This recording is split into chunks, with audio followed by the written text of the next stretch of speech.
Everybody, good morning. I'm so sorry that I was a couple minutes late. I had had some difficulties. I was all locked and loaded and ready to go and on time and everything. And then sometimes those computers don't be computing the way they supposed to. They don't be computing. Anyway, how's everybody doing today? I hope you're feeling good. I feel almost like I have a little bit of a hangover, and I don't even drink. That financial slumber party, I had a blast last night, and I want to say thank you to everybody who joined us. It was so much fun, and I don't know, I felt like we partied all night, and it was a financial party, so it's the kind of party that makes money for you also. So I hope that you all gained as much value as I did and had as much fun. My wife joined us last night, which was pretty amazing. And it was just a lot of fun. It was just a lot of fun. So anyway, all right. So let's see here. So one thing that I wanted to talk about today, to kind of really just kind of finish up some stuff that we kind of tapped on yesterday when my wife came through. You know, my wife is a relationship therapist, and she looks a lot like my mother, who just my mother just graduated to heaven. You guys know that, and but as you know, I'm sad about it. Like I miss her. I'm somber about it, but I'm not. I don't just my mama wouldn't want me just walking around here all broken down and stuff, because I just don't do that. But but at the same time, I love my mama. And one of the funny things was we were talking about this last night in the financial slumber party that that my mother and my wife are just almost like identical twins. So when I showed you all that picture of my mother and my wife together, it was kind of crazy. And I didn't even realize how much my mother and my wife looked alike. And another interesting thing too, just a little side note, before we jump into like the more financial stuff, is that when I heard my father share my mother's story, one thing my brother did for the family that I encourage you to consider is when my mother got diagnosed with her terminal cancer. He made a point to document as much family history as possible. So what he did was he interviewed my mother and my father together, and my father and my mother each told their story of how they met. They had just finished 50 years of marriage. They stuck it out for 50 years, and it really did a lot for us in terms of creating a type of stability that a lot of our kids don't get. It allowed us to build family wealth in a certain way without all the assets sort of being splattered everywhere. And so so one of the things that happened sort of during this conversation was my father and mother were talking about how they first interacted with each other, how they first met. And it was really interesting because it was kind of a magical sort of thing. It really was magical in the sense that my father um my father looked over at his friend when he saw my mother. He said she smiled, and then he saw her body. You know how we men are. You know how we are. And he said at that point he turned to his friend. He said, "I'm gonna marry that girl." And then he went home and he told his mother, "I'm gonna marry that girl." And that's what he did. He married her, and that here we are 50 years later. And so my mother, as you know, she graduated to heaven on Christmas Eve, and my father was right there by her side, right there by her side, just like he was in the 1970s. And I thought that was really interesting. A lot of people fantasize about that, but I don't think they understand the depth of resilience it takes to do that, and how being solid in that area of your life also reflects the ability to be solid in terms of other aspects of your life. People that are solid in that way are also solid when it comes to business. They're solid when it comes to partnerships and wealth building activities, things like that.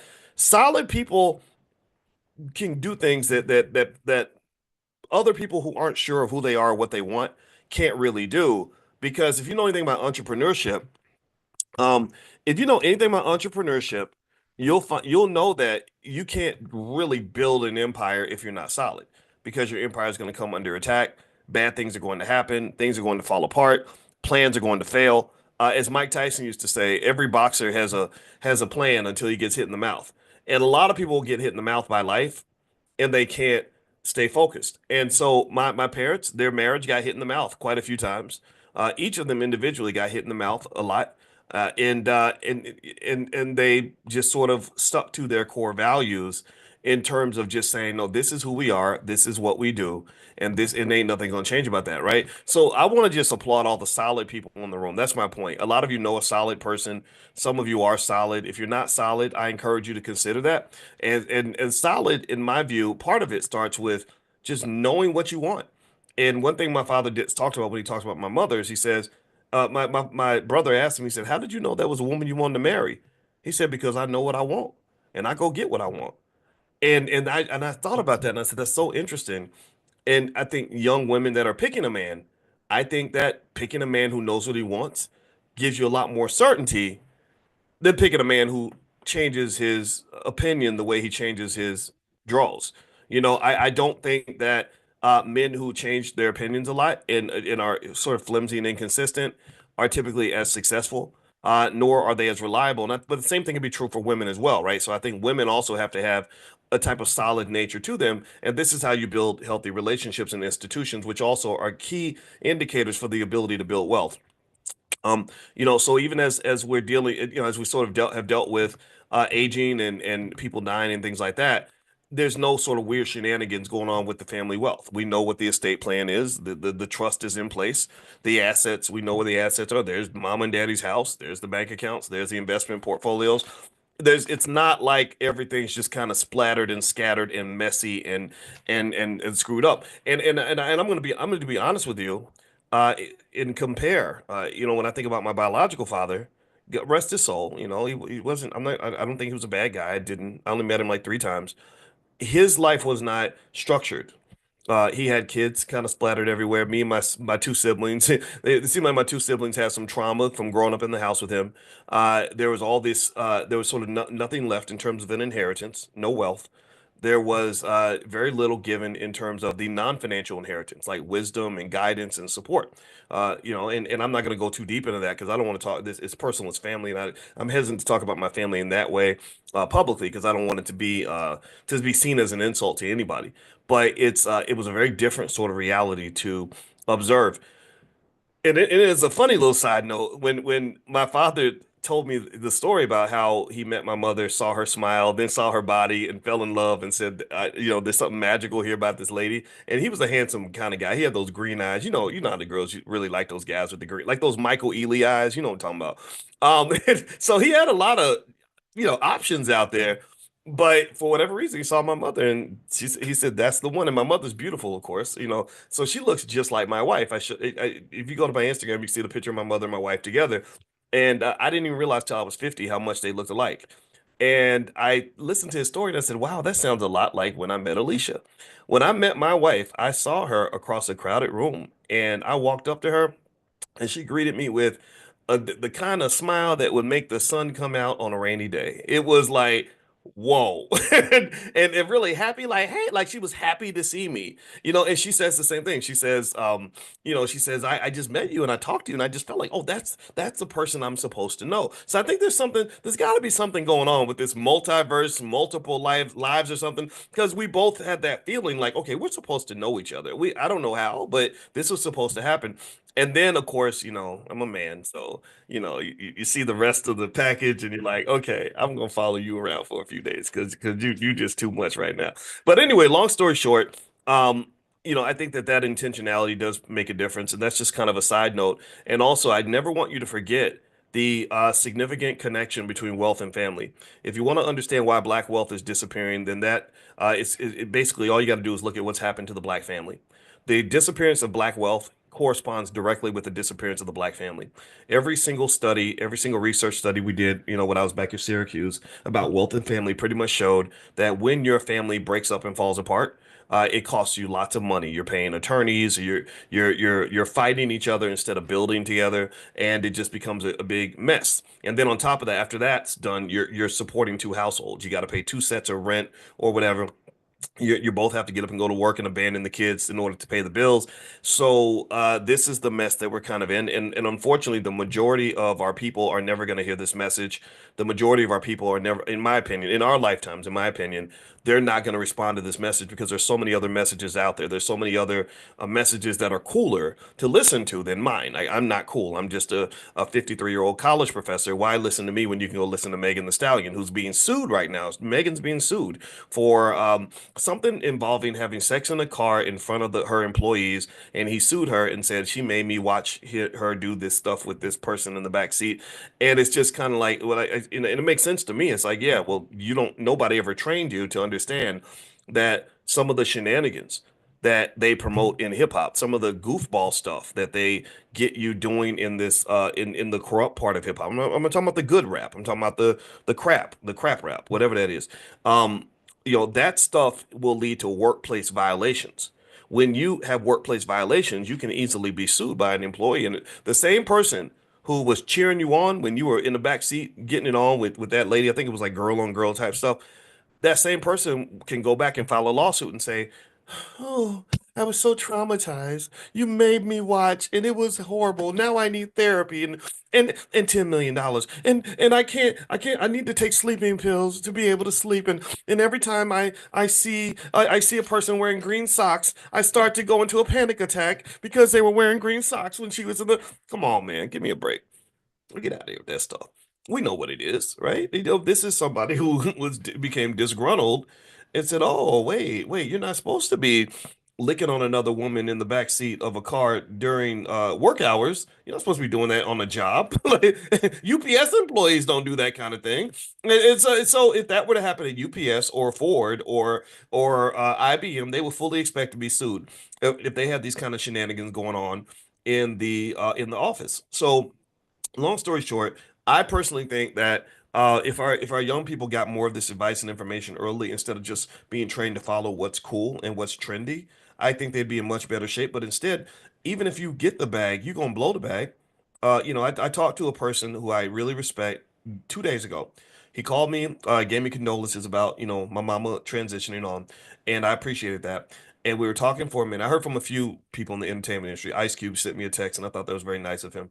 And we were talking about the stuff with Jay-Z and Diddy and all this stuff. And he said, "Oh, this is about a much bigger picture. This is a wealth issue. This is a wealth transfer issue. It's not as if anybody's surprised about the crazy stuff going on in hip hop. They've known about this stuff. They knew about the Diddy parties. They probably went to some. But it's a matter of positioning things in a certain way where they can come get your money and they can come get your power. And if you're not smart enough to understand that, if you're not strategic about it, then yeah, you all the hard work you put in, all you was doing was collecting wealth for somebody else. That's it. You're collecting wealth for somebody else. So anyway, let me move on. I'm gonna move into another topic I kind of wanted to hit on today. Just a reminder, if you missed the financial slumber party, it was an absolute blast. I don't know how many of y'all were there last night. I bet some of y'all probably couldn't get up this morning because we got up. We were doing financial stuff and playing music and having fun. My wife came in from 11. I planned to go from like 11 Eastern to like 12:30 Eastern. We went from 11 Eastern to 2:30 a.m. and we just partied all night and it was a blast. And that's what I like. I used to think when I used to be in school, I would think of studying and partying as something you could do together. Like studying doesn't have to be boring. Partying doesn't have to be boring. Partying, going to did anybody notice like when maybe you were in college and everybody would go to the club and everybody would go to the parties and all they would do is just stand around and try to be seen or something and be bored to death. Like you can't have a conversation because the music's too damn loud. You're just standing there and you're seeing the same people you see every day and nothing interesting happens that night. That's very depressing for me. I was like, I'm not doing this goofy stuff. So to me, I think having fun should be done on terms that actually really works for you. And part of being I think a leader in life means do the stuff that works for you. Don't do stuff because everybody else is doing it. Do it because that's what you want. All right. So anyway, if you want to see the recording of the digital slumber party that we had last night, where we went through my training, stock market decoded, and we also brought in my wife, who's a licensed therapist and a full professor of social work, and she talked about financial psychology on a real deep level. We link trauma and how that affects your wealth. That if you went through bad stuff when you were a kid or bad economic relationships as a child, that's going to reflect itself in your life today. A lot of people don't have money because they don't have a money mindset. And they don't have a money mindset because that curse was given to them when they were a child and they never ever grew out of that. And if you want to grow out of that, she's a therapist. She helps people grow out of things all the time. So anyway, if you want to get a recording, you can go to financialslumberparty.com. That's financialslumberparty.com. Also, if you want to hear more from Dr. Alicia, pull out your phone and text the word love to the number 87948. So text love to 87948. Now, let me talk about something really quickly in terms of relationships. I saw something the other day where people were having a conversation about older men dating younger women. Now, I want to ask y'all a question really quick. Give me a yes or no. Do you think that it's okay when older men date younger women? Like, and then when I say that, let's say you're talking about say a 45-year-old and a 25-year-old, 20 years apart. Do you all think that that's okay if both people can consent to it, or do you think it's just like, oh hell no, that's just bad? It's pretty much unconditionally bad. Okay, I see some yeses and nos. Okay, Cornita and Elizabeth. All right, and all right, so yeah, so this is interesting, right? This is something that I was interested in terms of the conversation. I was also interested in it in terms of just sort of what might draw a younger person to an older man in the first place, right? So let me ask you all this. If I was to ask you, what what reasons do you think that younger women might have for preferring an older man? Right? We can't always write these situations off as just sort of manipulation of some dumb little girl who doesn't know what's going on. Sometimes women specifically will target and want to be with that older man instead of the younger man. So what do you think are the driving causes? And I'm gonna give you the answer based on the research in a second. But I want to ask you all, what do you all think are some driving factors? Okay, I see stability. Okay, the word stability and security pops up a lot. Mentorship, maturity. Okay, security and stability, financial security, money. Yeah. Okay. Somebody said daddy issues. Let's talk about the healthy reasons, right? And then we'll get to the unhealthy reasons, right? Because we know that there's a little bit of both. Right. Okay. I see fertility. Old men don't have as much fertility as young men, though. I don't know if I mean, for the women, the fertility would matter, but for the okay, all right, control. Okay, somebody say control. Ooh, uh-oh. Sound like you've been through some things. All right, so here are five healthy reasons younger women might be attracted to older men. One, according to the research, is emotional maturity. Older men often bring stability and emotional intelligence to relationships, which can be appealing compared to the drama or immaturity sometimes found in younger counterparts. That's true. I think I saw a study that said that men fully mature emotionally at 43. For women, it's about 32. And so ultimately I will say this too. Even as myself, I was single for a while. I didn't really decide to truly commit to something that was going to lead to marriage until I was in my 40s. I'd actually tried to, I thought about I got close to getting married in my 30s. I did propose to a girl. I actually proposed to her on the Whitney Williams show. And it did, she was a wonderful lady. It just didn't work out. So I was supposed to get married in my mid 30s. But then the funny thing about life is that sometimes you have a plan and your plan doesn't match God's plan. And so you make a plan and then the plan doesn't work out. Then you're like, okay, now what? And I remember feeling like that with my life. I said, whoa, I thought that by my late 30s, I'd be bogged down with like a spouse and kids, but I've got all this freedom and I had a lot of freedom and a lot of money, which is a very dangerous thing. I had plenty of money to travel around the world and do whatever I wanted, and I had plenty of free time. I didn't have anybody calling to say like, where were you last night? None of that stuff. I've always known though that idle time is the devil's playground, the devil's workshop. And I kind of felt like if I didn't find some sense of purpose, something to connect myself to, I would end up in all kinds of shenanigans or be pulled into tough situations. So even though I dated and it was an interesting experience and it was very easy to date, it's very easy to date when you're a public figure because women will come to you. They will already know you, they identify you, they will spot you. And there's some really pretty black women out there, and I think that's great. But I always knew anything that you do in excess is going to be bad for you. Anytime whether you're talking about food or drugs or anything, if you abuse it, I believe it's going to come back to you. I believe that karma is very real. And I think that gluttonous behavior, and you see this a lot. You'll see somebody who says, I'm going to sleep with every pretty girl I see. And next thing you know, something bad happens. Maybe they catch a disease or they end up being accused of something or somebody ends up taking their wealth. And so my belief was in always in moderation, just the same way I talk about economics. That's how I talk about life. because because economics is not nearly as important as life, and most wealth is not in your bank account. Most of your wealth is in your life. Your life, you have relationships that are of infinite value to you. If I could give every penny that I have to get my mother back for another 20 years, I'd do that in a second, right? So my relationship with my mother was a massive loss. For just so many reasons I won't go into. So same thing is true with health. How much money would it require for you to want to have somebody give you a bad heart, right? Most people wouldn't want a bad heart, no matter how much money you got offered, right? So really, I would say that experience, was kind of interesting. I was like, I didn't expect to be single when I was in my 40s, but what I was learning at that time was I was learning how challenged and damaged the black community is, and not including me, right?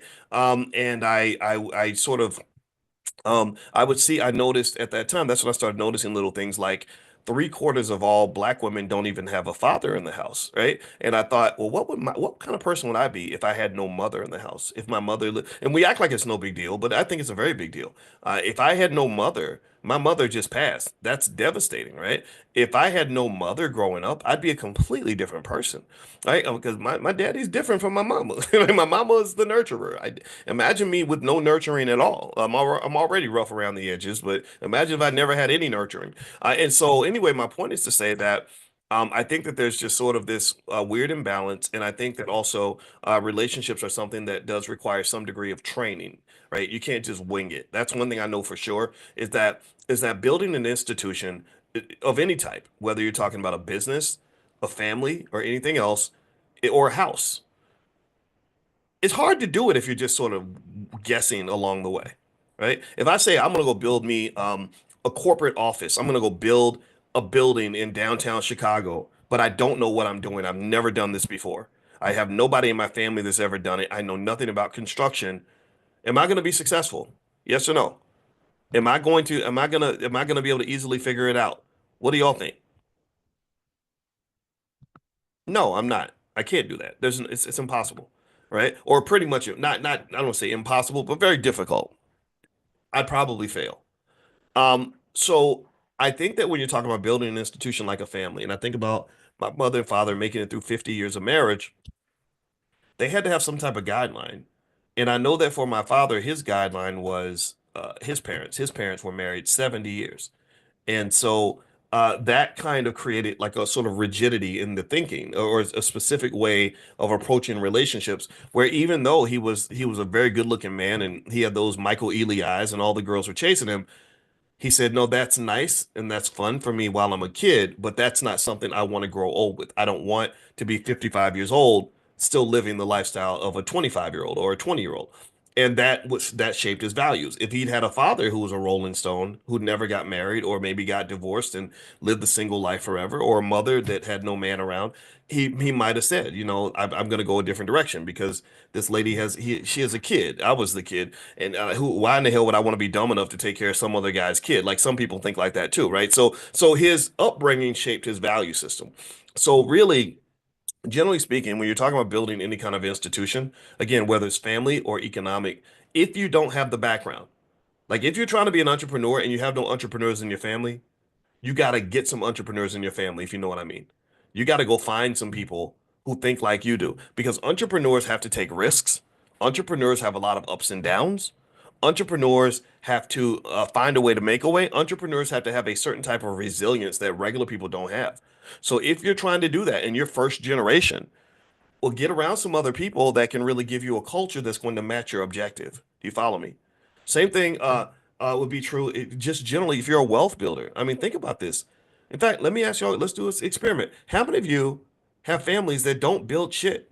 I don't mean to cuss on a Saturday, but I just did. How many of y'all got families that can't build a damn thing? Ain't saved nothing, can't invest nothing, don't know what a stock is. If you hit them in the face, you say the word stock, they think you're talking about buying some socks. No, I got some socks yesterday at Target. Hey, how many of y'all got families like that? I mean, literally, ain't never thought about economics further than let's get a job and let's go spend our money. Anybody grow up in a family like that? Give me a yes. Well, a lot of us do. So if you're trying to break that generational curse and do something different, you're gonna have to really be very intentional about that. Intentionality is everything. If you're not intentional, then you're not going to succeed. You can't get there by accident. Just like my father met my mother and he was very intentional. Like, that's going to be my wife. He did not flinch. He did not second guess himself. He did not wonder if this was the right decision. He was clear.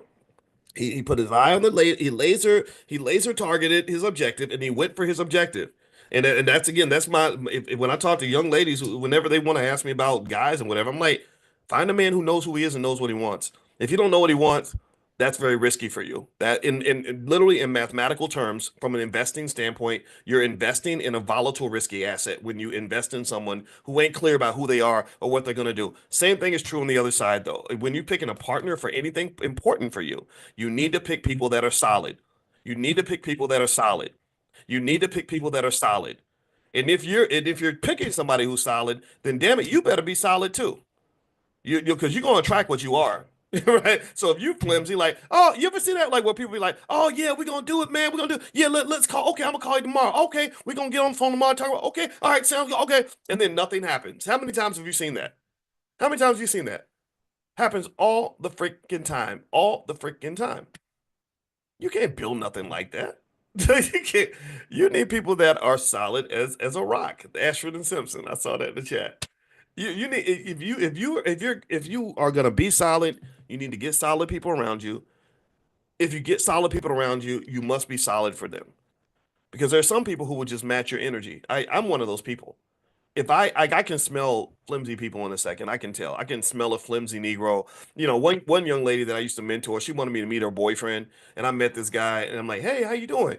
He's looking at the ground. He gives me this little whimsy little girl, like gave me a handshake like a 9-year-old girl, and looking away. And she asked me, she said, "So what do you think? What's your honest opinion?" I said, "Do not ever have a baby with this man. This man will never take care of his kids. He probably does not have a father because everything that I saw reeked of the exact opposite of determined and intentional masculinity. I did not pick up any of that." And then she started telling me more of the story. She said, "Yeah, well, he's got two babies mamas and blah blah blah blah." And I'm like, "Yeah, of course he does." Because he doesn't commit to shit, right? He's not because commitment is hard. Commitment is very, very hard. Most people, I believe, again, I'm old school. I'm kind of extreme about this. I believe most people don't know a damn thing about commitment. They don't because we base everything on feelings. Well, I was gonna do it, but then I started to feel bad, and then it started to get hard, and then I started to feel like it wasn't. And then they're just like, so then I did something else, and I get it because life provides lots of excuses for you to fail, for you to give up. Which, in my view, means that if you're one of those people that can get past that, they can say, "No, I'm going to finish because that's what I started. I'm going to do it because that's what I said is going to happen." Like my father, I'm going to marry that lady because that's what I just said is going to happen, and ain't nothing going to get in the way of that. Oh, and I didn't tell y'all this. This is funny. This is how gangster my daddy is. He said there was another guy sitting next to my mother, and he had just come back from Vietnam, and he said, "If you talk to her again, I'm going to kick your ass." He literally said, "Now that's toxic as hell. Don't get me wrong, very toxic, but it got him a full family and a couple of kids out of it, right? It got him me, and I think I've been a pretty good asset to my dad. I bought him a car and helped him pay off his house, all that stuff. So he got his assets in life, financial, emotional, and otherwise, because he had intentionality. He had clarity, a purpose. So I ask you this question. I say to you, in what areas of your life do you have clarity of purpose? What areas are you intentional? What areas of your life are just non-negotiable? And that's something you're gonna have to ask yourself about. Because if you let a situation or a person or a barrier knock you off your perch easily, it's gonna be very hard for you to do anything or build anything solid because you're not even approaching things from a solid perspective. And this principle applies to business. This principle applies to relationships. This principle applies to socioeconomic politics, every single issue. The world doesn't really give you much if you're not consistent and intentional and solid about what the objective is. Now let me move on. Let's get back to this topic of older men and younger women. So let's get some healthy reasons why younger women might be attracted to older men. According to the research, the emotional maturity piece, I've seen that to be very important because women like I think the emotional vulnerability and ability to connect and understanding your being in touch with your emotions seems to be very important to women. Life experiences and wisdom. Some women want a man that they can learn from, right? Tell me if you agree. Tell me if you've seen this or felt this. Established careers and stability. Every single study, when I wrote my book, Financial Lovemaking, back when I was on the faculty at Syracuse, I became absolutely intrigued with the innate, million year evolutionary connection that women have to things that indicate security. Wealth is just a symptom, it's a symbol of security. Wealth, a person who has wealth and financial peace has the ability to enhance your emotional well-being. If you've ever been financially unstable, you know how that can really rattle you. And what I've noticed is that women tend to, not all the time, but tend to get more rattled with financial instability than men, like to the point where they get pissed off at you because you tricked off the money.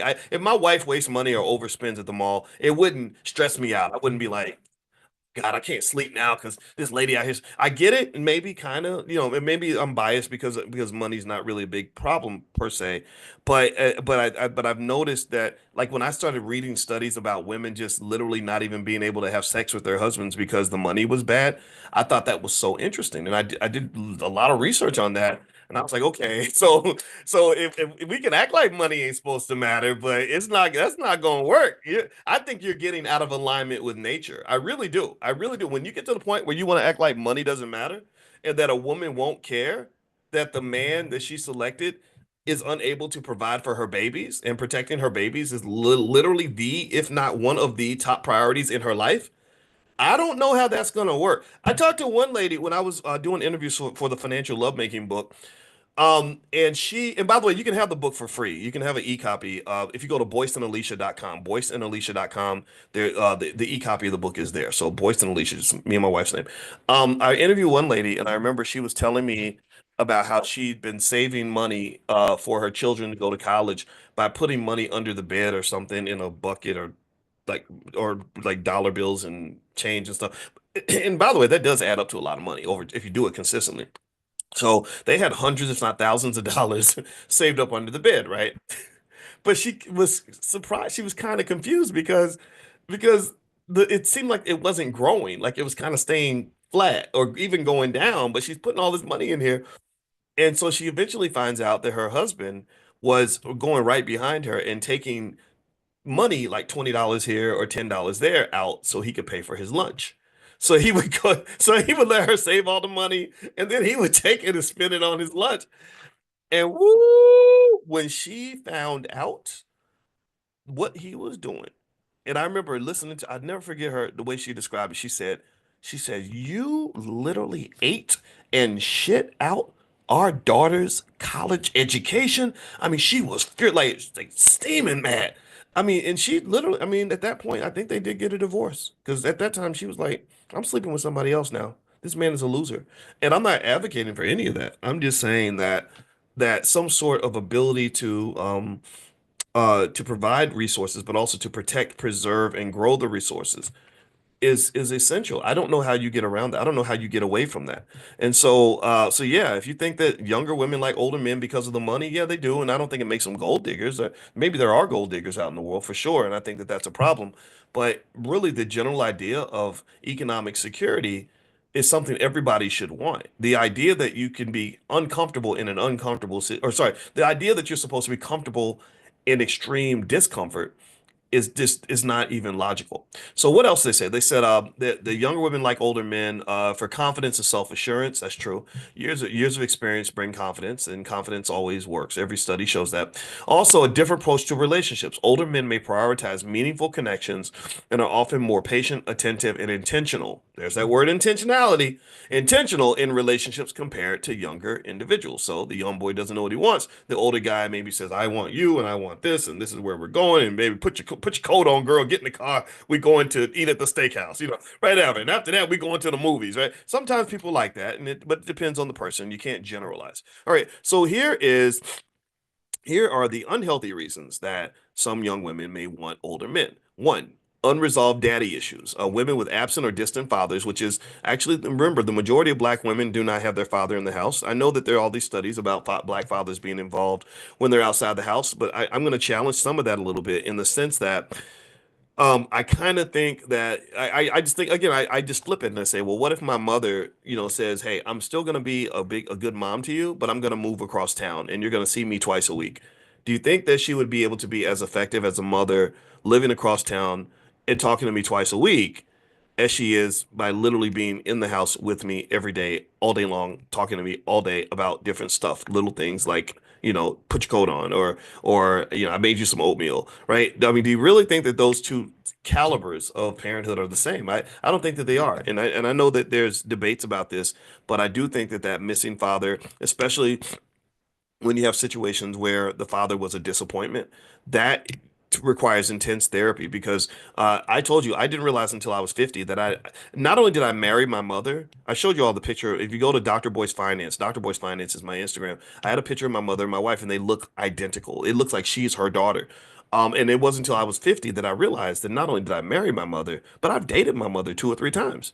I really have. I had a girlfriend named Robin, which is my mother's name, in college, and I didn't even like the girl that much, but something just had me there, and I was like, why am I even here? I was looking like Travis Hunter for a little while because this girl was tough. She was not fun to date, but anyway. With that being said, a lot. I argue that maybe sometimes when you see women that choose the wrong men, and they, next thing you know, you're pregnant by a guy who looks like your favorite rapper.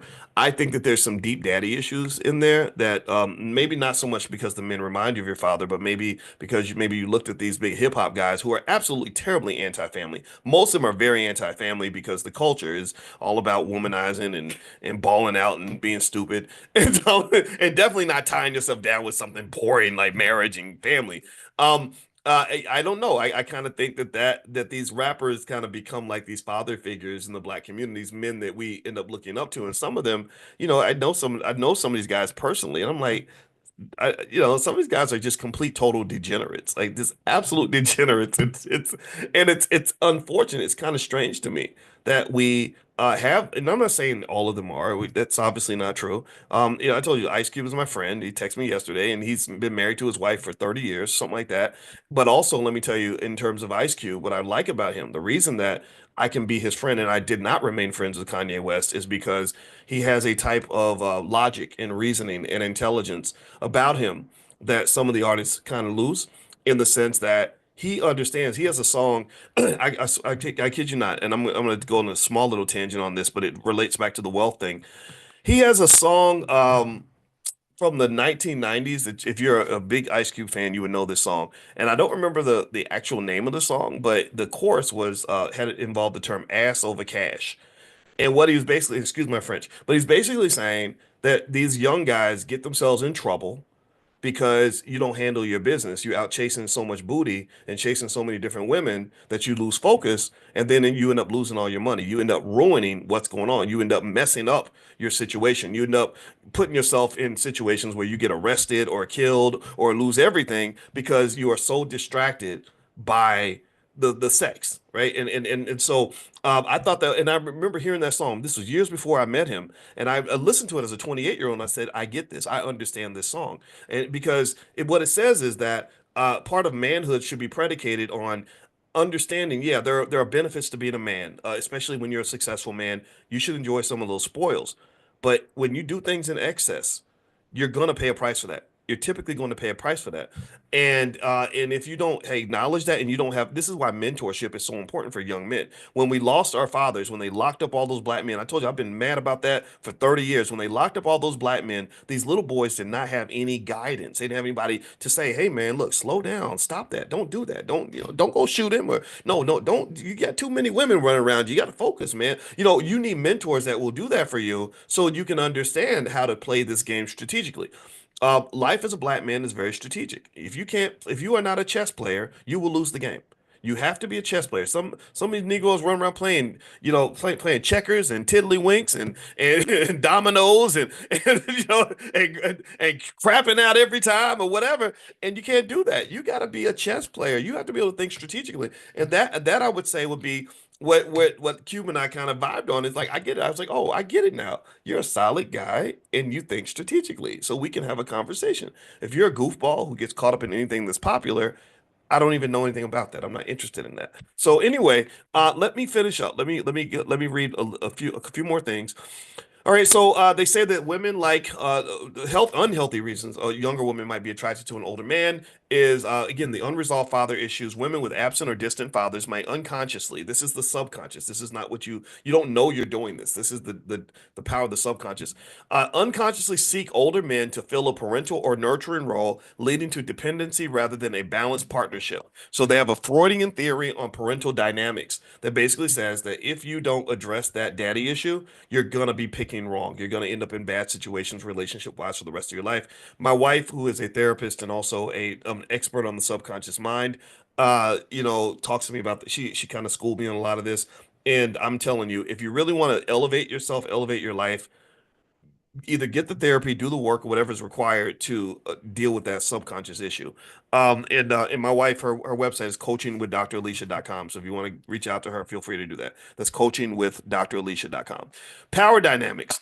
The older man's perceived authority or financial control can create a power imbalance. True, which might feel attractive initially. So you're excited at first because you got this big, powerful man and you're attracted to his confidence and the fact that I don't know, maybe he's a big, tough guy. You think he might slap you around, but he doesn't actually do it. So maybe that's exciting or something weird like that.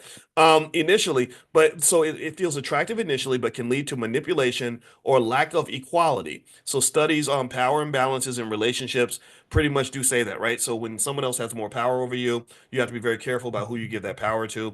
And I've actually even gone raw in my book Financial Lovemaking. I tapped on this a little bit. I learned a lot more over time, but I learned the power of sex and how sexuality has different impacts on men and versus women. There are various chemicals that get kicked off when you have sex with another person. One was phenylethylamine. I remember that. Then there's dopamine, oxytocin, and one more, various endorphins that in which create three particular sensations when you have good sex. One is you get the high from the dopamine. Two, you feel very relaxed. And then three, and this really it impacts women on a heavy level. Your oxytocin receptors are really opened up, especially when you have orgasms with a man. So when they talk about the spiritual connection that you have with that person, where suddenly this creepy, horrible person, you suddenly want to wash his dirty drawers and let him drive your car. That's what the oxytocin does. The oxytocin receptors are wide open, and you have this magical experience, and suddenly you're in love. And you might be in love with the devil. A lot of us have had that experience. But what happens with women that's different from men is that men have this thing called testosterone. And some men have more of it than others. Athletes have a lot of testosterone. That's why they're great athletes. That's why they're big and strong.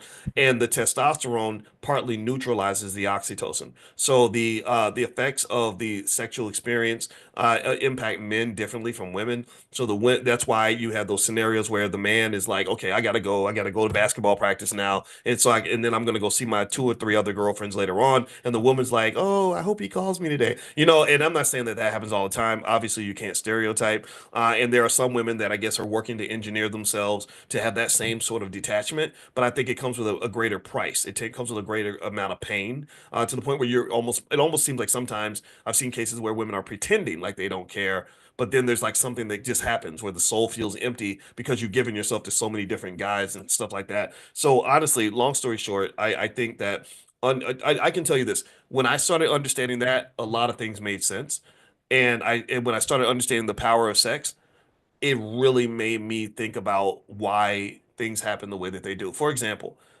black people have a high amount of trauma from things that we've gone through.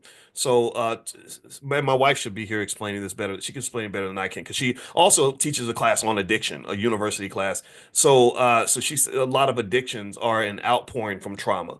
You have unresolved, unhealed trauma, which it's all over the black community. It's like the biggest STD in the black community, if you will, the biggest virus that's out there. And so the result of undiagnosed, unhealed trauma might mean leaning toward various addictions, which might be a sexual addiction. And we don't think of it as an addiction, but it can happen that way, and it just creates a lot of chaos. That's unwanted pregnancies, STDs are like through the roof. And if you watch like the Shade Room, you'll notice every other post is something sexual, right? Sex, sex, sex, sex, sex, right? So I would encourage you to, in your own journey, if you're trying to accomplish goals, financial or otherwise, uh, understand yourself, figure out like the areas where you're making mistakes and why those things are happening. And that a lot of times will come through a therapeutic process. And then not only will you understand the world better and understand yourself better, you'll be able to position yourself where you want to be. Like, right? Like you won't make a plan to go over here and then end up over there. Or like New Year's is coming. How many people do y'all see every year that have these big New Year's resolutions of all these things they want to accomplish this year because 2025 is new and fresh? This is what I'm going to do. I'm going to be a different person. 96% of all people do not fulfill their New Year's resolution. 96%. So you're not going to fulfill the resolution if you just do what everybody else does. You'll be like the 96%. So the question to ask at that point is if you're serious enough about it, is how do I become part of the 4%? Like what do I need to do to make sure I don't end up keeping continuously making promises to myself? Oh, I'm not gonna mess with this type of girl, or I'm gonna leave this relationship, or I'm gonna build this business, or I'm gonna quit this job. What are you gonna do to make yourself part of the 4%? What are you gonna do? And I can't answer that for you. I'm just encouraging you to ask yourself that question. So let's keep going. Other reasons they say that young women might be attracted to older men. These are the unhealthy reasons.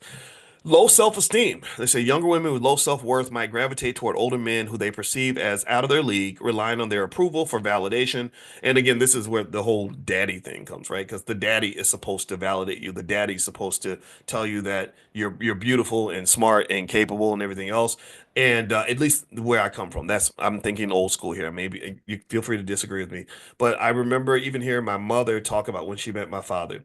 And she said, I thought he was too attractive for me because all the girls were swooning over him because he had those green eyes. And my father said, though, I thought your mother was beautiful. She was the most beautiful thing I'd ever seen. But my mother did not see that in herself. So my brother asked a really hard question for her. He says, so why did you feel like why do you think you felt that way about yourself? Why was your self-esteem low? And she said, well, because we had so many kids around growing up. Like, my mother's sister had 10 kids and we had five, and then her other sister had another six or seven kids. So kids never got one-on-one attention. There was not, and I can add this part. To my knowledge, there was no older man around to validate and love them without eventually meeting grown men who are like, yeah, girl, I think you're great, and I also want to sleep with you, right? That's what unfortunately a lot of girls go through. So that missing father is really part of the missing wealth in the black community because it's not just financial wealth, it's also emotional wealth, cultural wealth, social wealth, it's and political wealth, right? So ultimately, this is a big thing. This can happen a lot. So the daddy issues can lead to dating the older men because everybody needs a daddy at some point. So moving on. Um, Avoidance of peers competition. Some younger women might feel intimidated by competition with peers and seek older men, believing that there's less pressure to compete or meet certain social expectations. Interesting. This comes from studies on social hierarchies and romantic preferences. So it seems like what they're saying here is that if I'm a young girl and I'm tired of trying to compete for the young guys around me by trying to have the nicest body or perform the best in the bedroom, maybe an older man who's more settled might put me in a space where I don't feel like I have to be as competitive. And that might be true, right? I don't know. I mean, if you date an older guy who's a little more settled, who's kind of like, look, I'm not looking for a million women. I got stuff to do. I just want one good one. Then maybe that creates a less pressure driven situation than try to date the guy in the dorm that every girl's trying to get with, and you're under this constant threat of competition. I'm not sure. And then the last thing they mentioned here is escape from uncertainty. They say younger women may be drawn to the perceived stability of older men as a way to avoid dealing with their own life transitions or uncertainties, which can hinder their personal growth. This is connected to attachment theory and fear of independence. Interesting. So you have, so maybe you're uncertain because you moved out of the house and you're afraid, or maybe you have these other areas where there's uncertainty, and you have this other older figure that's kind of like this pillar in your life that can provide the certainty that you're seeking. But unfortunately, I guess they're saying that in a toxic case, you're never going to develop independence because you are depending on someone else. So maybe it becomes a codependent situation. I'm not sure, but I will say this: um, one thing I've noticed universally that to be universally true is that the economic piece pops up everywhere in relationships. I don't think it's realistic for a person, especially a man, to think that you can have no money and be as appealing as the guy who has, financial security. Again, sometimes there's exceptions, right?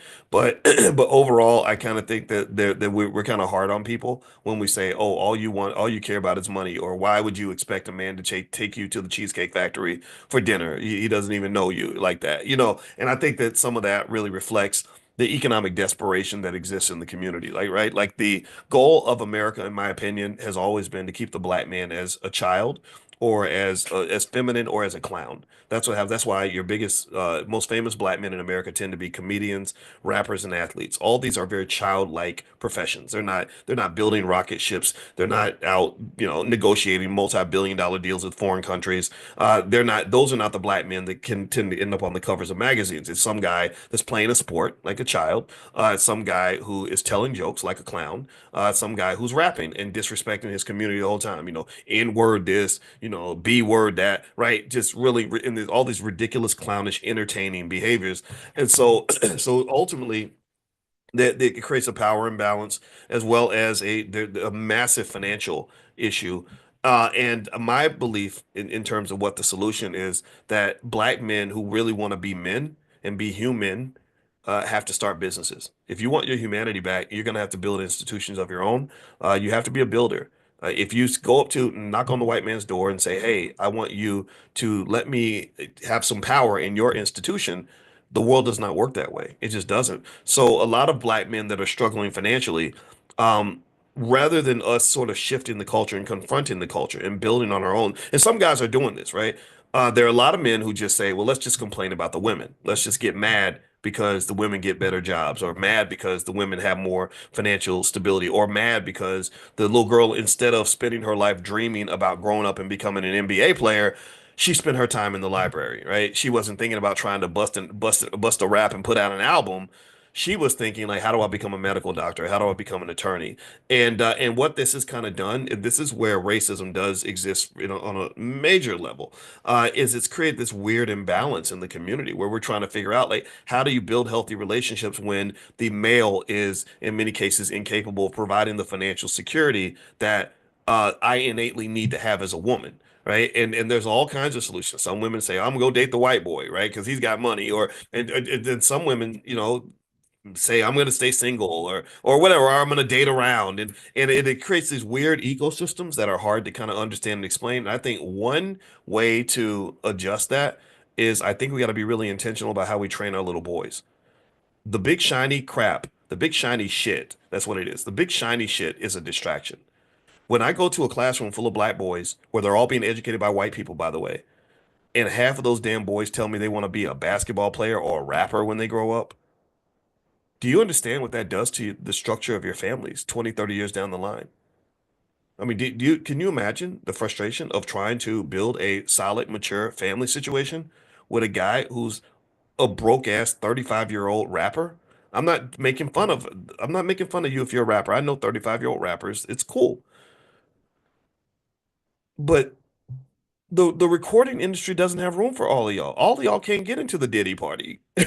And even if you do, what kind of man are you going to become at that point anyway? Like I just really think that um I would love it if black boys were trained to at least know about not just the plan B, but what should really be the plan A. The plan A should be build something of your own, build some wealth, get some stability, get some security, and then your plan B could be like, okay, I'm gonna try to put out an album in the meantime or whatever. I don't even think that the entertainment stuff should be the plan A anymore at all. Sports should not be the plan A anymore at all, unless you are identified as the next LeBron James at the age of 14 or something. In that case, I can understand why you're focusing on your basketball. But Lord Jesus, we got little 5'8" Negroes out here thinking they're gonna be in the NBA. You can't go to the NBA. You're 5'8". Sit your short ass down and go do something else. It's crazy to me, right? Like, did anybody watch Hoop Dreams? Remember Hoop Dreams where they had the poor kids that were, thinking I'm going to go to the NBA, and the whole family buys into it. Like we're all going to get to the NBA. You're going to be, and anybody who knows basketball could have watched 10 minutes of that movie and said, neither one of y'all going to the NBA. You're too damn short. You're not tall. NBA players are big and strong and like they're literally like abnormally large. I got a guy in the house upstairs. I'm his bonus dad. I got a guy upstairs right now who's 6'9". He could have had a hoop dream, and I would have been like, you know what? Let's go work. Let's go to the court right now. Let's work on the jump shot a little bit because he could have had a chance. And he is so abnormally tall that literally everybody looks up when he walks into the room. When he walks in the room, everyone's like, "Oh!" And he's good looking and smart. And I'm giving him, I want him to have that confidence. I'm like, dude, you own the room until you give it away. So carry that, right? Because I'm like, man, do you know what I would have given to be 6'9"? I wish I was a little bit taller. I wish I was a baller. I wish I had a girl who looked good. Well, I got that. But anyway, yeah. But the thing is that that's really rare. That's very, very rare. So really the thing that drives me crazy about the stupid hoop dream that they sell us when we're kids is that number one, that's not even the best way really to make money in general, in my opinion. But then number two, even to have a chance to win the basketball lottery, you got to win the genetic lottery. The genetic lottery means you got to be part of the point one. I think that the 6'9", I think that less than 0.1% of the population is as tall as our son upstairs. Like literally one in every 1,000 people or something ridiculous like that is that tall. So it makes no sense um to to even talk about that. I would encourage you to make sure that your son understands these things. And I don't care if he feels like you are a dream killer. Travis, please stop putting your phone number in the chat, man. That's something we don't like for we unless we specifically ask for that. Let's try not to do that for security reasons. I don't want people, we don't want that kind of stuff. Just sort of like so if you want to do some marketing or something, you could talk to our team. But I see you putting the phone number in there repeatedly. So please, I'm just asking you politely to not do that. All right. So the long story short here is to say that when we have these dreams that our children bring to us, I think we got to give them the right dreams. One of the reasons why I kind of liked what the Earn Your Leisure guys were doing, which I love those guys. I went to the Invest Fest. I had a lot of fun. There's a lot of great people there. Um, I like what they're doing because I like the fact that they're helping young guys really understand that there are so many different ways for you to be rich and successful. You don't have to be on stage. You don't have to be a basketball player. And the one thing that the next step in that evolution though is that we have to get to the point where that doesn't even become like the dominant part of our culture. Even then, it's like, when I was on the platform when I was there, I went there because my buddy D1 was performing there, and I was really happy about that because D is such a great guy. He has the right ideas. He's one of the good ones as far as rappers go. But I'm there and I'm seeing all these entertainers on the stage, performing. And it's unfortunate that you need rappers to even get the attention of young black people. I think that you should be able to get their attention with things that are a little more beneficial to the community. Like, how about healthy families? How about that get the attention of our community? How about just generational legacy? That should get our attention. Financial security should get our attention. Intel education should get our attention. I don't know if I don't know how I feel about the fact that we're only looking when a rapper is talking or when an entertainer is speaking. Because right now, with what you're seeing with Diddy and all these people, all these Negroes about to go to jail, all these people losing all their money, and all these they're raping people. They think that we're getting all kinds of crazy shenanigans, drugs, and everything that you want to do to ruin your life was apparently happening at those Diddy parties. These people are becoming drug addicts and again, I don't want to sound overly preachy about it, but I can tell you in terms of wealth, all those things will destroy your wealth. But they won't just destroy your money. After they take your money, they're going to take your soul. Like you'll experience a pain that like the pain of being completely flat broke. Take that pain and multiply by 1,000, and that's the pain you get when you realize your drug addiction caused you to ruin the lives of your children, or when your choices got you 80 years in prison. or you've got your doctor tells you you caught a disease that you can't give back. That's the other part in terms of the underbelly, in terms of what's lost. It's not just the money. The money is yeah, the money's a side note at that point. Yeah, they're gonna lose all their money. A Diddy won't be no billionaire by the time he gets done. And everything is alleged, right? We have to use the word allegedly. But come on now, you know what I'm talking about. You there's smoke and there's fire, right? And I can tell you that none of this is a surprise because for a very long time they went out of their way and spent billions of dollars promoting the most toxic, unhealthy behavior imaginable toward young black people. And it's not just causing them to be broke, it's causing them to be broken. And what this does to the community from a wealth generational trauma standpoint is that you have families that are headed and created by broken people, which means you're creating millions and millions of broken children. And it only gets worse one generation after another. So there has to be an intentional effort to go in and kind of address that. And if you're not intentional about it and draw clear lines in the sand, then nothing is going to happen. Nothing's going to be effective. So I honestly think that about 70% of that whole damn culture can be thrown in the garbage. That's loser culture. It's loser culture to talk about financial irresponsibility where you give all your money right back to your oppressor.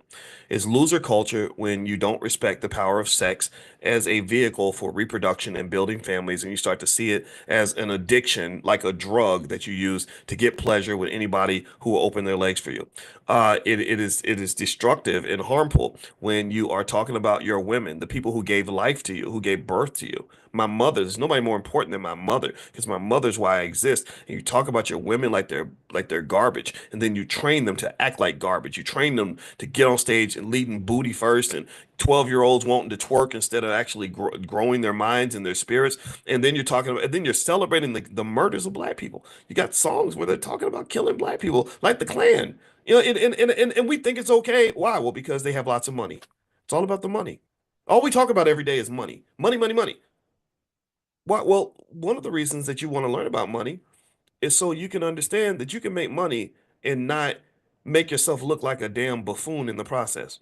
You can make money without embarrassing and jigabooing yourself into oblivion. You can make money without making your whole family and your community look like a bunch of idiots.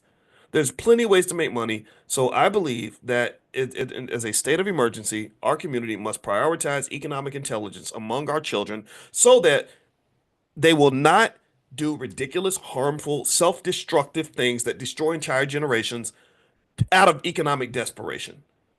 When they have an economic need, they will have multiple ways to fulfill that need without going out here and doing stuff that is gonna ruin their lives. So that's all. I'm done talking about this. I know people, some people get mad. They think oh, you're preaching and all this. Man, shut up. I'm serious. Like when people talk, I'm like, just shut up. You don't know nothing. You're full of crap right now. Uh, because you can't look at what's been going on in this culture and say, well, this is who we want to be. This is not who we want to be. This is not the outcome that we want. And also, you must connect the culture to what's been going on. Black wealth is disappearing. Black families are disappearing. Black people are struggling. And the conversations are just infinitely juvenile and immature and ignorant and ridiculous and backward. You're not having the right conversations. You have to have conversations about how our kids are being raised, and we must give them the opportunity to be able to live healthy, productive, and prosperous lifestyles without following down the yellow brick road to nothingness. In fact, I went now to the point where when I hear about somebody becoming a successful rapper, I feel sorry for them. I really do. I say, wow, not only are you going to probably have some sort of miserable failure at the end of the day, but it's going to be even worse because you think you're successful. Like you're 22 years old, telling everybody, that they can be like you and how great that is, but you're rapping about murdering black people and putting yourself in all these dangerous situations where at some point somebody ends up dead or in prison, and then you lose all your wealth, and they move on to the next Negro in line. That's how this stuff works. So anyway, I'm done talking. Let me stop before I just keep on preaching too much. And I apologize if I sounded preachy, but I really, really feel this way, and I cannot hold that back because I worry too much about our people. And for those of you that are trying to shift that, I encourage you to go back to the three key areas of success in life: health, wealth, and relationships. health, mental and physical health. Are you working on your mental health? Are you getting the therapy? Are you healing the trauma? Or are you just swimming in the ignorance and the trauma and the self-destruction that's being so heavily marketed to you? When it comes to physical health, are you looking at the food that we're eating? You know that they're poisoning us. The FDA has been asleep on the job for a very long time, and corporations are putting dyes and chemicals and all kinds of crap in your food. Everybody's getting cancer. My mother just died from cancer. My father has cancer. A lot of you have relatives who've had cancer. That's because about half of all Americans at some point are going to get cancer because they are poisoning you, they're killing you, right? So are you going to address that or are you going to just ignore it? Going to the gym, eating better makes a big difference because health is wealth. If you lose your health trying to go get wealth, then guess what? They're going to take all your wealth to give you a little bit of your health back. That's what they do. They hold your health for ransom by poisoning you and then charging you money to help deal and manage the poison, the effects of the poison. When it comes to relationships, are you having healthy relationships with yourself and other people, or are you attracted to toxic situations, or do you end up in similar toxic situations over and over again, and don't know why? Well, again, that goes back to the healing. That goes back to fixing. Relationships have a toolkit. There are ways, there are specific skills, specific people that can say this is how you manage a relationship. Especially with two traumatized people, it's very hard to build a business together. Two traumatized people have a hard time building families together. I heard the rapper 50 Cent, he said something really insightful one time. I heard him talk about his relationship with Big Meech. Big Meech was his big drug dealer up north, and Big Meech just got out of prison. And 50 said something like, he said, "Yeah, when I first saw those guys in the club back 20 years ago, I stayed away from them." And they said, "Well, why did you stay away from them?" He said, "Because I know who I am, and I know what I've gone through, and the kind of person I am, and I know what they are." And he knew that those chemicals, when they mix, when you mix traumatized people together, trauma will lead to drama. And so his insight, and again, he's heavily traumatized. I mean, the man got shot 9 times. I was impressed with the fact that he understood that how traumatized people don't tend to do things very well because they're not built for cooperative behavior, right? So fix that, get that out of your system so you can really be the kind of person that you want in your life. And then the last part is the wealth. I mean, we know all about wealth. We've talked about it a lot. And wealth comes down to a couple of things. Do you have income and financial security? That's it. Do you have enough money in your bank account to tell your boss to kiss your ass because you're sick of his crap? Do you have enough wealth such that your children and grandchildren are going to be okay after you're gone? You could do that by getting an insurance policy. Just get one tomorrow or something. Do you have the financial security that gives you emotional peace? If you don't have it, start working on that, right? And then build it for somebody else in your family. The world does not have to be what it is. We are trained to expect that we're going to grow up and eventually have some horrible job and have to show up and work every day for somebody who cares nothing about us and then work until we die and all this other nonsense. That's BS. We've talked about the economy enough, and I can dissect that for you and explain to you that everyone should invest. If everyone invests consistently, and that makes that a core value of their family, then you can really have children that never have to work for anyone. We talked the other day about how if you just bought $1,800 worth of Apple stock one time in 1997, that will be over $2 million today. There's no person on earth that has $2 million in the bank that has to get up and go to work tomorrow. No person anywhere. So if you go back, a lot of us spent $1,800 that year, but most of us did not spend $1,800 on Apple stock. And imagine if you instead put 1,800 every year, right? Then you'd be incredibly wealthy. You'd be perfectly fine. If your parents had done that for you, you wouldn't have financial problems. So unless you create them. So I would encourage you to do those little things, and that's going to make the difference for you. So anyway, I'm done talking. Thank you guys for listening. Quick reminder, if you want to be on the text list to be notified when we meet for class every morning, pull out your phone, text the word morning, MORNING, to the phone number 87948. So text morning to 87948. Also, if you want a copy of that book, Financial Lovemaking, I mentioned earlier, you can get a free e-copy. You just go to boyceandalicia.com, and at boyceandalicia.com, there's not only the book there, but my wife, who's a therapist, she also does stuff for couples and families and stuff like that. She has a 5-day Black Love Challenge, so she believes in Black love. And then thirdly, if you wanted to get the recording from the financial slumber party that we did last night, and you could because you couldn't make it, it's yours for life. Your family can have it. You can share it with whoever you want to in your family. And you can go to financialslumberparty.com, financialslumberparty.com. and you can get a copy of the recording. And if you guys like it, I'm gonna send you all a survey via text. And so if you all liked it enough and you thought that it was worthwhile and fun, which it seemed like you did, then we can do another one. And so I'm just gonna ask you guys like how you felt, what we can do more of, less of, and then also ideas on other financial slumber parties we can do. Because I had a blast. We were there from 11 p.m. until 2:30 a.m. and I went to sleep. And I told my wife, I woke up this morning to go to the gym. I said, "Oh my gosh, I feel like I was drinking all night." But I had a lot of fun, and thank you guys for hanging out with us. All right, so have a good night, everybody, or good day, and I hope you have a great weekend. And I'll talk to you soon. Take care. Bye bye.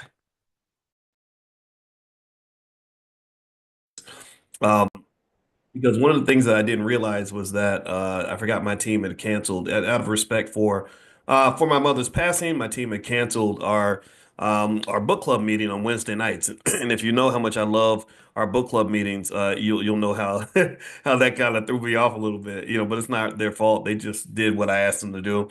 And also this morning, in Money in the Morning, in our financial consciousness training, our millionaire training camp.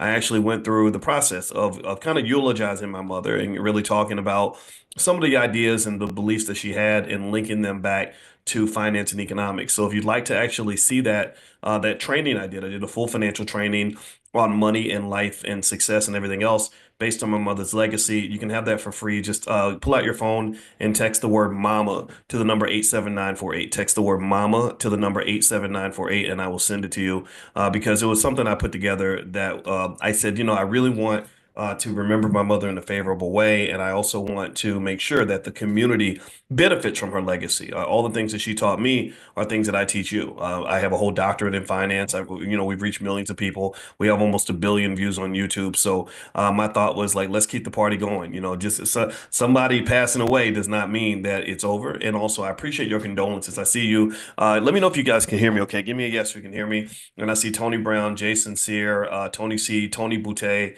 Maxine Guy. I appreciate your condolences. Thank you so much. I appreciate the condolences 100%. I want to make sure I'm clear about that. But also, as I mentioned earlier, I was saying to you guys that I really don't. After you give me the first condolence, I don't want any more condolences. I'd rather have two things. I'm gonna ask you for two things. Can you give me two things? Two simple things, very easy to do. Don't cost you anything. Can you give me two things? Give me a yes in the chat if you can do this. Number one, the two things I need from you that I would like to request is one, I'd like your attention. You have to pay money to be here. You just have to pay attention.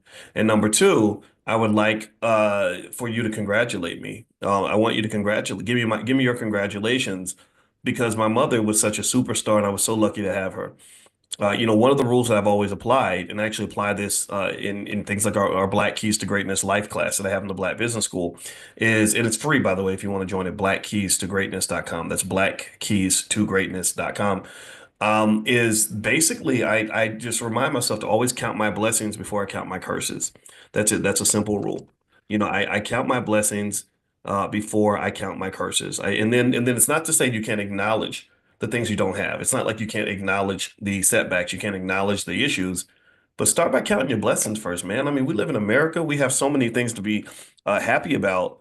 Why start the day off being sad? I don't want you sad. I want you happy, and I want you to also look at your opportunities instead of looking at your limitations. Do we agree? Does that make sense? Give me a quick yes. All right. So what I want to talk about really quickly tonight, since we didn't get to do the book club, but I do want to do this, I'm going to discuss the hidden history of Christmas. And a lot of you don't know that in Dr. Claude Anderson's book, which is called, the one we're reading is called The Black History Reader. All of his books are at powernomics.com.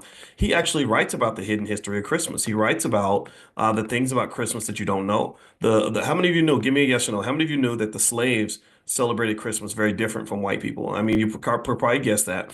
The slaves did not do what white folks did. But also, there was Kwanzaa was not the first alternative that Black people had in terms of how they celebrated Christmas. It does nothing against Kwanzaa. I think I think that Karenga, when he created Kwanzaa, did a good thing for the world. I actually spoke at his bookstore twice in South Central Los Angeles, and it was wonderful. It was completely sold out. The room was packed with hundreds of people. And thank you to all of you who showed up. One guy that I met that was really interesting was a guy named Alonzo.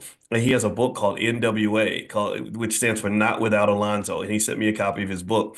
And Alonzo is the guy. This is pretty cool Black history. Alonzo's the guy who basically introduced Eazy-E and Dr. Dre and MC Ren and all those guys, right? So his book is called NWA Not Without Alonzo. And shout out to Alonzo. I haven't talked to his brother in many years, but I have a lot of respect for him. So anyway, so let me just kind of now let me write. I'm going to write the URL down in the chat. It's Black Keys. Somebody type it down for me too. It's blackkeys2greatness.com. I'm going to put it right there in the chat so you can see it. And if somebody wants to help, just put it in the comments or something so others can see it. I should put it in the show notes or something, but maybe I'm too lazy to do that. But anyway, with that said, let me get into the real history of Christmas for Black people. This is something that may be of interest to you.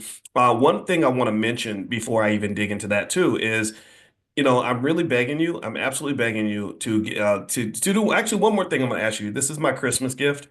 Can you give me a yes in the chat if you're going to buy some stock for your kids? Can you give me a yes in the chat if you're going to buy at least one or two or three or whatever number of shares you can afford, buy stock for your kids. I've mentioned to you all before, I'm a finance researcher, I'm a finance professor. As a finance professor, I can confirm to you in the research that it is determined that the number one wealth builder in America is the stock market. The stock market is the place that rich people put their money. And so I want your kids to be rich. I want your kids to be safe. And the reason this is very important is because if you go on TikTok or any other app, you'll see lots of 20 somethings who hate their lives. You'll see 25-year-olds who are stressed out, overworked, underpaid, mistreated, exploited, driven to depression because their economics are not right. If your money ain't right, it's hard for your life to be right sometimes. Give me a yes if you understand what I'm saying there. Money right, like my buddy Ash Cash says, money right, mind right. Well, if your mind ain't right, then your money won't be right. But if your money ain't right, then your mind can't be right sometimes. You understand what I'm saying? They connect, they're interactive. Mind and money are connected. That's why my wife, who's a therapist, she's a really highly super skilled therapist that trains other therapists to become therapists. That's how licensed she is. She's a full professor of social work. Very, very, very few of anybody becomes full professors. And one of the things that we talk about extensively is that there's sort of an interactive, recursive back and forth between mindset and money situation. If your money situation is bad, it's very, very hard to focus and to be productive in other areas. And so, what I really want you to do for your kids, and this ain't for me, this is for your children, is I want you to just get in the habit of buying them a few shares of stock. Do you know that if you simply spend $1,000, if y'all, some of y'all got 20 broke 24-year-olds that used to live with you. Some of y'all got these 20 somethings that are struggling right now, and I'm not making fun of it, but it's true.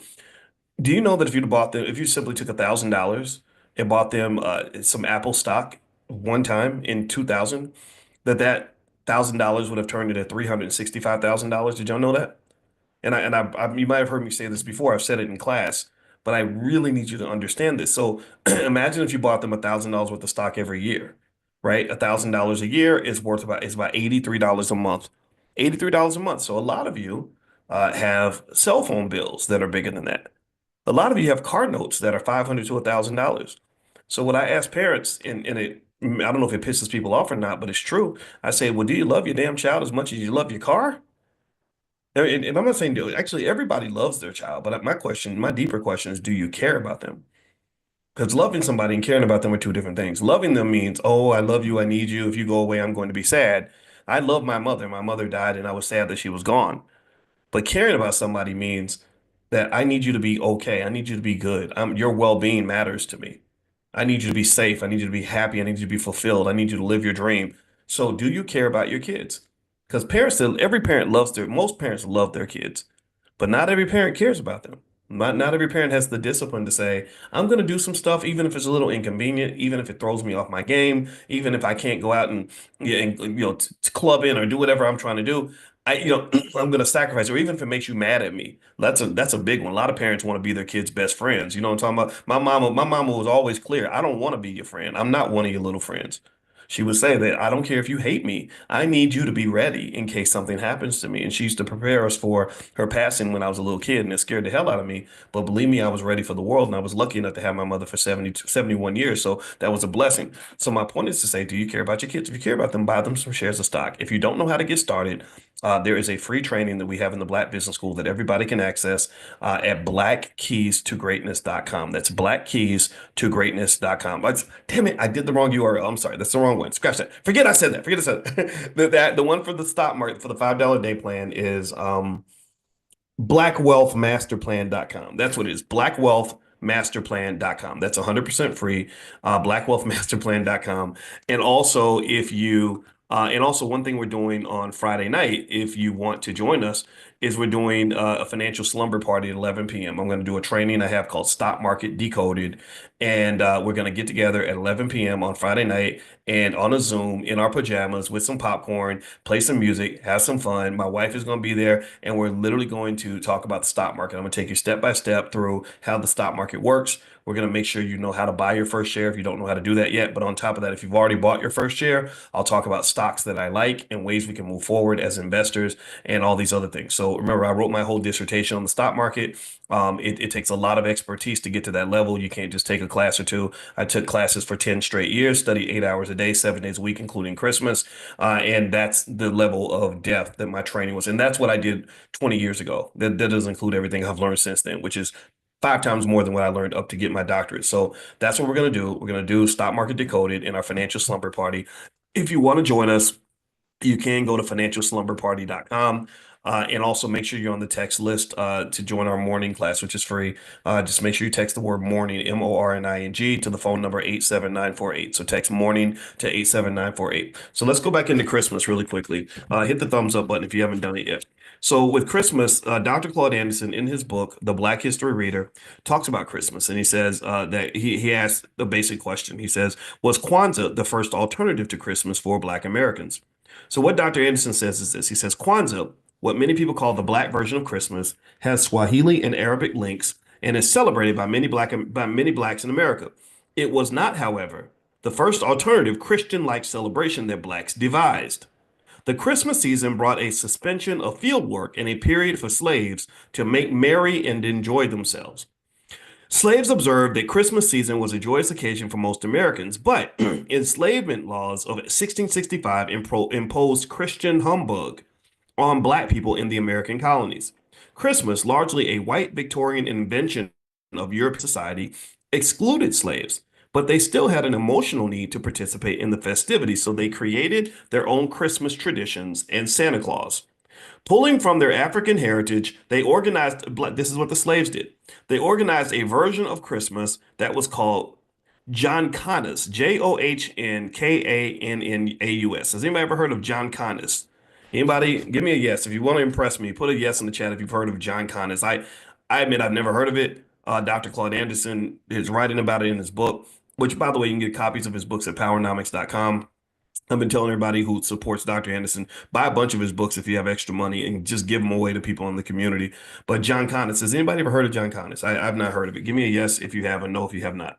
So he says here, the celebration around a trope of gaily costumed slaves who on Christmas Day would get slave owners permission to travel to several different plantations, singing and playing on homemade musical instruments. The second tradition they created was Christmas GIF, GIF, like, the GIFs that they have for memes and stuff. Christmas GIF. Slaves carried around small pieces of fruit or candy in their pockets like Halloween treats. Whoever said Christmas GIF first received a present. That's pretty cool.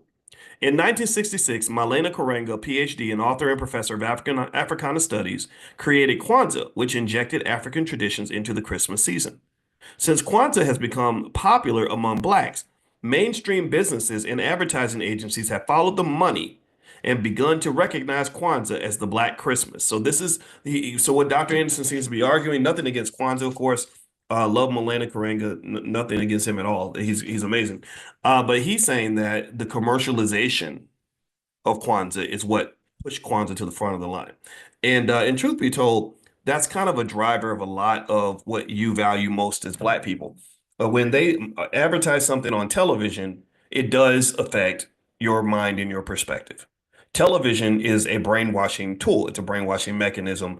In fact, it makes me think about the rapper Sexy Red. She actually made a post that was interesting where she said, I feel like some regular girl in the hood that they grabbed and just put on TV. And everyone was like, yes, that's what exactly what you are. You are a plant. They just grabbed you, put you on TV, and suddenly you become famous because of that. So to some extent, the same thing happens when we have selectivity in terms of who was picked as our civil rights leaders.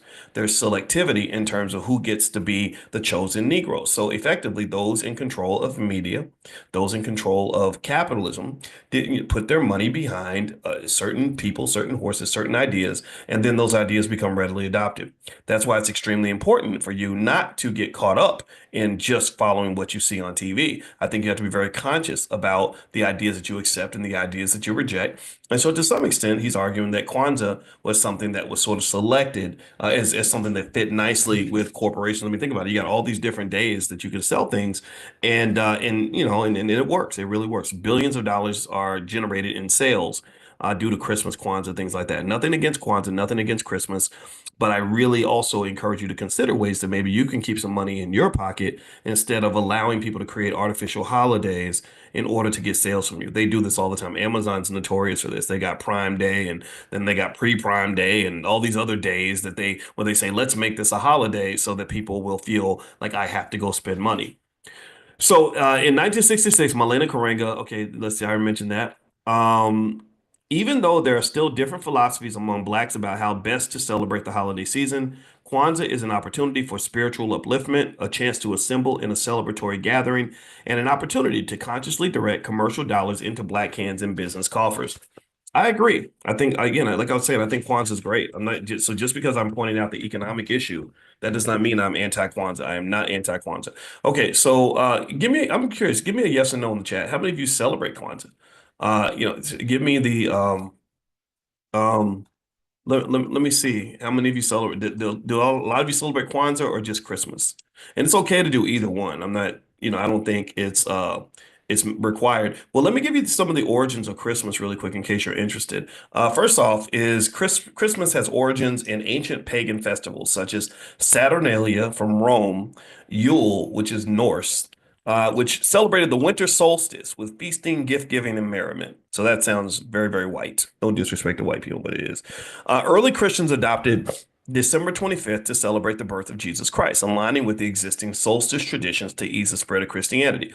Now, what's interesting is, is that you all know my mother died on Christmas Eve. She graduated. She went to heaven, and me and my sister were just talking about that, and we said, isn't that interesting that as much as she loved her Jesus, my mama loved her some Jesus. That was it. I don't go to church, but mama was definitely all about her Jesus. And she didn't go to church actually because she felt like churches were problematic, corrupt, that they're not truly connected to God in the way that they claim to be. So anyway, my sister said, isn't it interesting that she died on Jesus, or that she went to heaven on Jesus's birthday?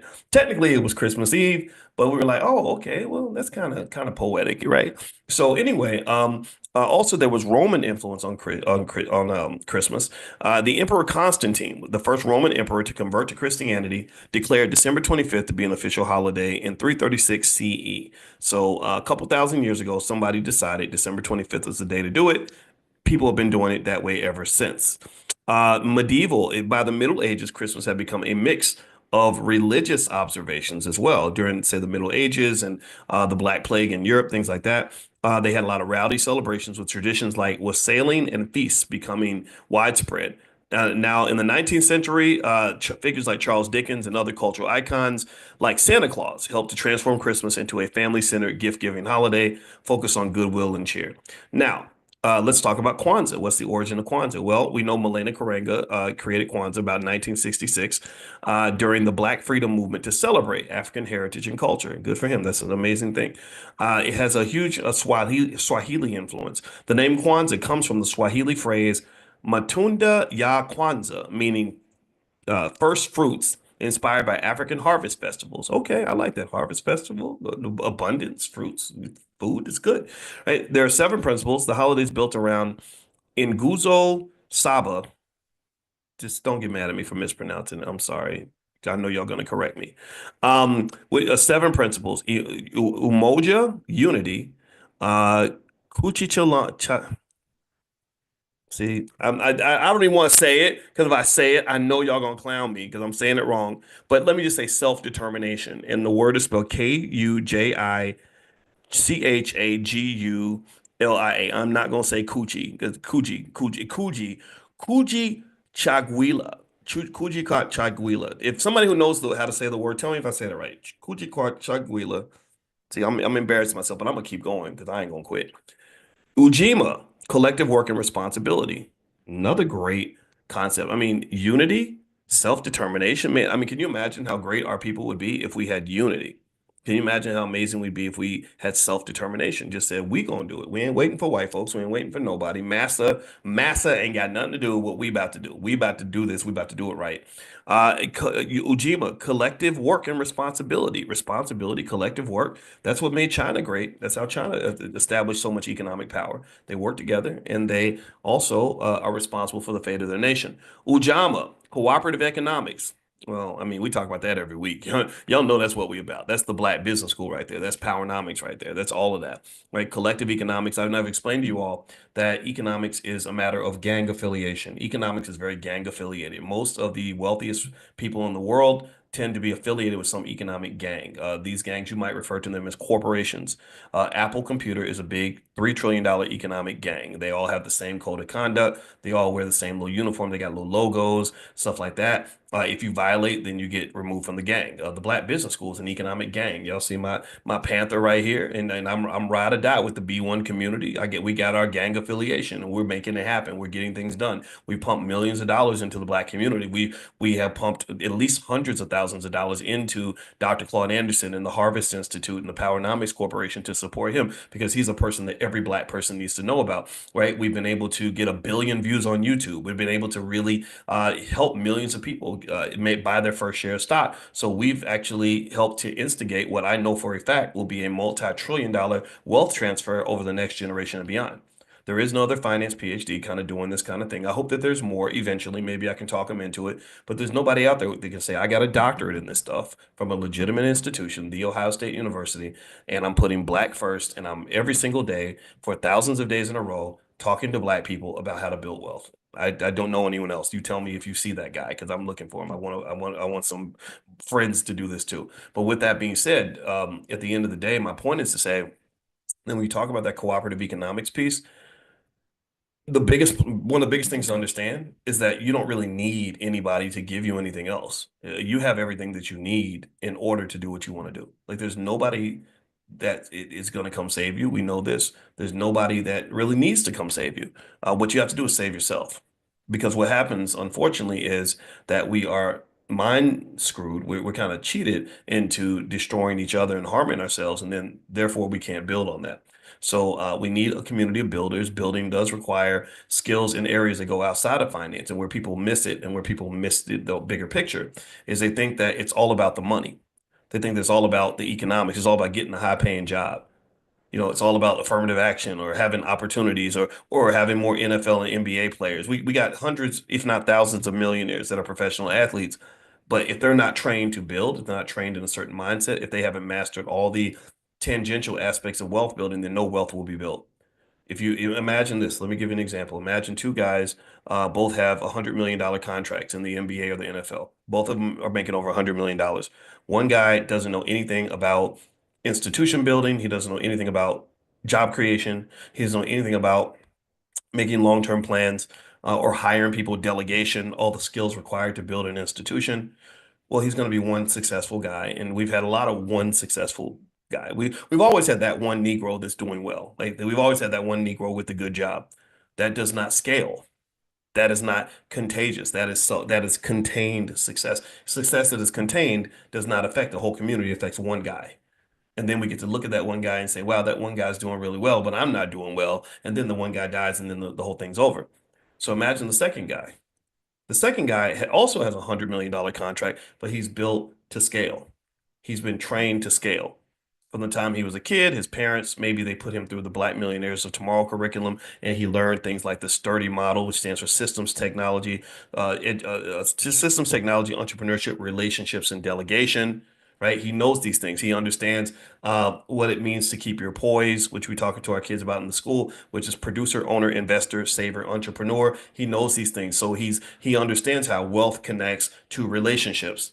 He understands how wealth connects to mental health. He understands how wealth connects to physical health. He understands how relationships lead to delegation, which allows you to build teams instead of doing it all by yourself, working like a super slave where you're doing 100 hours a week. He says, no, I don't have to do 100 hours a week. I'm going to do 40 hours a week, spending my time delegating to 20 other people so that instead of working 100 hours a week, I'm now working 20,000 hours a week. Do you understand? Right? He has a certain mind space that's allowing him to take his money and make it contagious, creating a concept that we've talked about exclusively in the Black Business School, which is something called financial fertility.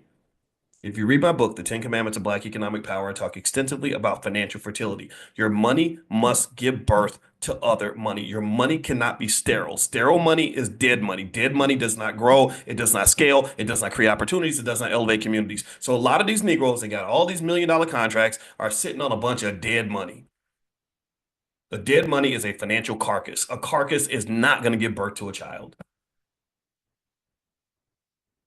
So your money has to be alive, and that requires the person who controls the money to have a certain understanding of how money works so you can maximize the value of the asset in front of you. Give me a yes if you follow what I'm saying. I know that I'm saying a lot. Give me a quick yes. Let's take a quick breather. I want to make sure you're getting you're digesting this. Because I know when I get excited, I start to go, go, go. And I just want to, I want to try to make sure we all kind of understand this on some level. And if you want tools that can help you with this, we do have a training I did called How to Turn Your Child into a Millionaire. It's very easy for me to turn your kids into millionaires if you do what I say and you start early. And the URL for that is kiddieboss.com, KIDDIE, kiddieboss.com. So you can go to kiddieboss.com if you like, or you can also text the word youth on your phone to 87948. So if you text youth to 87948, I'll send you some information on children's programs we have in the Black Business School, because one of our core values is that we believe Black people should educate our own children. Also, we believe we should create our own jobs. Also, we believe we should support Black-owned businesses. That's what we believe. That's who we are. I'm not apologizing for any of that. So, so anyway, last point. Let's finish up with Kwanzaa here. So Kwanzaa has what are the other principles? We talked about cooperative economics, NEO, which is purpose. Man, I love this. Purpose-driven life. Purpose-driven life, having purpose and like sort of having intentionality. See, if you've got purpose and passion and intentionality, then basically you've aimed, you've got energy, and you picked your target. Right? You're aiming at the target, so you got your purpose. Then you're giving energy to the target. You're going at it hard. That's intentionality, right? And then at that point, you've got your purpose as well, which comes from just saying, this is what I'm trying to do. Because I've got this purpose, I've got a goal. Now, because I have a goal, I know where to aim my rifle, and I got a I'm putting power in it. I'm putting gunpowder in the weapon. That's where that passion comes in, right? So anybody who has a purpose, who's passionately and intentionally targeted where their energy is going to go, cannot fail. A person like that cannot fail. They're going to just go through life and kick ass and take names, and people are going to get out of their way because most people don't know who they are. They don't know where they're going. Most people are sheep. Sheep just follow other sheep. So the sheep could all be walking into the slaughterhouse, and a sheep will just follow the other sheep right into the slaughterhouse. That's the world. That's life.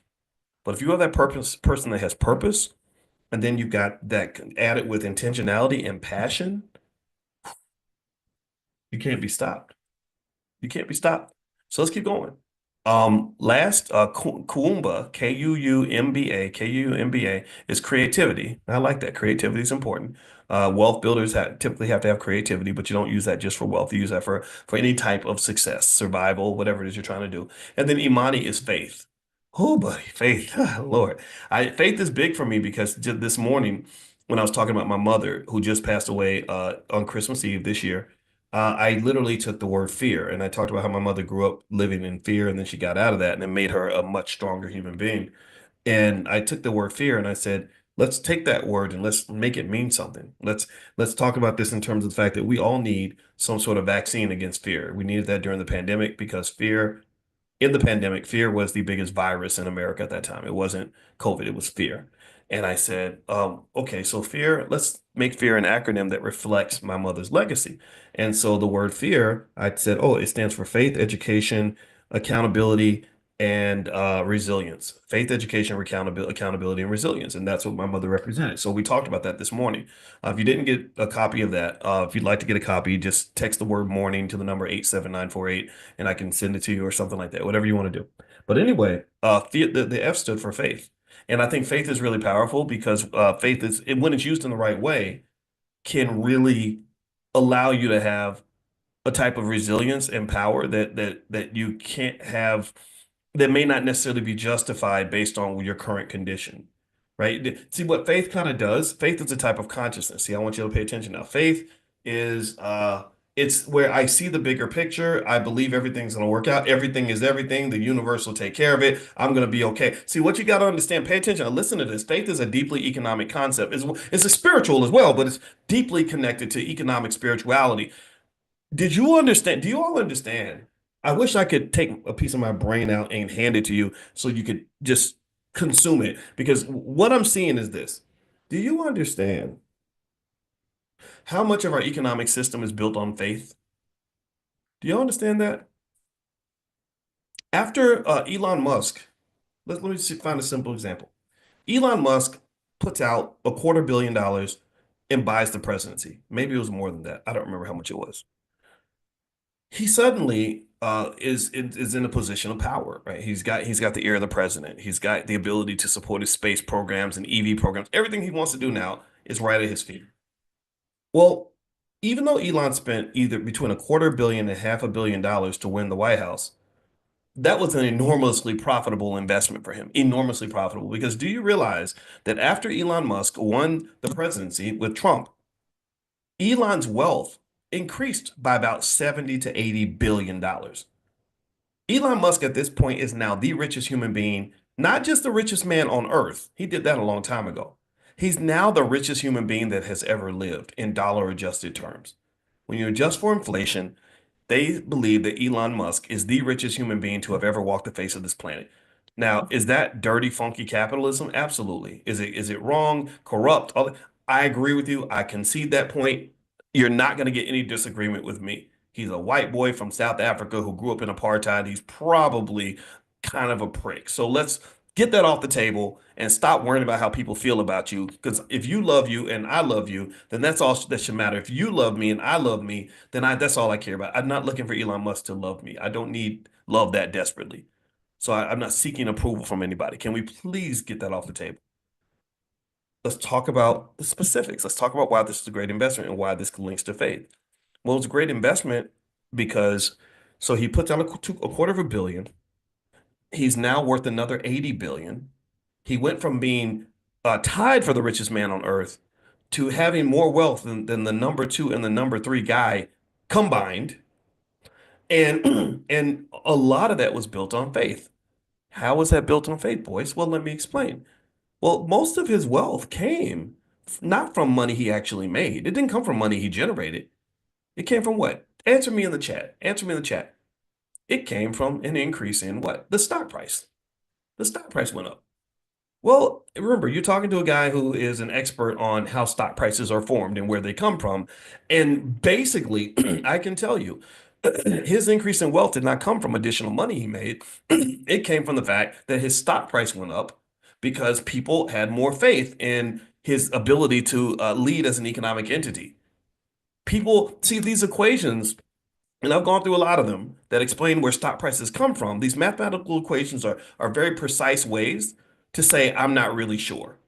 You use really precise numbers, exact interest rates, and exact discount periods, and exact cash flow estimates, all to pretty much say, like, well, this is our best guess.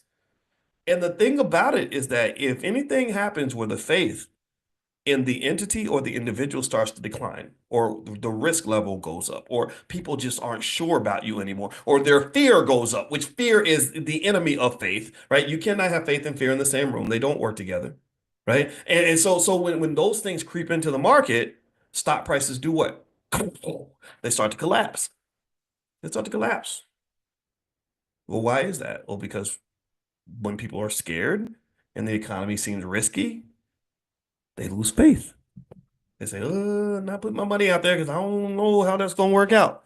See, so when I hear that word faith, I'm like, oh my God, that's amazing. That's an economic statement. And everyone else thinks about going to church and stuff. And faith is important in church for sure. But I think faith can be your friend. And I encourage you to really meditate on faith and what that really means for you, right? Faith might mean an entrepreneur who's going into the abyss where they know they don't have enough money, they don't have enough skill, They can't get a bank loan. Ain't nobody helping them, but they keep going anyway, believing to the core of their soul that there is something good at the end of the rainbow. That's faith. Cowards can't do that. Traumatized people have a hard time doing that. So if you claim to be a person of faith, then be a damn person of faith. Faith really means you can go in and say, "Gosh, I don't know how this is going to work out, but I think it's going to be okay." I live my life on faith, man. I live my life on faith. Do you know my when I was the hardest time of my life was this week when my mama dies right on Christmas Eve. That was very difficult for me. The second hardest time of my life was when I was 28 years old and I hit rock bottom. Everything in my life was falling apart. The woman I loved told me she was leaving to be with another guy. My classes weren't going well in school. And my money problems were so bad that I had to move out of my apartment in the middle of the night because I could not pay the rent. And so um, I remember being at rock bottom at that stage. And I remember just crying at my desk because things were so hard and I couldn't figure out how to move forward. I didn't know what to do. And I think at that point, there's something magical about hitting rock bottom where you say, I ain't got nothing else to lose. So I might as well go for broke. I might as well go hard. So going hard for me at that time meant that I said to myself, I'm tired of playing this stupid game. I'm tired of pretending to be a white boy. I'm tired of trying to fit in with people who don't like me very much. So I'm gonna go full Boyce Watkins on them, whatever that means, full Boyce Watkins. So at that moment, I committed to being me. That was literally the moment where the Boyce Watkins that you know, the one where a bunch of people love me and a bunch of people can't stand me, that's when he was born. He was born out of pain. He was born out of misery. He was born out of failure, and he rose out of the ashes. And I committed to this guy. I love this guy. And I said, I love you. I'm going to stick with you no matter what. So faith meant that I said, okay, if I work my ass off and get skilled at what I do, highly, highly skilled at what I do, and I'm a good person, then I have a very high probability of being successful at something. Those are my three rules. Bust your ass, get super skilled, and then just be a good, help people. Be a decent human being and it's gonna work out. Everybody ain't gonna love it. It's not always gonna be easy, but that was the strategy. It was really that basic. And that's what got me through everything. And that was me operating on faith. It's like, well, I know I'm damn good at what I do. I know I bust my ass and I know I'm a good person. So it'll be all right. It'll work out somehow. It'll all come together somehow. So faith is powerful, and I encourage you to really tap into faith when you're talking about making economic moves because you cannot build economics without faith. You cannot do black business without having faith in each other. That's a tough one, right? Y'all know what I'm talking about. You cannot build wealth for yourself. You don't want to invest for your children if you don't have faith that what I'm saying to you about the stock market growing over time is not going to work. If you don't have faith in yourself, then you're not going to jump out, start that business, make those investments, all those other things. So faith is, I think, such a powerful principle that all of us should apply in our lives. And the beauty of it is that you ain't even got to go to church. Just go to the church of you, whatever that looks like, right? Whatever that looks like for you. I'm not even here to judge that. All right. So what I'm going to do is I'm going to go ahead and finish this up for today. For those of you that were invited in from the weekly book club, just know what happened was the Zoom got erased by one of our team members. It wasn't her fault. I told her to do it by accident. And so I sent you all a text to let you all know that we were doing our book club meeting tonight. If you want to join the book club, you can go to blackkeystogreatness.com. It gives you free access to my life class, which is really good, and a lot of other resources. So I'm gonna put in the URL. I'm gonna put the URL in the chat. Blackkeystogreatness.com. If you're watching the recording, it'll be in the description of this video. And also, I do have a podcast on Spotify, two of them actually. One's called the Dr. Boyce Breakdown, where I do stuff like this and I kind of talk about everything, kind of blending wealth with a lot of other topics.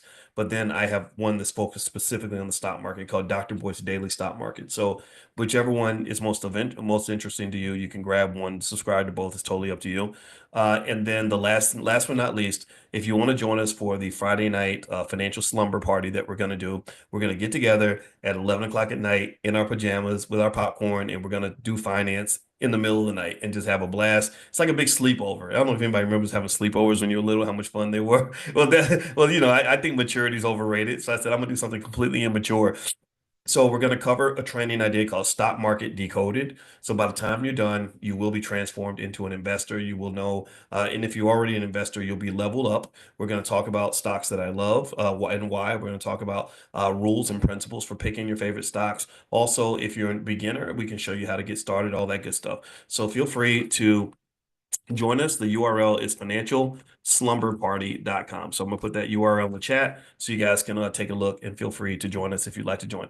So thank you guys for hanging out with me. I appreciate it. I'm go watch a movie with my sister now. As a family, as you can imagine, we're getting together to celebrate the life of my mother. And also, if you happen to be watching on YouTube or something, if you could hit that thumbs up button or something, that would really help. I hear that that helps in terms of getting more viewers, but the algorithm hates me. I think probably because of the pandemic. I think they were throttling all these YouTube channels because I have over 1 million subscribers, but it's really, really hard to get the algorithm to pick up our stuff because I think that there's something about our content that makes them uncomfortable. I have no idea. I don't care. Doesn't matter. We're still reaching millions of people and we're doing it under our own power. And I'm really proud of that. We're good. We're kicking ass, taking names. They cannot destroy us. They cannot slow us down. They cannot take us off the grid. It's too late. It's already out there. We're killing it. We're on top of the world. Let's keep going. So God bless you. Happy holidays.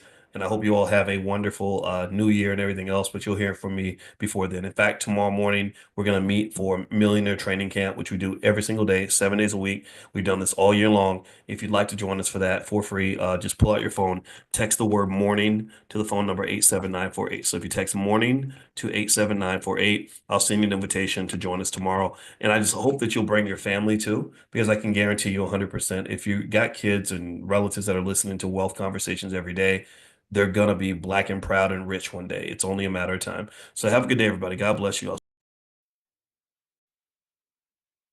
Good morning, everybody. Good morning. Let's go ahead and get started. I want to say Merry Christmas to everybody. I hope everybody's doing well. I know that today is a really remarkable and special day for me and my family. My mother, Robin Watkins, she's passed away yesterday, Christmas Eve, and yeah, and I got a lot to say about that. So, so give me 1 second, guys, as I get us all set up, and we're going to begin on this special Christmas edition of our Millionaire Training Camp. So give me 1 second here. Um, let's see here.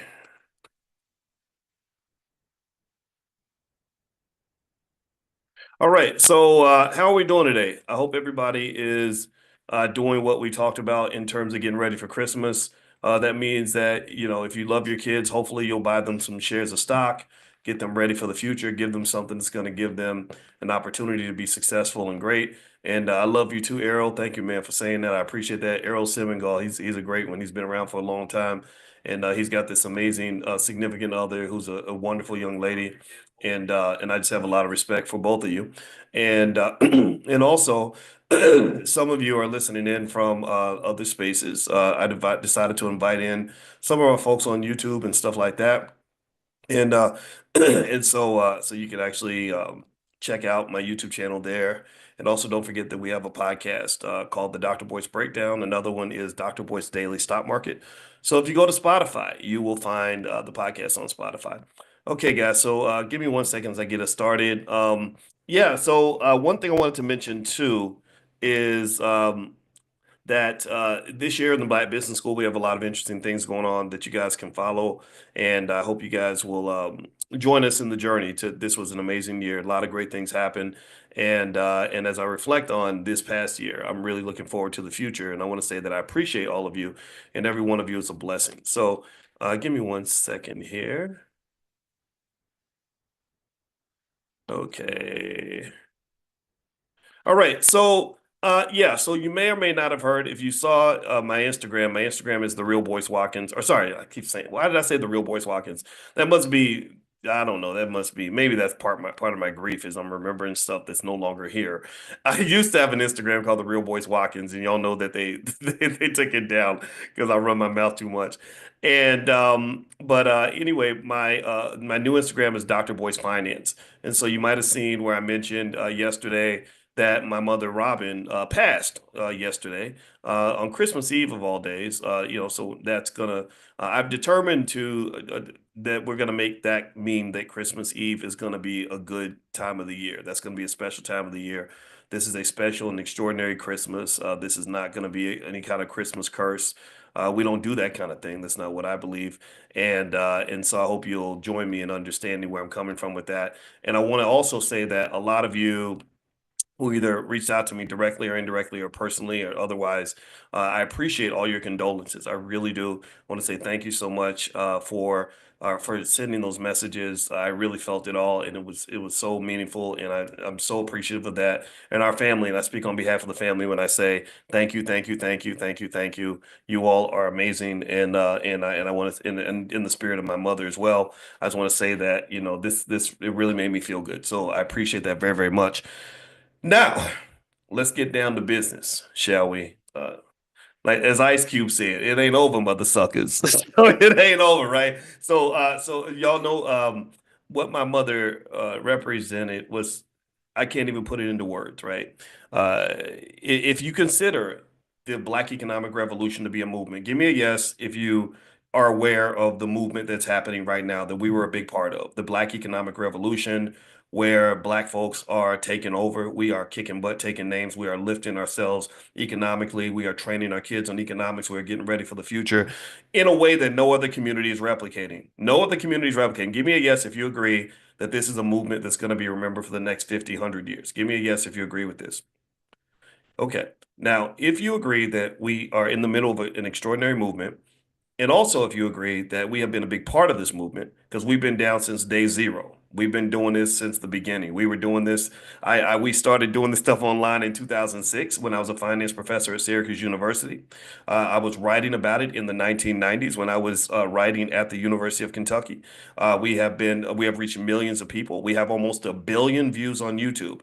We got it in. We're getting it done. We have 159,000 students in the Black Business School.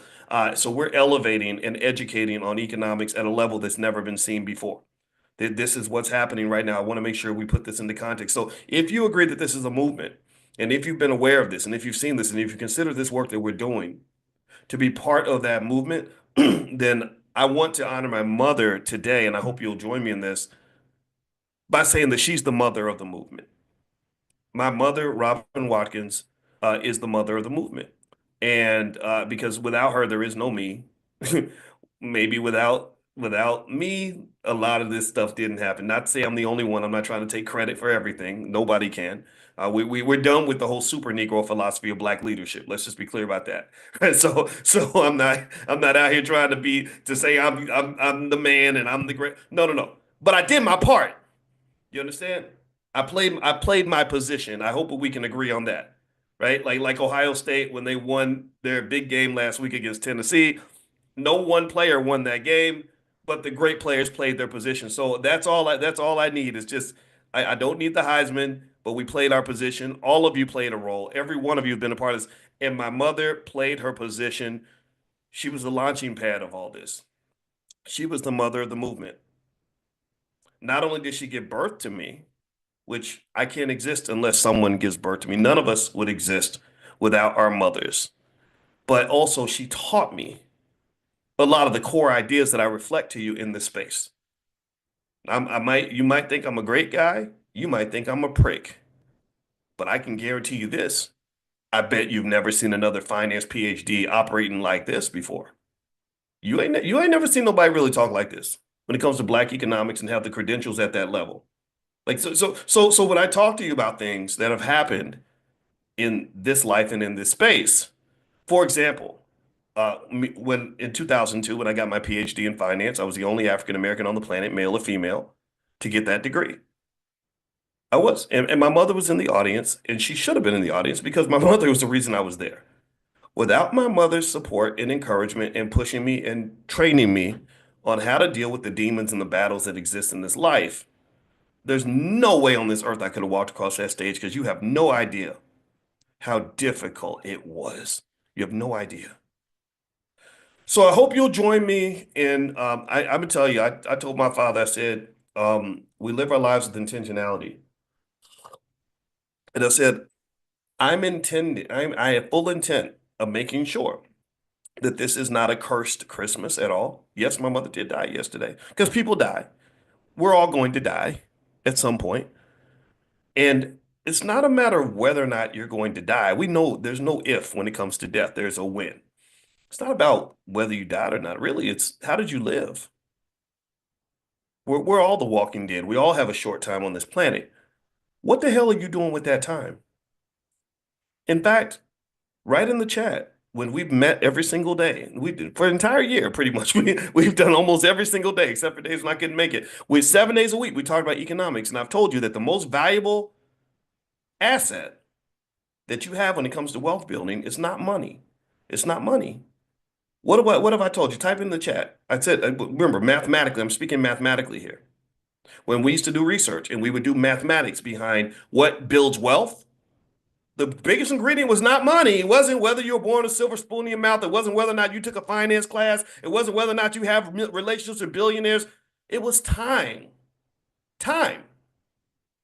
Time is the greatest asset you have. So we all got limited time. The clock is ticking every day. Every day. If you want to know why I wake up every day with a lot of energy, almost sounding like a maniac, it's because every day I get up and I'm looking at the clock. I'm clocking. I'm saying, whoa, we don't have much time left, and we don't know how much time we have, but we know that the clock is ticking. So what are you doing with your time? What are you doing with your time?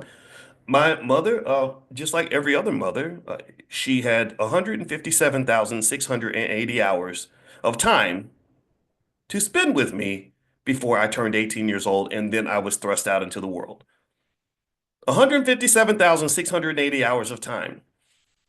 Now, if you think about it, it only takes a few hours to teach essential skills that any young black man or young black woman would need to be successful in life.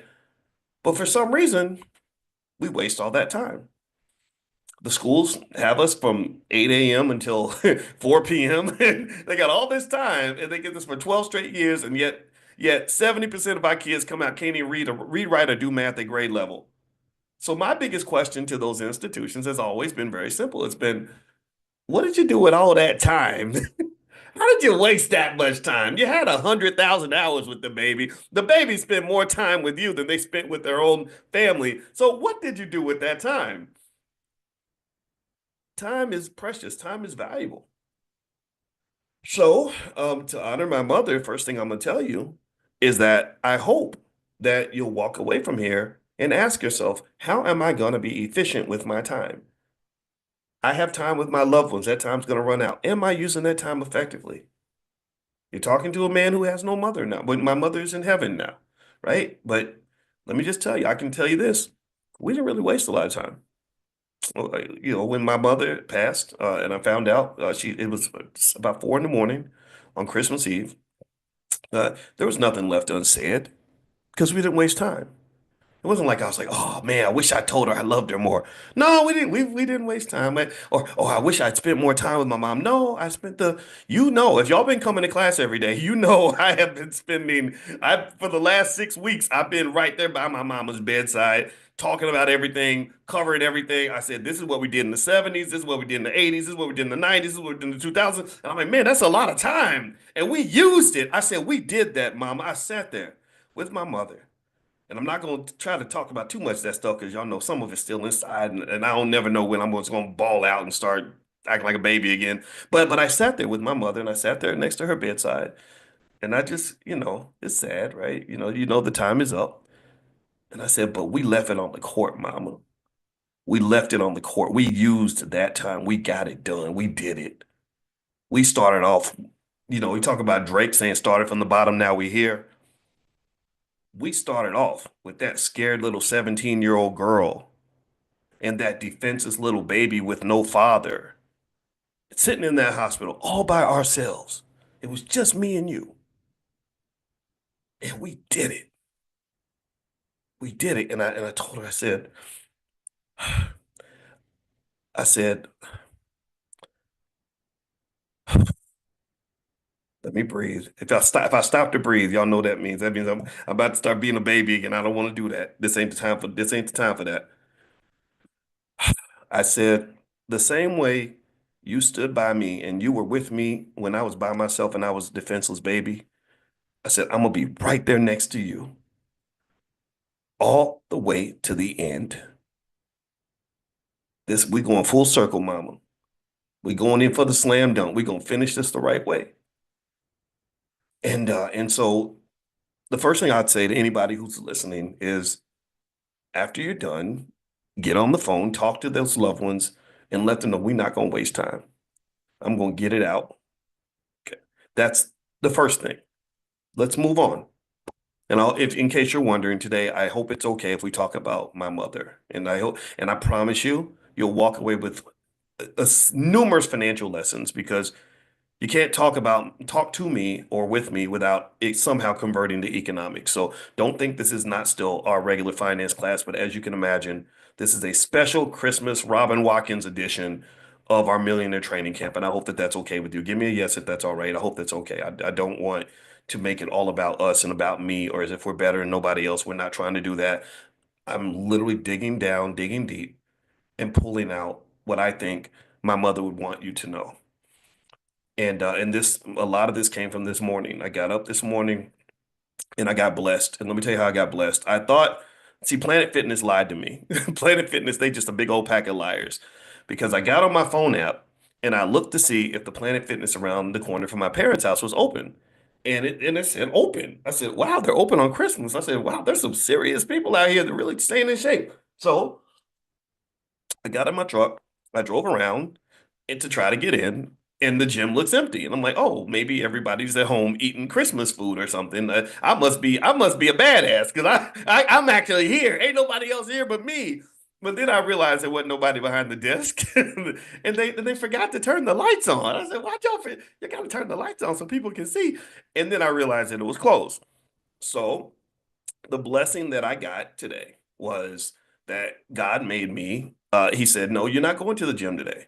I need you in nature. I need you outside. I need you to go running outside." So I said, "Okay, all right." So I went out and I ran, and it was the best thing in the world, even though because it was cold. I didn't want to run in the cold. I'm gonna be honest with you. And but I'm running, and it was great because I saw the trees and you hear the birds chirping, and I saw a pack of deer and just a lot of things, you know. So I ran around the neighborhood and I started thinking about Mama, and I started to download Mama and bring her into my soul. And and I was lucky because the funeral home that she's in is right around the corner from the house. It's about maybe less than a mile and a half. It can't be too far away because I'm fat, and if it's too far away, I can't run that far. But then again, you're running for mama, so maybe I can run extra long. But I ran the little mile and a half around the corner to the funeral home, and I said, "Oh, mama's over there. I gotta go see mama." And so it made me think about a time when my little brother was 2, and me and my sister and brother we were like preteen, and I'm 5 years older than my sister, so we would fight like cats and dogs. And I remember my brother wanted to see my mother, but mama was at work. So he was looking for Mama, but Mama wasn't there. And I remember him sitting next to Mama's door, and he was like crying, just waiting for Mama. And he fell asleep, like a little baby. He just fell asleep next to the door, waiting for Mama, and to come home. And I felt like my little brother in that moment. I did. I was a 53-year-old big ass baby, and I said, I want to be next to my mama, even if I know her body's in this building, just knowing Mama's there. So I said, I'm gonna go. I gotta go to this funeral home, and I gotta go see Mama. So I get over there and I'm wondering, I'm thinking if I just sit over here, they're gonna hopefully they won't think I'm robbing the place. But I went over and there's a little bench in front of the funeral home, and I sat in the bench and I said I'm gonna connect with my mother.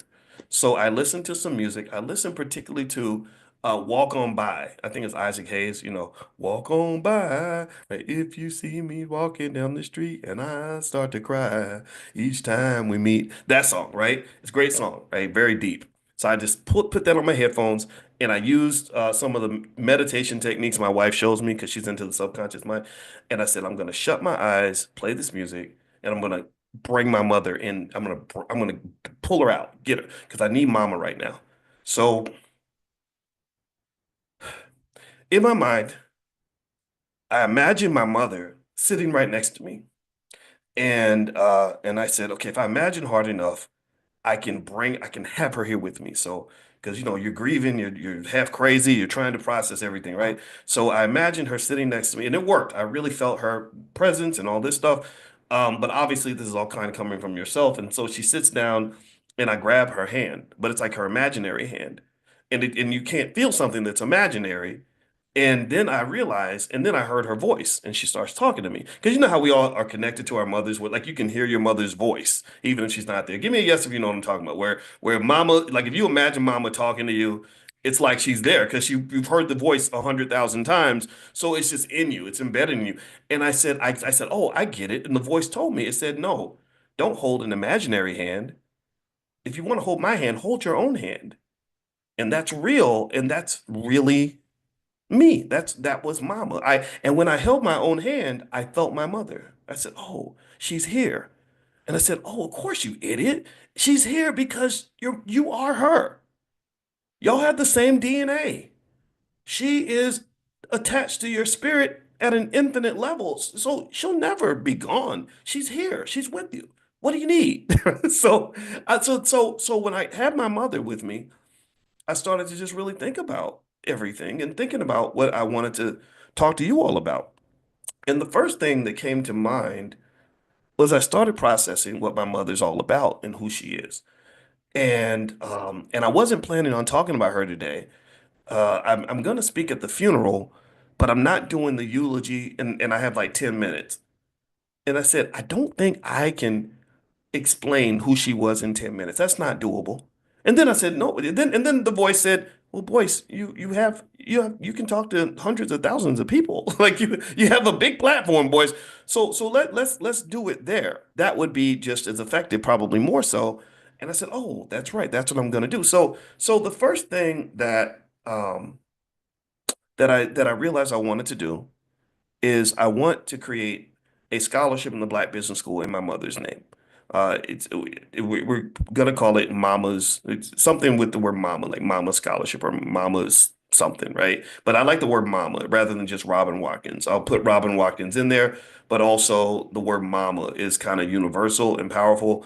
And so, if you want to be made aware when that's available, and other things that we're developing to honor her legacy in terms of things that will benefit you. Honoring her legacy means honoring you, just so you know, because that's what she was about. Um, Lots of people would come to my mother for advice on how to raise their kids. They would come to their mother for advice on how to get through the educational system. They would come to my mother to talk to her about things the same way people talk to me. So anyway, if you want to be notified, if you want to receive any of this, pull out your phone and text the word mama to the phone number 87948. So just pull out your phone. I'll give you guys a second to do it. Text the word mama to the phone number 87948. So so if you do that, then you can be made aware when the scholarship's available. It'll be for kids. And then second of all, I'll just send you stuff to kind of remember mama and what she kind of did and things. And again, the goal is to support you. It's not to just sit here and me talk about just my family or just me. I really want to talk about you. So that's the first thing I want to mention. The second thing is I thought about what my mother represented as a human being. And it made me think about the pandemic. The pandemic was terrible, right? Do you agree? Like, how many of you still feel like we're gonna just be scarred like because of what happened in the pandemic? Like, we got problems that will never go away because of the pandemic. How many of you agree with that? That literally we have economic problems that will never go away because of the pandemic. It blew inflation out of the water. Prices don't go down. You don't get deflation. Deflation is when prices go down. The best you get is disinflation. That means less inflation than you had before. So think of disinflation like less inflation. So you're gonna have economic problems for a very long time. The poor little babies that missed 2 years of education have not recovered educationally. They have not recovered socially. A lot of children are very awkward now because they don't even know how to talk to people because they lost 2 years where they were sitting in their room by themselves. Did you know, in fact, they shut down dozens of nightclubs in London, in central London, because they said young people don't want to go out anymore. They just want to sit in their house and sit by themselves. And that's in conjunction with the fact that the global population is dropping precipitously. Not in Africa though, because Africans are smart. They didn't listen to Bill Gates and all those people that would tell them that the population was growing too much. So we're smart. We have God consciousness. But in a lot of these other countries, whether it's Europe or Asia, populations are plummeting, and they're like, "Oh my God, what are we gonna do?" Africans are like, "Please, we gonna be good, right?" So with that being said, the pandemic brought a lot of problems that are not going to go away. And during the pandemic, when there were lots of issues, lots of health related issues in particular, people were providing these solutions, right? And the solutions mostly consisted of these shots. Hey, I got a shot I can sell you, right? These pre-existing conditions. You black people have so many pre-existing conditions. Here, come get this shot, right? And I'm sitting there thinking, well, why didn't you fix the pre-existing conditions? If you cared about it so much, why didn't you stop all the diabetes and the obesity and everything else that's giving us the pre-existing conditions? But we know how capitalism works. Capitalism says, I'm going to create a problem, and then I'm going to charge you to create the problem. I'm going to sell you the donuts at the front of the grocery store, and then I'm going to sell you the diabetes medication in the back. So I'm going to make money creating the problem, and then we're gonna make money pretending to solve the problem, not actually solving it, but managing it, right? That's why healthcare CEOs got to run with more security than 50 Cent, right? Because people are like, I'm mad at you, and one of us gonna come get you, right? That's why the healthcare CEOs they gotta roll like rappers now because you got people out there that want their heads, right? And this is a reality, right? So what's interesting though is that the biggest virus during the pandemic, it wasn't COVID. The biggest virus during the pandemic, in my opinion, was actually fear. Fear was they need a vaccine for that. Fear was causing people to not talk to their relatives. Fear was causing people to do things that were irrational. Fear caused people, it caused the country to divide in a way that was very problematic. And one of the things that made me think about coming back to my mother is that I remember talking to my mother, and when how you get older and you start talking to your parents about things that you didn't talk about as a child because you were a child, and now you're both adults, and they tell you about things they were going through when you were a kid, and you're like, oh, I didn't know you were dealing with that, right? Well, my one thing my mother told me that was really interesting was she explained that when I was younger, she was very depressed. And she said part of it was because she lived in fear. She lived in constant fear. And I said, but that doesn't make sense. Like, how is it that you lived in fear, but you seem so courageous? You did a lot of amazing things. You fought the school system on my behalf. You chose to give birth to me. You could have aborted me or something. That would have been easier, but you stuck with that. And I did. I said, that doesn't make sense to me. And then I figured it out. I said, okay, I understand. Her faith helped her overcome her fear. Her faith helped her overcome her fear. So what I did was I said, okay, let's do let's do some medical research here. And since they were talking about vaccines and stuff during the pandemic, I said maybe there's like a fear vaccine that my mother can help us to sort of understand and appreciate that will help us to achieve things in multiple areas of our life. So what I did was I took the word fear. This is all happening while I'm out on my run and I'm processing this. And I said, we're going to make it into Mama's acronym in a way that it reflects who she was, what she was all about, and why she was able to have the impact on the world that she was able to have. So the first, the F in the word fear stands for faith. And when I think about faith, I think about when I was a kid, when I was 5 years old, or let's go back before that. I'll tell you that in a second. So imagine it's 1971 and you're 16 years old and you're pregnant and you're from a poor black family. That's got to be one of the scariest things in the world. Even though mothers are these amazing people that do literally the most important job on the planet, it is literally the most important job on the planet because none of us would exist without our mothers. It's the most important job on the planet because if mothers all stopped doing their job, we'd have a whole nation full of serial killers. That's what we'd have. A mother's love is something that's irreplaceable. And even though that's the most important job on the planet, for some reason, we have this habit of beating up on mothers when they are blessed with pregnancy at an inconvenient time. Right? We tend to be you know what I'm talking about? Like we call them names and oh she's a blankety blank and oh she's out here, she's fast and this, that, and the other. And it's absolutely terrible because what it does is it causes us to lose our consciousness and our ability to see the big picture. We're unable to look at the value of human life. Tell me if you get what I'm saying. We don't see how precious newborn children are. We don't understand the value of our youth. Think about this. Entire societies are on the decline for one big reason. The birth rate's going down. They're panicking now because they're like, oh my God, in order for us to accomplish things, we need people. Well, guess what? You need mothers to produce people. Do you agree with that? Do we agree that mothers are an essential ingredient to making people? Or have we gotten so wokety woke crazy that we literally think two daddies can get together at a Diddy party and make a damn baby? Y'all can make a whole lot of stuff. You can make some liquor, you can make some baby oil, you can make some pink cocaine, but you can't make a baby, dude. That's what you can't do that.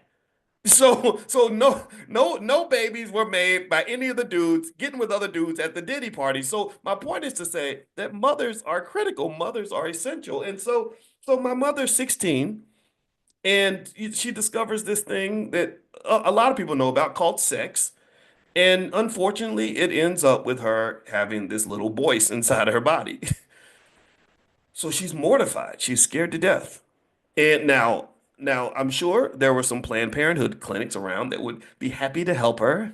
We're your friends. We're your allies, right? I'm sure there was somebody around that would have said, just come by, you poor little black girl, and just we could just terminate the baby. Just we're just gonna get rid of the little Negro, and then you won't. Then you can go back to partying. You can go live your Cardi B life if you want to. And for whatever reason, my mother didn't do that. Who knows? Maybe a lot of us would have done that. I'm not blaming people that make other choices, but she didn't. So here's what happened. Here's where faith kicked in. So she goes to church. Some of you have heard this, some of you haven't. I'll share it again though. Um, and she's sitting there and she's just scared to death because my grandmother's very strict and very stern.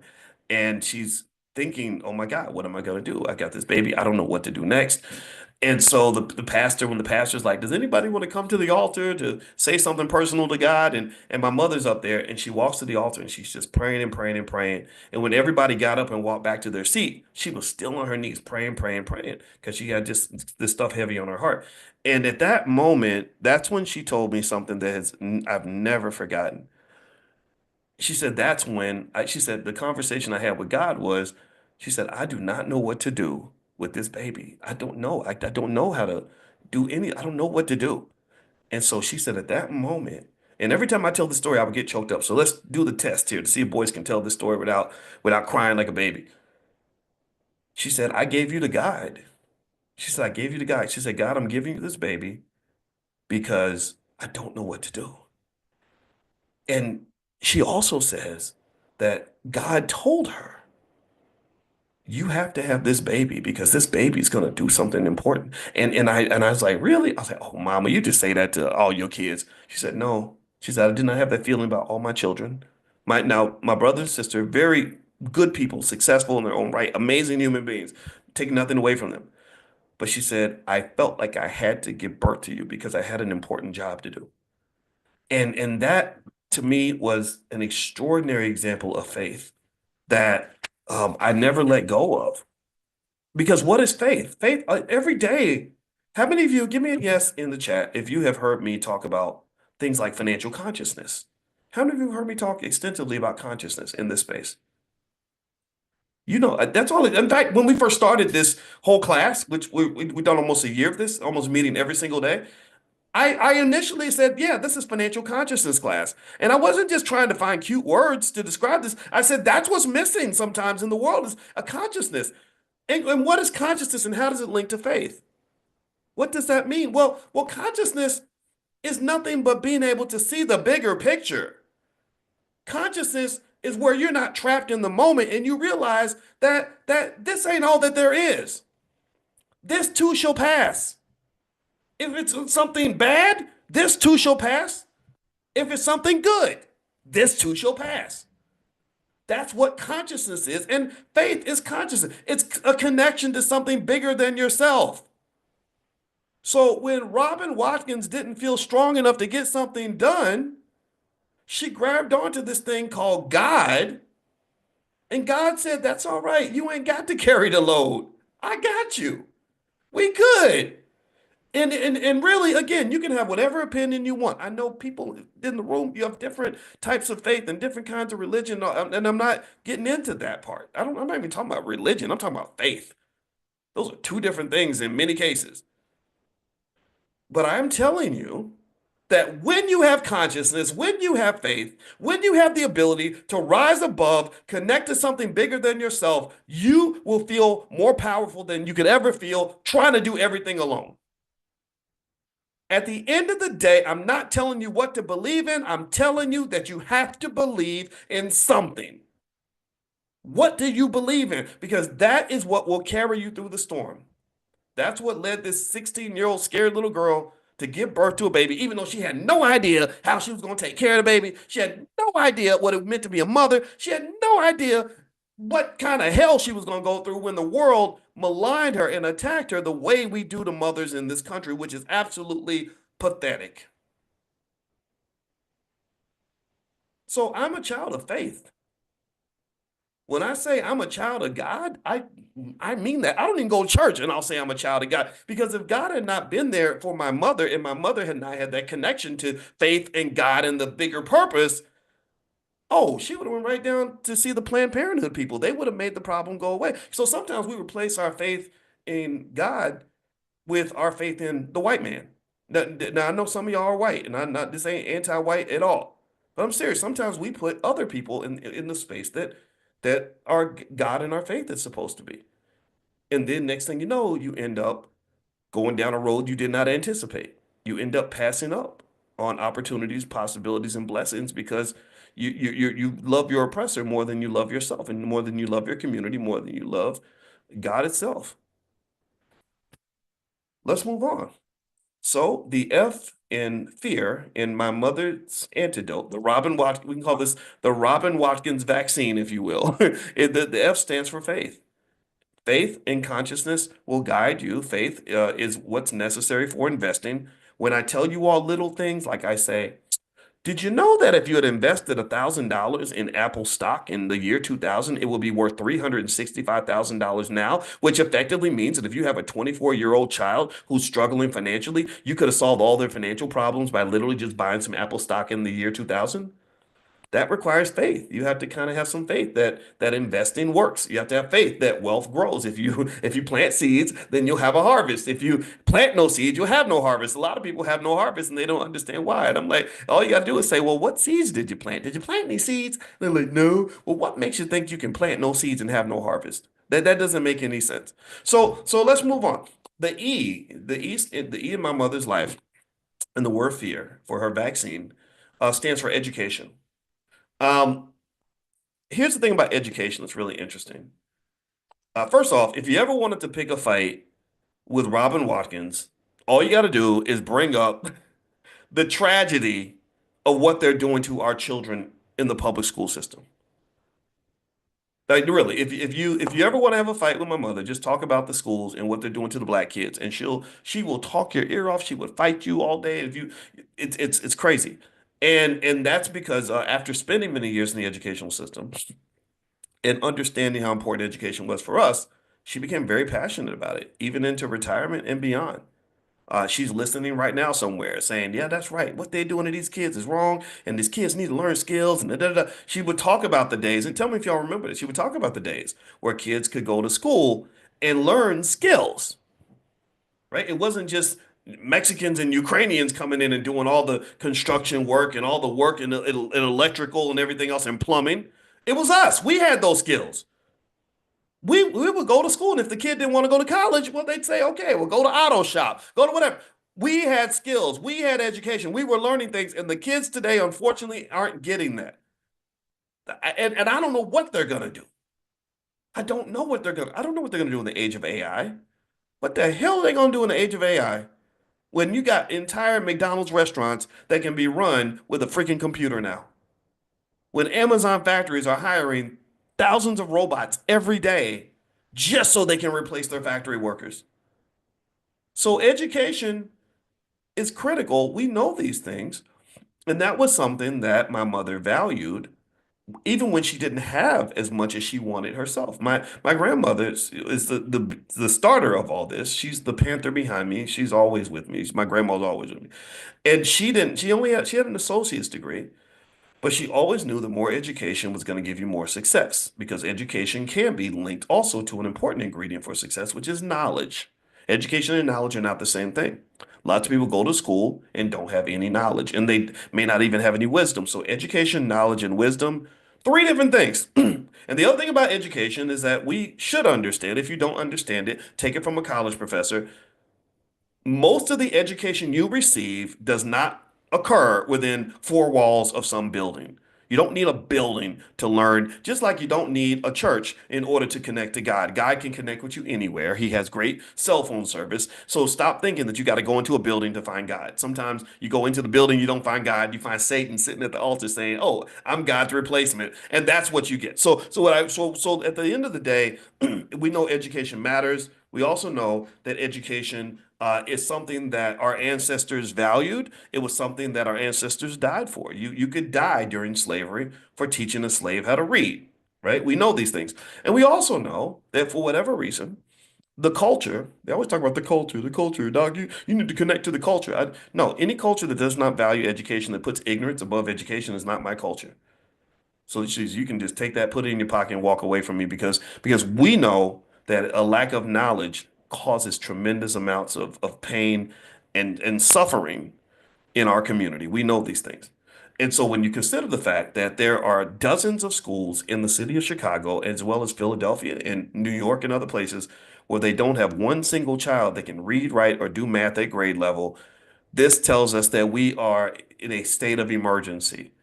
We are in a state of crisis in this particular area. So, what I would say is, I would say, imagine if our community, again, we could talk all day about oppression and racism and the white man did this and the white man did that. Yeah, yeah, the white man, he gonna keep being white. He ain't gonna stop being white just because you're complaining about it. But imagine if we had a community where we valued education as much as we value sex. I see a whole lot of conversations on the internet about sex. Well, 50-50, and what if should she sleep with me on the third date and all this other. What if we valued it? What if we valued education as much as we value sex?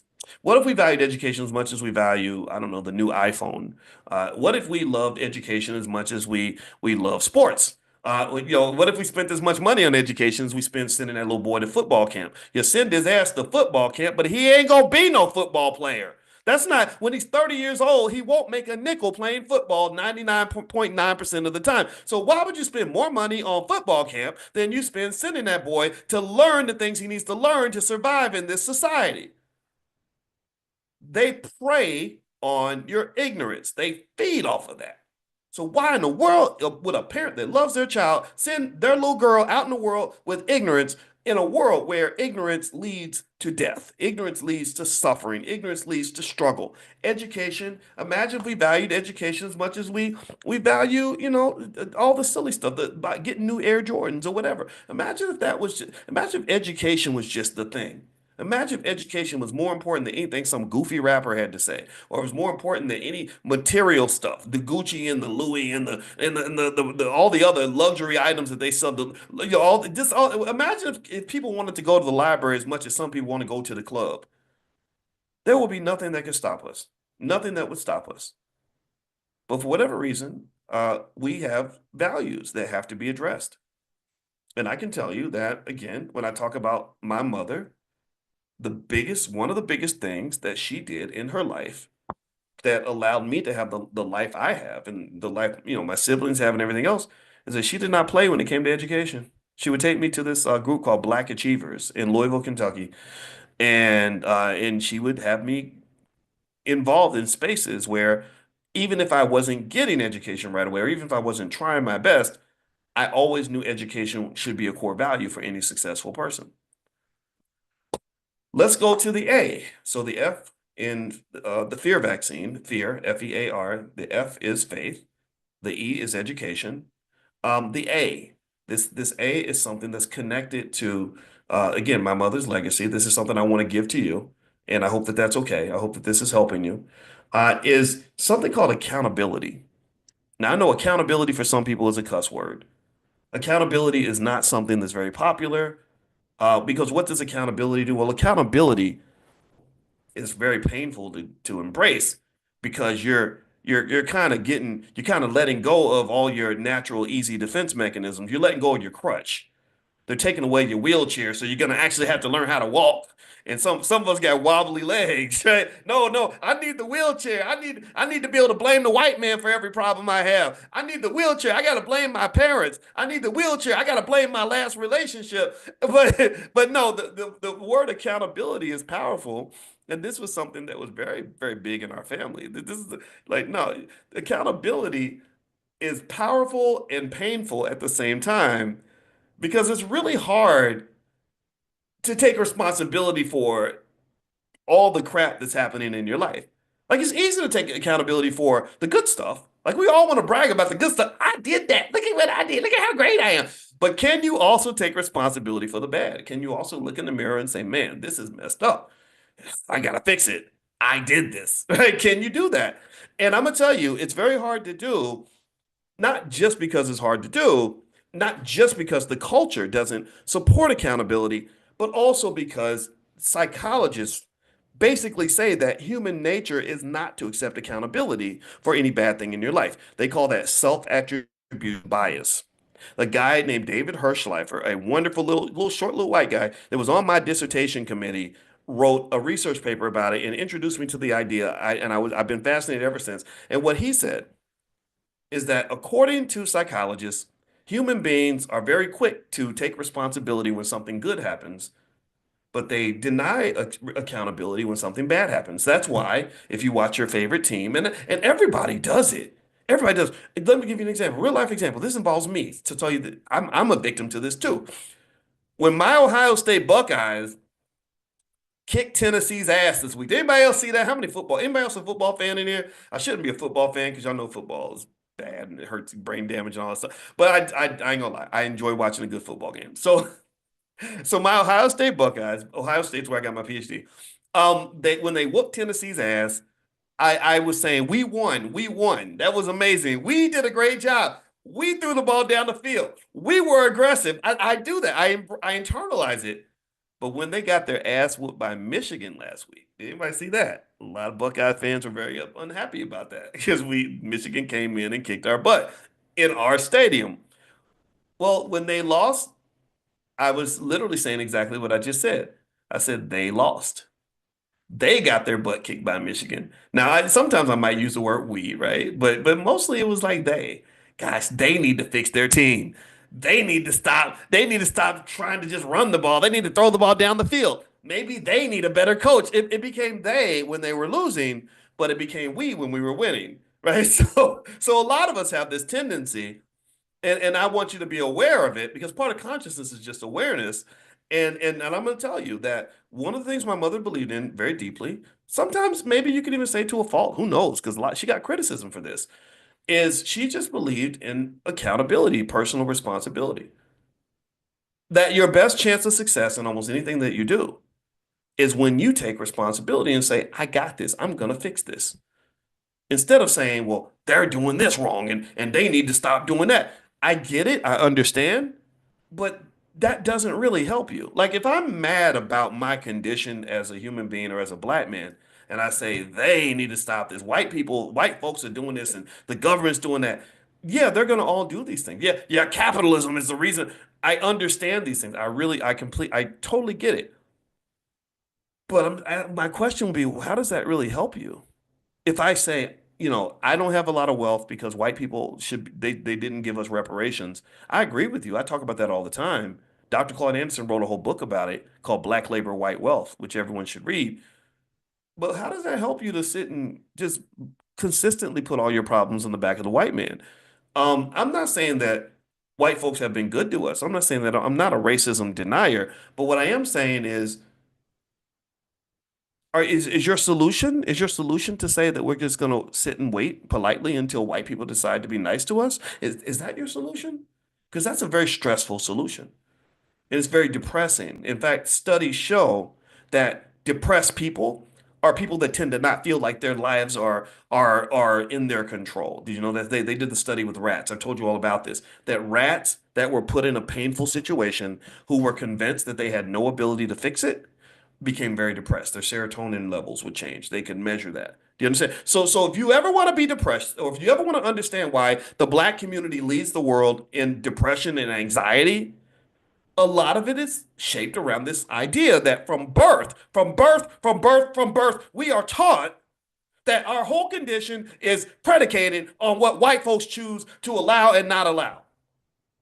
That's what we're taught. And that you cannot be successful as a black person until you get the approval of whites. That's why you got entertainers out here buffooning and cooning. You got people out here bowing and scraping and selling out like crazy. You got people just sitting here and thinking, gosh, I would be successful if white folks would help me, or they would, or why I would remember when I first started doing black wealth related stuff and I started speaking on this publicly. I literally would have people tell me that you're not going to succeed by doing wealth related stuff in the black community alone. And I said, well, I really like talking to black people the most. I don't hate white. I never did. See, people think that because you love black people that you have to hate white folks at the same time. This ain't about you, man. You're not that important where I got only so much energy, and all the energy I want to spend is going to be spent on loving my people. It's not going to be spent on hating you. Hate takes energy. So stop that, right? That's silly. So I remember I would get people that would just tell me like, well, black people don't care about wealth, and really, white people, you're not going to be have a successful business if you don't appeal to white folks. And I'm like, why does every road to success, wealth, power, opportunity, and possibility have to go through massa? It ain't going. I don't give a damn about massa. No, I'll fight massa if I have to, as long as massa don't want to fight. Just don't be blocking the door. When you block the door, oh, I'm kicking that sucker down. I'm going through you, around you, over you, under you, whatever it's gonna take. But you're not. No, you ain't stopping this train, sucker. That ain't happening. So my point is to say that while I understand that we have to acknowledge all these things that have happened to us, all these things that people have tried to do to us, and everything else, and I think it's very important to understand. Number one, the greatest power that you have to change your condition starts with you. And then, secondly, um, if you spend so much energy thinking about the obstacles that are against you, you can't spend time putting together solutions to get around those obstacles. And I really will tell you, I believe that unfortunately, a lot of the culture, what they call this civil rights culture, but I don't think it's really civil rights. I think it's something else. Um, the Negro management culture, that's what we might call it. There are so many people that build entire careers and entire industries on the idea of convincing you that whatever energy you were going to spend building for yourself is better spent with you wiring into some pre-existing infrastructure that other people have created. That means that if you are a talented and intelligent young black man or young black woman, you're better off looking for a job than you are looking to build an institution. Do you understand? Does that make sense? Do you get it? Like you're better off just look, hey, we already got it built. It's already here. The house is built. Don't worry about building your own house. That's hard. That's above your pay grade. You people aren't that smart. That takes a lot of work. It takes a lot of patience. Instead, just come live with us because we're your allies. That's what we get. Like just come into our economic house. You'll be cool. And then you come in and you say, okay, all right, well, this is the easy route. And what you don't understand is that God does not give you the easy route to real success. He doesn't. Just like wealth. When I told you about time and how important time is in wealth, if you ever want to either have no wealth or have fake wealth, just go through life thinking that you can get a whole lot of money real fast. And look at our kids. Look at how many of our kids are have embraced the fast money culture, thinking everything's supposed to be fast and easy. And then you get it fast and easy, and you think that it's real, but really you find out it's an illusion. You find out that there's a puppet master that's controlling all this. You find out that the Wizard of Oz has created a false sense of security for you. And then when they take it all away, you're like, wait, what happened? It was racism, y'all. Well, that's because you didn't build your building on a solid foundation, damn it. Nobody taught you that you have to have that accountability, you have to have that patience, you have to have that consistency, you have to have that courage. You have to understand that there's no shortcuts to real meaningful success, power, possibility, and wealth. There's really not many shortcuts to that. What I explained to you that investing $1,000 in Apple stock in the year 2000 means you'd have $365,000 today. That whole methodology consists of one essential ingredient. The essential ingredient is that thing we talked about earlier called time. If you think you can do that without 24 years being involved in the process, then you might as well go buy a damn lottery ticket. And most lottery tickets do not grow your wealth at all. You got to be real with yourself. You got to learn how to keep it real. So we all do. We all have to embrace this as our culture. So let's go back to the accountability piece. Last thing I'm gonna say on that is this. I remember when I was 19 years old, and this tells you how hardcore my mother was when it came to accountability. See, I had no money like a lot of college students. I was broke. And I did get a lot of money sent to me in school and stuff like that. I was kind of jealous of the kids whose parents would send them, checks every week and stuff. My parents did not do that. And I remember I called my mother when I was 19 and I said, hey, mama, I need some money. And she said, and she said, okay. And I said, because I don't have any money to eat. Like, what am I going to do? And I went into like little kid mode because you're talking to your mama, like, mama, I don't have no money to eat. And you know what she said? She said, so what are you going to do about that?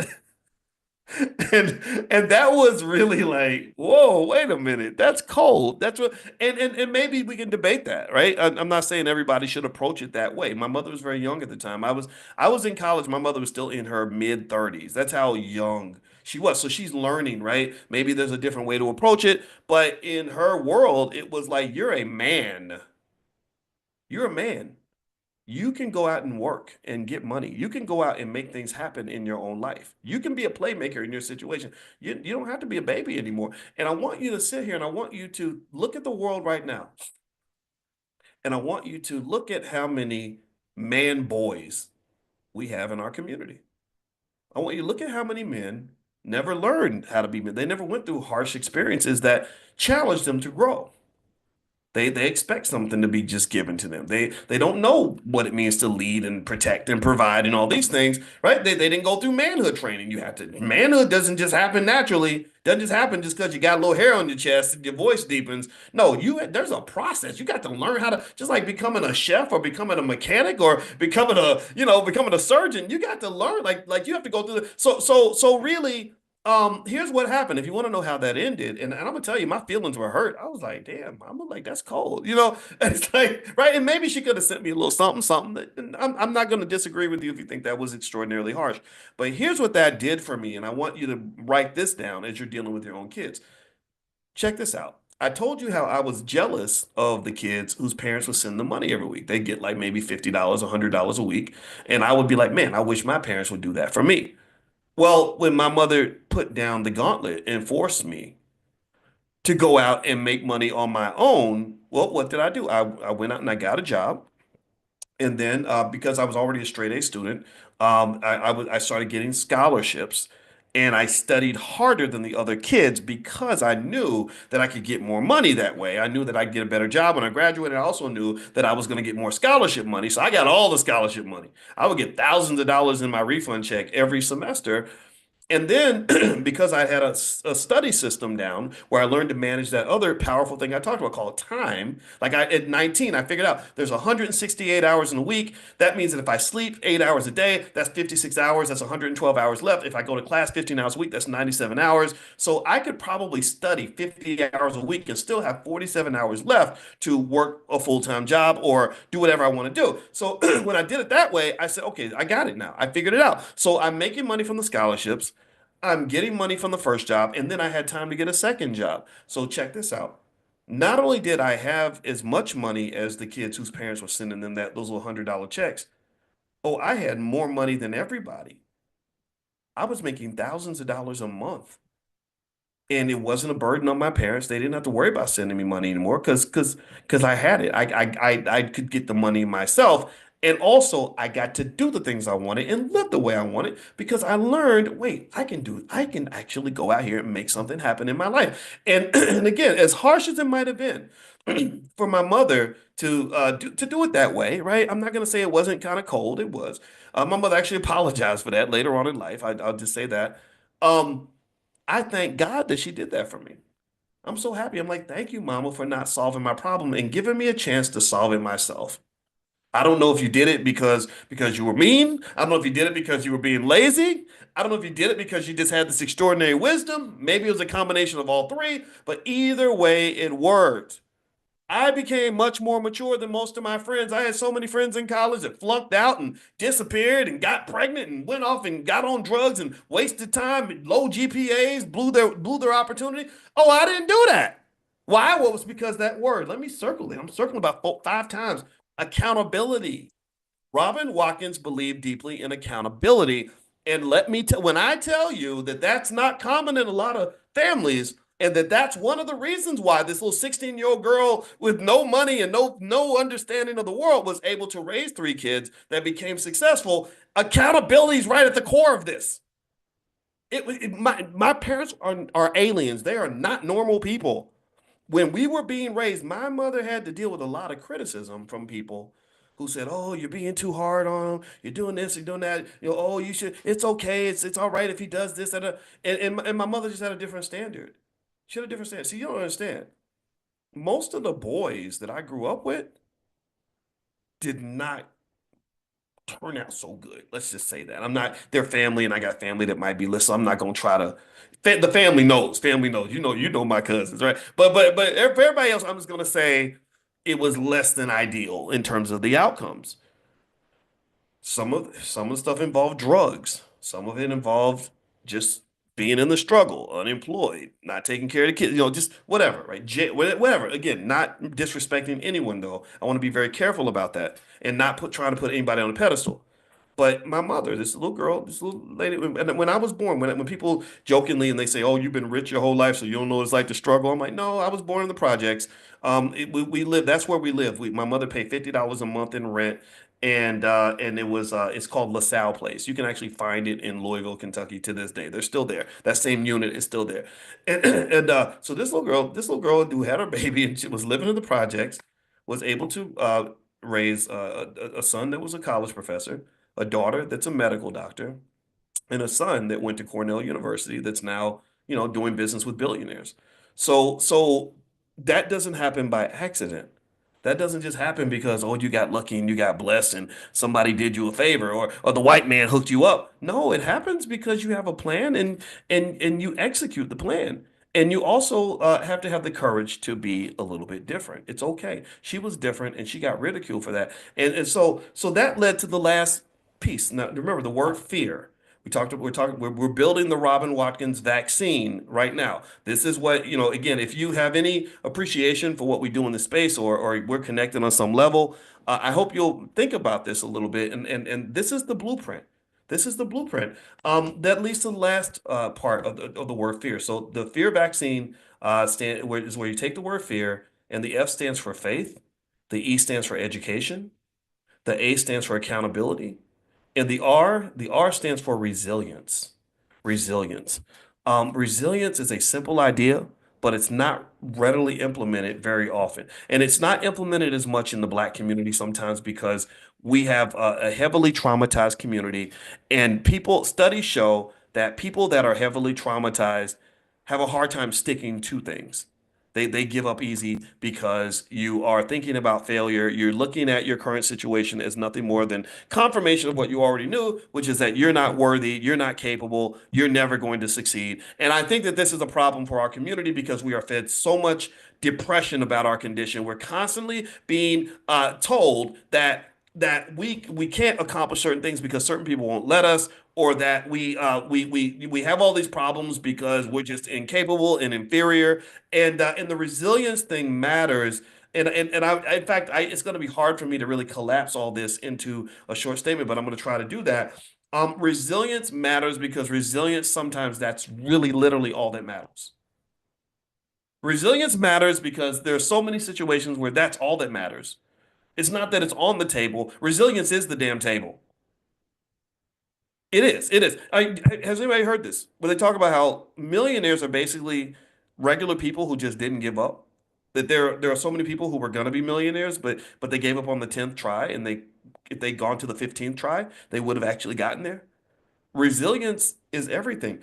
And so to sort of remember this with my mother, one thing I can say in terms of resilience, in terms of the way it manifests itself, is that to this day, my sister is the only person I know who actually went to medical school, flunked out, and then went back to medical school again and finished.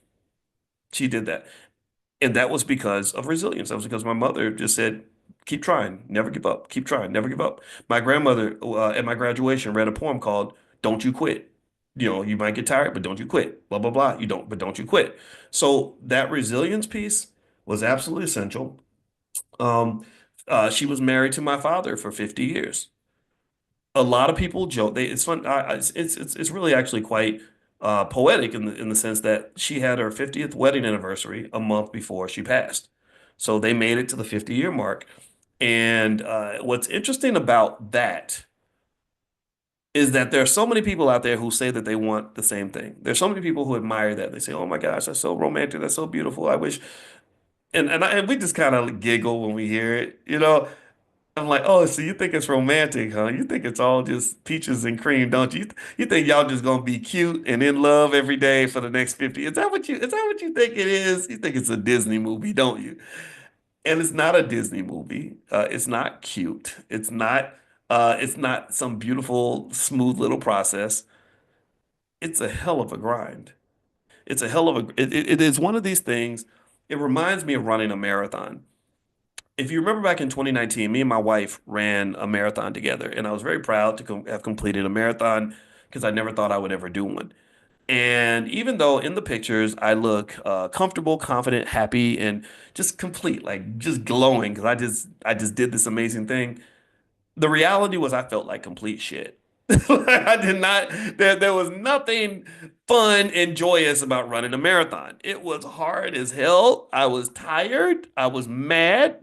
My body was like, what are you doing to me, you crazy man? It was not a romantic process. It was hard. It was really unnaturally difficult and very painful. And but resilience made me say, okay, let's just keep moving one foot in front of the other until we get to the finish line and until we achieve this goal. And when I crossed the line, I didn't feel the way I thought I'd feel. I didn't feel just energized and excited. I was like, man, I'm so tired. Oh my God, I can't, I can barely walk. And in a way, that's what I think about when I process the 50 years of marriage with my parents, is that um, it was amazing and just powerful. But the thing that makes it hard for most people is that in many cases, the people that benefit the most from your commitment, when you make a commitment at that level, the people that benefit the most are not you and the other person involved. It's really all the people that benefit from the fact that you sacrificed to create a stable institution in a black community that's lost its institutions. You created a stable family in a community that's lost most of its families. Do you understand? You've given just this amazing gift. And I want to say, I want to give a shout out. If you've been married, everybody who's married, shout out how many years you sacrificed. Because I want to applaud you. I want to really applaud you and commend you because you are to some extent you're unfortunately you're kind of becoming these unicorns that actually care more about family and community than you actually just care about your personal happiness every moment of the day. I'm not saying you can't be happy after 30 years or 40 years or 50 years. I'm not saying that at all. I'm saying that it's hard. And when I think about my father, I think about this man who chose to take care of me when I wasn't even his real son. He was handsome. The ladies loved my dad. My mother was a young mother. She could have just gotten rid of me and then spent her weekends twerking and drinking for the next X number of years. She could have literally, wiping me away before birth would have been a great way to get rid of her problem. She wouldn't have had to confront my grandmother, who's old school. You know how old school grandmas are. She didn't have to deal with being chastised by the community. She didn't have to deal with all the knowledge. She could have easily just said, "Let me just make this baby go away so I can get back to being a teenager and living my best life." But she didn't do that. She made a sacrifice, and she also used resilience to say, "I'm going to make sure that my kids are not going to end up like a lot of these kids out here." I remember when I was 5 years old and we lived in Texas. My father's a military man, and we lived in Killeen, Texas, on the military base. And my mother says she told me the story. She said that that there was this young white girl who was my school teacher when I was 5, and she said, "I got to tell you about your son." And she said, "Okay." And the lady said, that your son has a lot of energy. He gets up, while I'm teaching, he'll stand up, sit down, walk around, he'll be singing, he'll be talking, playing with the other kids, and just doing everything except doing what he's supposed to do. And she said, so one day I decided to play a trick on him. And the trick I played on him was I was going to let him just do his thing and ignore him, and then I was going to basically embarrass him. So she says that. So one day she's teaching, and I start doing what I normally do. I'm standing up, sitting down, walking around, talking, playing, whatever. And she then says, "Okay, Boyce, so tell me everything that I've been teaching on the board for the last 10 minutes." And she goes, "Do you know that your son recited back to me every single thing that I was teaching? And I didn't even think he was listening." And she said, so here's what the lady said. She said, and this was God bless this young lady. She said, I have to warn you, because my mother was very young at the time. She was about 22 at the time, maybe 21. And she goes, black boys like him, they want to put them on medication. She says, your son does not need medication. Your son is fine. He's very smart. So do not let them do that to your son. And so my mother stuck with that. And so for many, many years, she would just fight with these school systems. They would come back and say, "Well, your son's test scores, your son made all F's on his report card, and his test scores show that he's got the intelligence of a mediocre monkey." And so if you look at the chart, ma'am, the other kids are here, your son's down here, right? And she didn't go for any of that. She said, "Okay, we're gonna get him some extra help. We're good. I don't care what they think. Like literally, they wanted to put me in the special ed programs. They wanted to put me on the medication. Who knows? Maybe I needed the medication. I don't know. I told you I think I do have ADHD, but I've managed it. I think I've done okay in life. And so what my mother did also for many years was, in addition to saving and protecting me from the very system that we know destroys millions of black boys every year, she eventually became a counselor to other young mothers, many of whom went through the teenage parent program in Kentucky, like my mother did. And she would talk to them about their children, about their sons, and about their daughters, and how to get their kids through the system in the best way possible. She became kind of like an educational Harriet Tubman, if you will. She would talk to them about special programs, tell them like, no, do not do that with him. Make sure you do this. She literally could have made this into a whole institution. She was that kind of a person. She would talk really lovingly about Marva Collins. Anybody remember Marva Collins, the teacher in Chicago, who used to educate kids in one room, and she would just educate them at a higher level than the Chicago public school system. She talked about Marva Collins a lot. I remember her talking about Marva Collins' speech, and she said, "I like that lady because she's no nonsense." She came to the Black Achievers Banquet, and she said, "How dare you sit around and eat your fancy meals in your fancy clothes when our kids are going through hell right now, when our kids are not being properly educated, when they're being mistreated by this system, when their lives are being thrown away, and you're sitting here at this fancy dinner like it's no big deal." And so my mother was that kind of that's the type of energy she connected to. So that sort of resilience was really, really important in terms of our development and her life. I remember last point I'll share, last story I'll share about my mother, and I thank you all for hearing me as we went through this. Is I remember when I was 27 and I was in graduate school, and I was very I was a little demoralized because because I didn't have a family where a lot of people went to school for a long time. We didn't have doctors and PhDs in the family.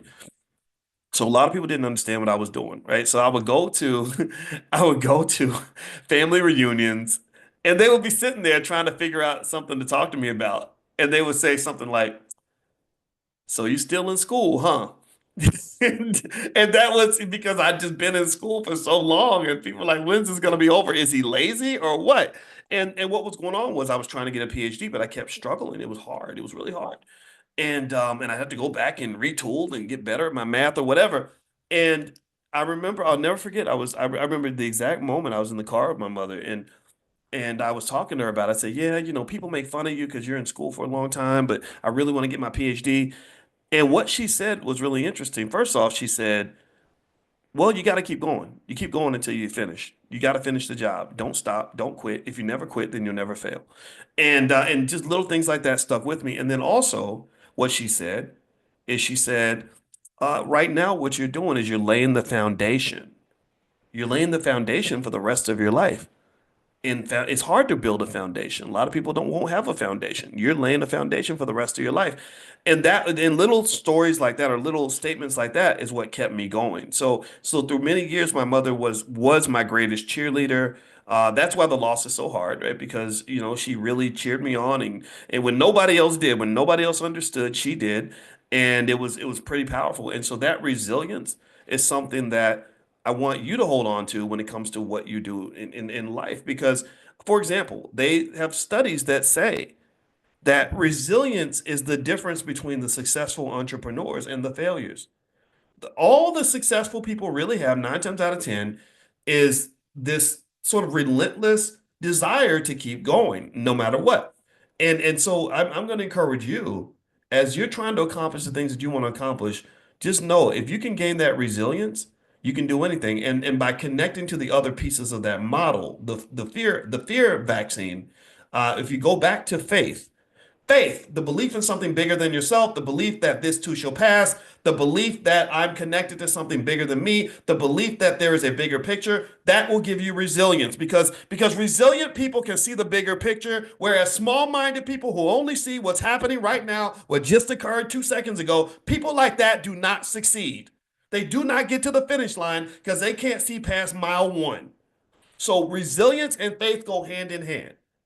Well, education also helps. That's the E, right? So you have faith and then you have education. When you are skilled, when you have knowledge, when you have wisdom, when you have expertise, when you have experience, when you pursue knowledge, you are 100 times out of 100 times going to be better off in this world than somebody who sits and swims and gets comfortable in the middle of ignorance. We have a problem with ignorance. We have hip hop culture honoring ignorance. We have people out there that want us to be ignorant. We have school systems keeping our kids ignorant, and you see what that's getting them. So education has to be a tip-top priority for our community. Every study out there shows that communities that value education are more successful than those that do not. So ignorance is literally should be like treated like an illegal drug. Oh, you on that dope, boy. You on that dope of ignorance. No, we're gonna get you in rehab, and if you keep making other people ignorant, we're gonna lock you up like we do the dope dealers. We got drug dealers, we got ignorance dealers, and I'm sick of it. I'm saying I want to declare a war on ignorance. I want to lock them up. Get your ass up out of here. This is not where you're supposed to be. We don't honor this. We're not going to celebrate somebody who wants to just dribble a basketball more than they want to pick up a book. Like, I don't want to sit around in the darkness of not knowing who I am and what I'm trying to do. No, you go get that knowledge. Stop waiting for the damn school system to give you Black history books to read. Well, they won't give us no books in the schools to read. You got a phone in your pocket. There's more knowledge on your cell phone than there is in all the books in every library on the entire freaking earth. So what are you talking about? What are you talking about? You need Massa to hand you a book and read to you? Well, how dare you dishonor the ancestors by acting like you can't learn nothing without the oppressor? No, you can learn. You have to just value knowledge, and your values and your culture shapes what you pursue. That decides what you're going to do with your time today. And since this is Christmas, I'm going to keep this short. The A, remember the A. The A stands for accountability. Accountability is also connected to fear and resilience, and education is connected to all those things. A person who is accountable, who's responsible for their own success or failure, who understands that the buck stops with me, that I'm going to get this done, that this is up to me, I'm the one who's going to make this happen. People like that tend to be more resilient. But the thing is that resilience and accountability, to some extent, also links to self-esteem, right?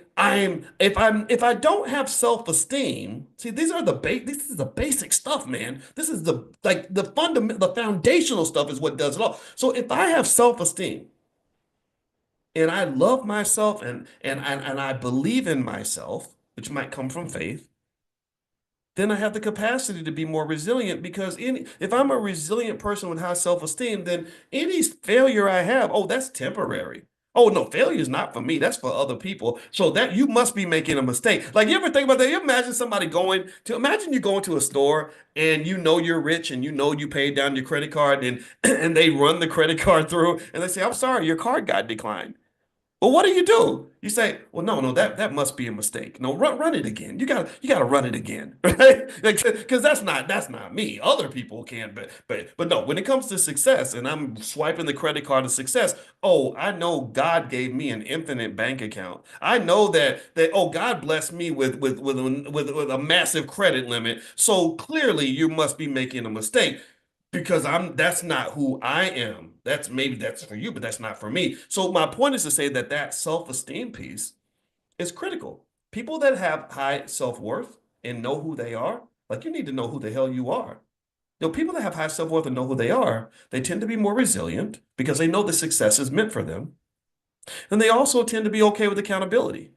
Because yeah, of course, the buck stops with me. I am powerful. I am great. Here's the thing. This is interesting. My mother was not a arrogant person, but she was a powerful person. She is a powerful person. She's so powerful that she's never going to die.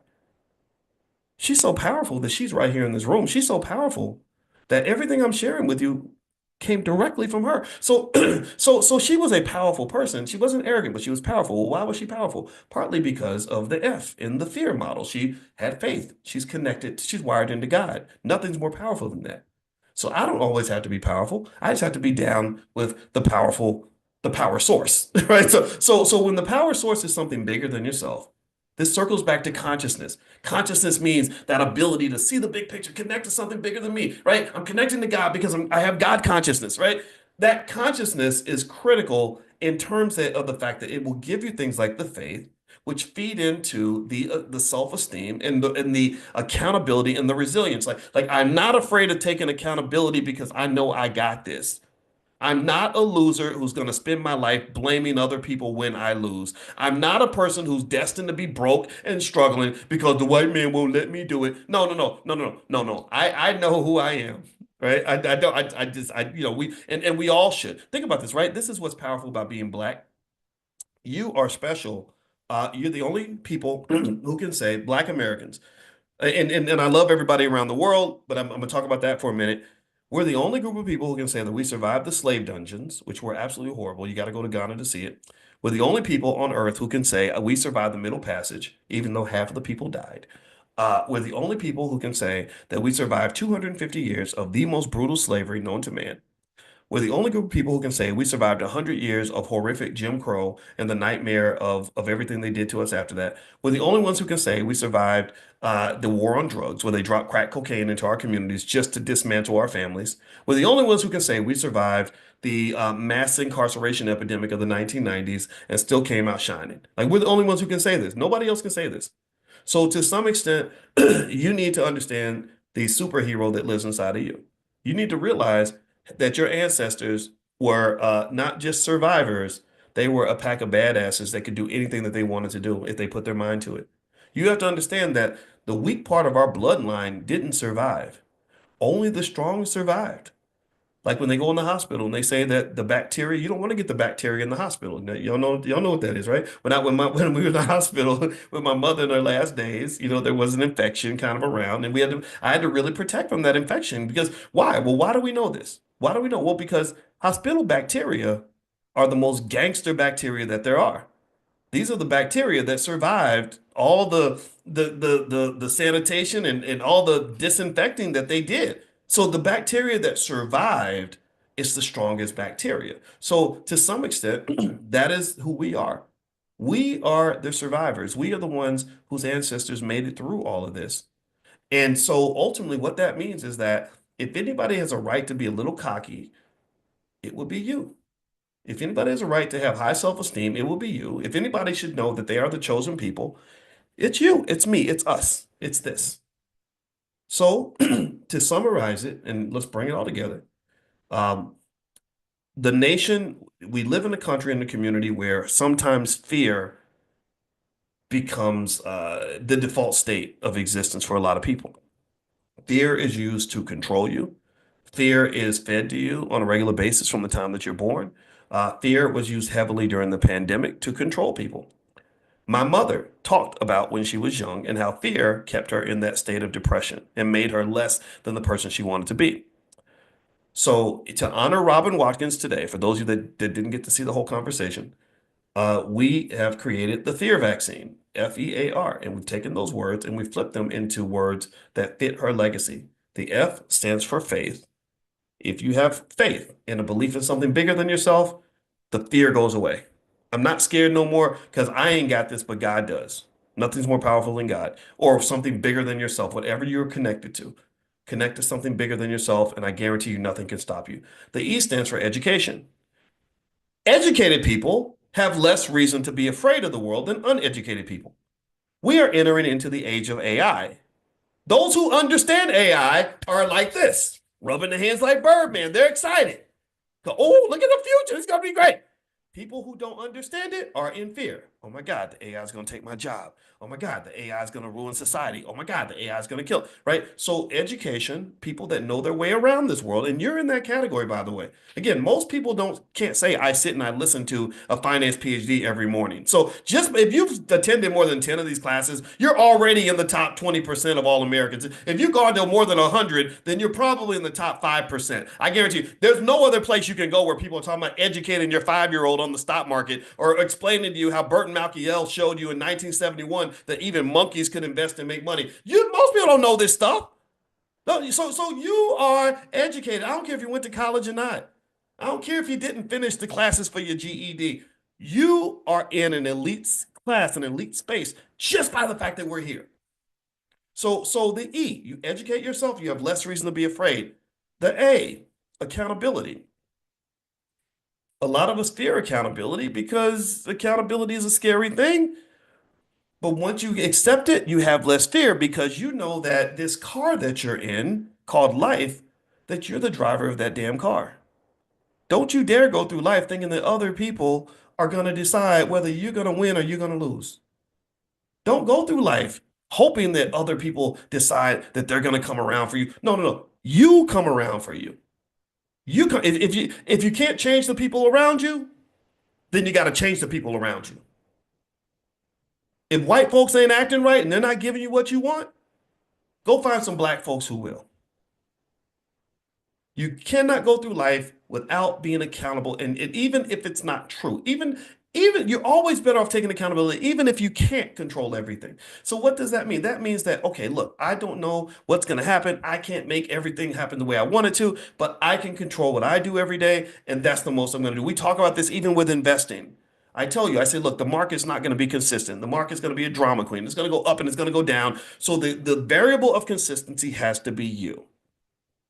Accountability must stop with you. The buck stops with you. Accountability will go a long way toward being successful. And it was that those lessons of personal responsibility that really made the difference that my mother taught me. My mother was like, no, you're responsible for that. You're the one that can get that done. Don't be blaming other people. Don't be, in fact, one time I got into a situation where I had a friend I went to the store with and he stole a candy bar and I didn't say anything because I didn't want to be a snitch. And then this little sucker, let me tell you what he did. He went to his mama and told his mama that I stole the candy bar. And so his mama calls my mama and says, "Your son is a thief." My son told me, because my baby don't lie to me, even though he's a big old liar. My baby told me that your son stole a candy bar. And I remember I got so mad about that. I was like, oh, I was livid. I was like, this is an injustice. This is an outrage. I was 9 years old just screaming about this. And I remember my mother just kind of said, well, you still have to take accountability. And I said, well, what? I didn't do it. He did me wrong. And she's like, yeah, well, maybe that means you got to be careful about who your friends are. He just now showed you that he's not really your friend if he's out here lying on you. So you still have some accountability in this. Maybe you could have said something about it first. Maybe you could have disconnected yourself from the situation, whatever it was, right? And it's still not fair. It still sucks. It's like, man, but that ain't right. I was trying to not be a snitch, right? But no, there's always accountability in everything, and that was one of the things my mother taught me, and that's something I think is universal that we can all benefit from. And then the last piece, the R, remember, is resilience. Never give up, never give up, never give up. Whatever it is that you're trying to do, a lot of you in here are trying to build wealth. A lot of you in here are trying to break generational curses. A lot of you in here are trying to build legacy with family. A lot of you are trying to get that business off the ground or whatever it is you're trying to do. Resilience, that is not just an essential ingredient. That is also the essential ingredient And in many cases, it might even be the only ingredient that makes the difference between success and failure. And the reason that resilience is so important for us to understand as Black people is because sometimes, because the world teaches you to forget who you are. They teach you to forget how special you are. They forget to teach you how worthy you are. And nobody teaches you that. We'll give up very easily because we have a pre-existing expectation that we're going to fail. Like in the pandemic, we talked all day about pre-existing conditions and all that. Well, one of the biggest pre-existing conditions in the Black community is low self-esteem. That's a pre-existing condition. And let me tell you why that matters. If you're talking about building this wealth thing, let's end on wealth, because this is what I promised you, and I told you I wanted to connect this to. Thank you for allowing me to share my mother with you, but also I want to make sure we walk away with our economic lesson. One thing you have to understand about risk is that risk doesn't mean the story is always going to end well for you.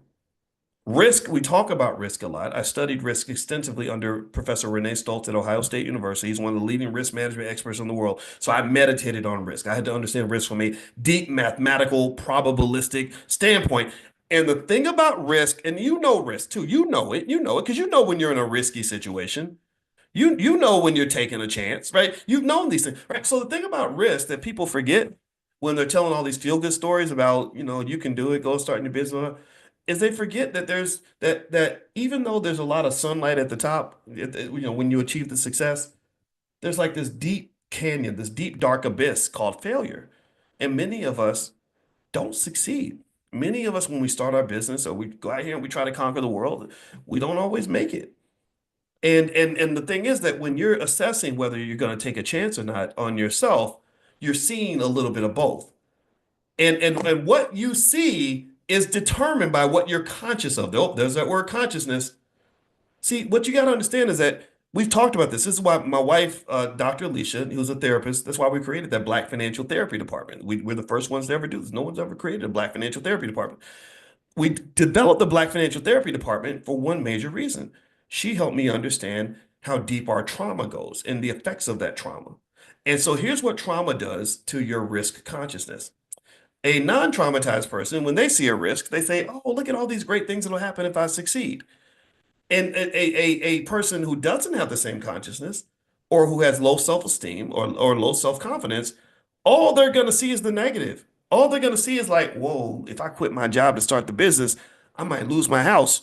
I might be unemployed. I'm going to be homeless, right? That's what they see. Why? Well, because the trauma is like, it's like bright lights. The bright lights take all your attention. You can't see nothing else because the trauma is screaming in your, it's loud and it's obnoxiously, sort of violently in your face, right? So your consciousness is affected by your fear. Your consciousness is affected by your low self-esteem. So you have this fear that makes you, what does it make you do? It makes you not take the risk at all. And so when you look at studies that show that African American people are the least likely to start businesses, well, trauma is a big part of that.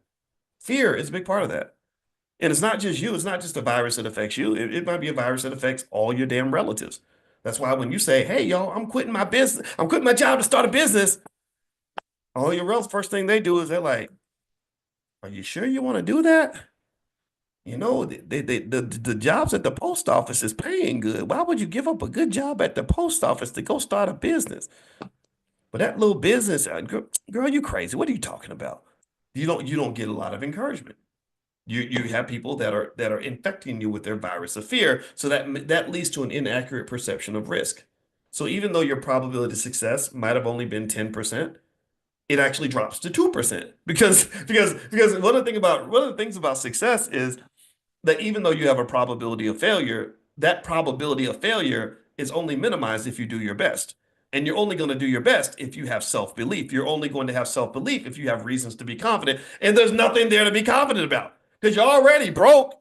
You already aren't sure what's going to happen next. You already have all this confirmation that you don't know what the hell you're doing. And then you got your damn relatives, the people that are supposed to love you, who are pushing you further down into the abyss of fear and failure. So it doesn't tend to work. Either you don't do it or you do it and you half-ass do it. You don't have resilience Because the first 8 times you fail in the process, you're gonna say, "Oh, I tried 8 times, and I guess I wasn't supposed to succeed anyway." So do you see how? Does give me a yes if you. I wanted to hammer this point home so we could walk away with something. How many of you get what I'm saying? Do you understand what I'm saying? The connection between self-worth, self-confidence, and resilience. It all fits together. It fits together. So when you have love for yourself, and then you have faith in yourself, then you are never going to give up on yourself. Do you understand that? You have to value you. If you value you, we invest in things that are valuable. We protect things that are valuable. We cherish things that are valuable. And I'm going to tell you, every time you end up in a situation where you don't feel protected, supported, loved, or you're unhappy, well, the question you have to ask yourself is, do you value yourself enough to know that if you valued yourself, you wouldn't have put yourself in that situation? I will tell you, a young black boy who's raised to know that one day he's supposed to be a multi-millionaire is never going to put him in a situation where he's slaving away for massa. He's going to say, no, I can't do this. This is going to be temporary because I'm supposed to be up there with the Elon Musk of the world. Do you understand? That a little black girl who values herself is not gonna be out here just messing with some man who bought her a bag of potato chips, right? She's not gonna do that. She's gonna because she values herself. So the same thing is true in terms of resilience and confidence. When you love yourself and you value yourself and have faith in yourself, then you're going to have the resilience to keep climbing to the level that you feel you deserve. Do you follow what I'm saying to you? This is my mother talking. This is her giving a gift to you because I want you to just understand that basic lesson. I love myself, therefore I value myself, therefore I believe in myself, therefore I never give up on myself. So whatever it is you're trying to do, and I'm going to finish up right now. Whatever it is you're trying to do, I do not need you to live in fear. I need you to take what I'm going to call right now the Robin Watkins fear vaccine, faith, education, accountability, and resilience. And you go climb that mountaintop and you keep going until you get what you know you deserve. Do the work internally to acknowledge and to convince yourself that you deserve the best and then have the resilience to pursue that. That is the difference between people that have what they want out of life and those who do not. I'm finished. I want to say thank you for hearing me out and spending time with me today. I'm honored by that. Also, thank you for your condolences. I appreciate that. I have to admit to you that I don't really need condolences anymore. I need congratulations right now. I need congratulations on the fact that I was blessed with the most wonderful woman in the world is my mother. I was blessed with the opportunity to sit next to her and talk to her and reflect on the fact that we took on battles together and we conquered a lot and we won. And I sat next to her on her deathbed, just like in a movie. And I just said, Mama, we did it. We did it. And I had tears, you know me, I'm a big baby when it comes to my mama. So the tears coming out, and I said, Mama, we did it. We did it, Mama. We didn't let fear stop us. We didn't let no haters stop us. We didn't let society stop us. We did it. So you go to heaven. You just know that we left it on the court. We got it done. We made it happen. You have my back, and I'm gonna say thank you so much. And so just like we came in together by ourselves, nobody else was there in the hospital. Not one other person was in the room. She had to wait on the corner with me for somebody to come pick her up after they let her out of the hospital. That's how isolated we were. I said, just like we started off together, we're gonna go out together. Just like you have my back and you chose to give me life, I'm gonna have your back and I'm gonna take care of you till the last minute. I'm gonna take care of you beyond. And just like you were with me before I was born, you're gonna also be with me, and I'm gonna be with you after this is over. So do not give me condolences anymore. I appreciate it though. Thank you. But no, thank you. No, I want congratulations. Because this lady was a gift, and I just have to thank God that I had a chance to share this life with her. So thank you all for listening. It was great talking. I'm gonna let go before I become a baby again. We are gonna create a scholarship in my mama's name, and we're gonna do some other things around things that she taught me because I want to incorporate that in what we do in the Black Business School. If you'd like to be notified on any of those developments or your child would like to apply or something like that for the scholarship, just text the word mama to the phone number 87948. So text mama to 87948. And also, if you want to get on the text list to join us for our millionaire training camp that we do every single morning, 7 days a week. We did it all through 2024. We're going to do it all through 2025 and beyond.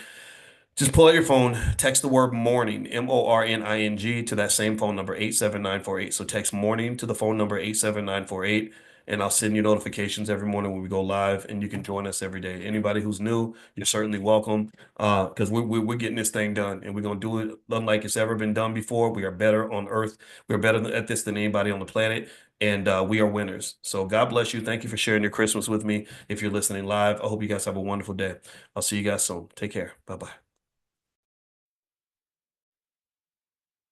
Good morning, everybody. Good morning. Come on in. I hope you guys are having a wonderful day. Welcome to our Money in the Morning Millionaire Training Camp. My name is Dr. Boyce Watkins, and we're all about that money. Every single day, 7 days a week, we get up and we talk about our finances because the way you get good at stuff is you gotta have repetition. You gotta do drills like a football coach. We gotta go hard. Drill sergeant. That's what we're gonna do every single day. We're gonna make it happen because we are the best. We are ranked number one on earth at this thing, and we are going to build our internal superpower. That's what we're about to do. That's how we're gonna do it. All right. So anyway, how's everybody doing? Um, this is a beautiful Saturday morning. Uh, and let me tell you, this ooh, buddy. Let me tell you this. There is something that I was thinking about stuff that was financial that we could kind of talk about in terms of things that I've seen. And I wanted to speak on this guy. I think his name was Jack Whitaker. And Jack Whitaker won the lottery. He won a $340 million in the Powerball. And he actually, so one thing that he did was he actually chose to do that whole, they give that option where you can get all the money at once or you can get it in payments over time. And it's kind of funny because they always ask you that before you buy the ticket. In some states, they'll ask you, like, if you win, do you want to get your money now or do you want to get it broken into pieces? And you can see people kind of fantasize and be like, oh gosh, I don't know. I don't know. And they're always smiling, they're looking in the air. And I said, oh man, they are just playing with people's heads because what they're doing is they're creating this sort of anticipatory dopamine injection that's going to make you want to buy the ticket because when they ask you a question like that, about fake money, money that doesn't actually exist, it feels real. The brain, my wife, as a therapist, she's an expert in the subconscious mind and all that. And what she's has always told me is that the mind doesn't know the difference between real and make believe. Like the mind, if you fantasize about something, there's a part of your mind that really feels like it's real. That's why, for example, if somebody had a traumatic experience as a kid, and you say, imagine that experience. Tell us what happened when this terrible thing happened to you. They'll start to feel emotions. Their brain scan will show that they're going through the same feelings that they had when they had the experience. And then also when you imagine an experience, it's kind of similar. It's like a contrived artificial memory or something. So anyway, so the lottery is kind of fascinating in terms of how they really unfortunately some would say that they kind of exploit the poor a little bit by basically making them think that their lives are going to change because they're gonna win this thing that 99.999999999999999999999 999999999% of them will never win, right? Like most of us in here ain't gonna win no Powerball. We know that, right? So anyway, let me see what cities you're from. I see Maurice Alexander from Washington, Fort Washington, Maryland. Shanice Willa, I see you in here. Let's see what other cities. I'd like to see what cities you're in. Richmond, Virginia. I see Richmond. Let's see who else is in here. I see. Oh, Odessa is out of Queens. What's up, Queens? Vincent's in the Philippines. Good for you. That's interesting. That's a great place. Alexander, Portland, Oregon. I see Metro Detroit, Chicago for Armantia, Curtis, Tanisha out of Houston, H-Town, love H-Town. You know, Willie D, my buddy from the Ghetto Boys. He was in my wedding. Willie's one of my best friends. He lives right there in Houston, and it's always great to travel through Houston with Willie D because you gives everybody's just treats you good and you can go to restaurants for free and stuff. He's kind of like I see him as like the unofficial mayor of Houston, but I'm sure there's like a real mayor or something, but I don't know who that person is.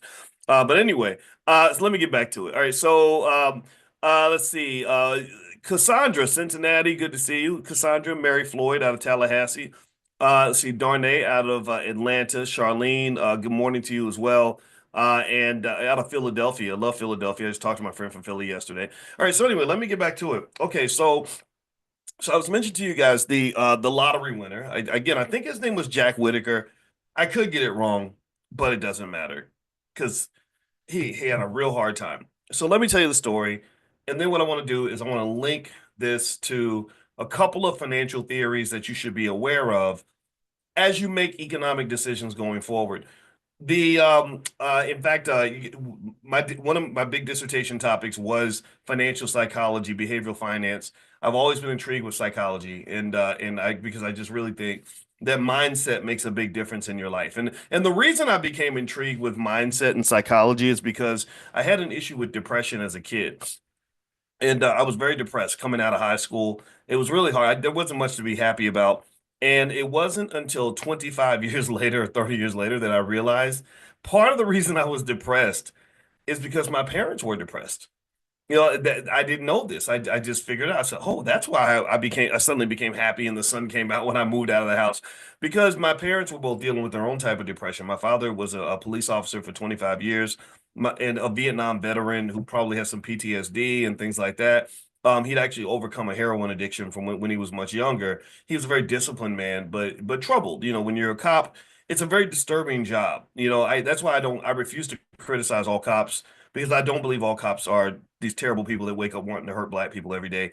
I do know that they're bad cops. We know this. That's a fact. But in the system needs some adjustment for sure, especially once individuals go to prison. I think the treatment of prison inmates is absolutely horrible. It's bad for society. It's a money grab. They make billions of dollars from incarcerating your kids, like that guy that was just pardoned who was taking money to put kids, probably mostly black kids, into certain facilities, right? So the criminal justice system is a problem. But I just saw my father put his life on the line for perfect strangers. He almost got killed defending somebody he did not know. So I just can't think that all cops are bad. I just don't. I'm not built that way. But anyway, that like so dealing with all that affected him. In fact, he was the head of many different divisions. He was a very high-ranking official. He was getting a promotion like every 6 months. And I just thought that was normal. I thought all the cops were getting promotions like that. But then I meet one of his friends from 20 years ago, and he'd still be a sergeant or whatever, you know. And my dad's had like 8 different jobs since then. And so he was like the head of the SWAT team. He ran the Crimes Against Children unit, which is horrible, by the way. When cops do crimes against children, they have to get therapy because the stuff that people do to kids in this country, some people, not everybody, a small percentage, it's just terrible. I mean, it's just horrible to see, you know. And so they have to get therapy after this, you know. And so this is one of the reasons why I think family is so important because when families are stable and strong and you've got the mother and the father both raising the child together, they're better protected. I just believe that. And again, it's not to dismiss anyone who's doing the best they can with what they've got, but I really think that training on family would be one of those $1 trillion moves the black community can make. Like if I suddenly had $100 million and I opened a school system across the country, I would absolutely positively have some training in there on family and relationships. Why is that? Well, because every study shows that stable families are better at building wealth. Every study shows that when the child has the mother and the father in the house, they're safer, they're happier, especially if the mother and father have worked on their relationship and they know how to get along with each other. And every cop I talked to who worked in crimes against children would tell me that a lot of crimes against kids were happening when their mother was at work or when nobody was there to supervise, or maybe their mom's boyfriend, comes out of jail and does some terrible thing, just whatever, it's just kind of sad to me. So anyway, let me get back to my point so I don't get too far off because I am going to come back to Jack Whitaker, but y'all know how I am. Y'all know what I do, right? I want anything that comes to mind when it comes to wealth. I want you to understand it. and this conversational learning style. I got that from my dad because that's how he used to teach me. He would just tell me stories about, well, you see that dude over there? Well, let me tell you what happened to him. And so I learned. That's how we learn. So anyway, with that being said. My father, the mental health challenges that came with all the different experiences that he had, I think affected him. And then my mother, when I got older, my mother told me that she was depressed. She talked about how she felt growing up and the trauma and the neglect and things that she went through, and that affected her perspective, her worldview. And so everything was like sad. Everything was like you come home, he'd say, "Oh, guess what? I'm gonna do that." And then it's like, well, that's gonna cost a lot of money. That probably ain't gonna work. Like that was kind of the stuff I would get, and I didn't realize how that affected me. So I think that intentionality is extremely important, especially when you talk about economic topics. People that are very optimistic tend to have a better relationship with risk than people that are pessimistic. Pessimistic people will always see the downside of everything, right? People that are deliberately pessimistic or don't understand how pessimistic they can be, they think they're being realistic when really, when you think about risk, and I told you in my research, I spent a lot of time assessing risk and studying risk on a mathematical level. That's what we had to do when I was at Ohio State. And the thing is that risk has upside and downside. And so if you're a person who tends to always see the downside in everything, then you don't have an accurate perspective of risk. You have what we call an extremely concave utility function. The simple way to say that would mean that you basically are scared of damn near everything. So risk does not make sense to you. Taking chances doesn't matter to you. And this is really important for us to understand as Black people. And I assume all of y'all are Black.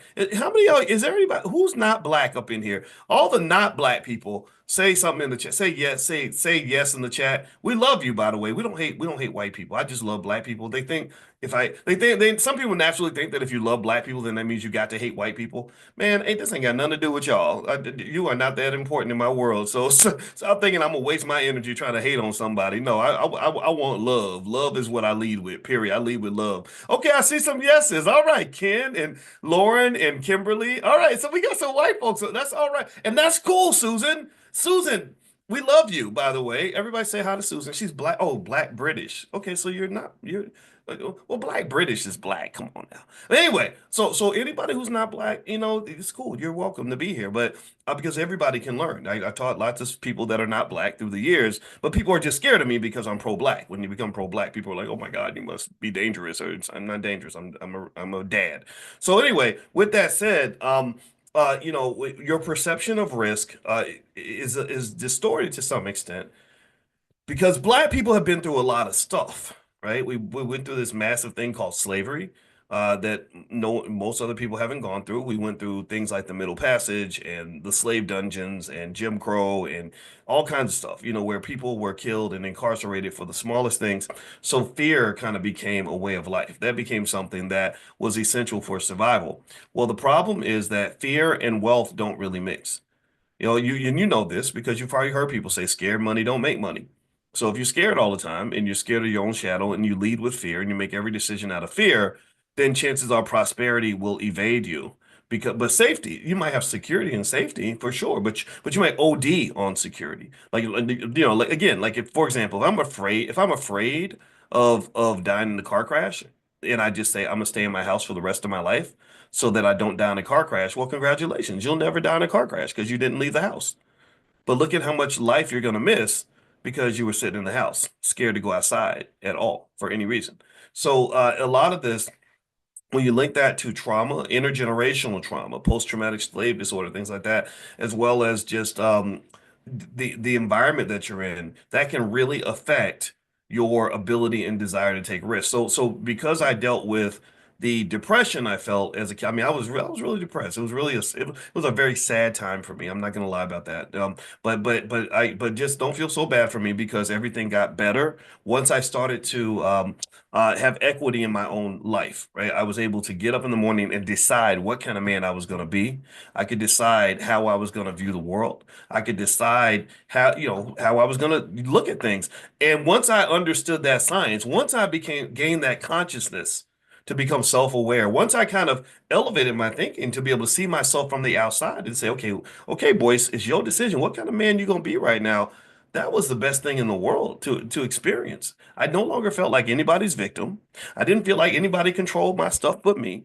I understood, like, wait a minute, if I decide that I'm gonna do my best, if I decide that I'm gonna be optimistic, if I decide that I'm gonna go hard and believe in myself and be and choose to be confident, choose to be, just choose to be. That's it. The people don't know confidence really is a choice. Confidence does not mean you're perfect. Ain't nobody perfect. Confidence does not mean that you won't mess up. Everybody messes up. Confidence does not mean that you ain't got no flaws. Everybody got them. I promise you that's the case. Confidence is kind of a decision to, it's really a love decision. It's loving yourself enough to accept yourself not just when you're perfect, but to accept yourself when you are highly imperfect. That it really comes back to love, and I encourage you to think about that. I encourage you to think about this.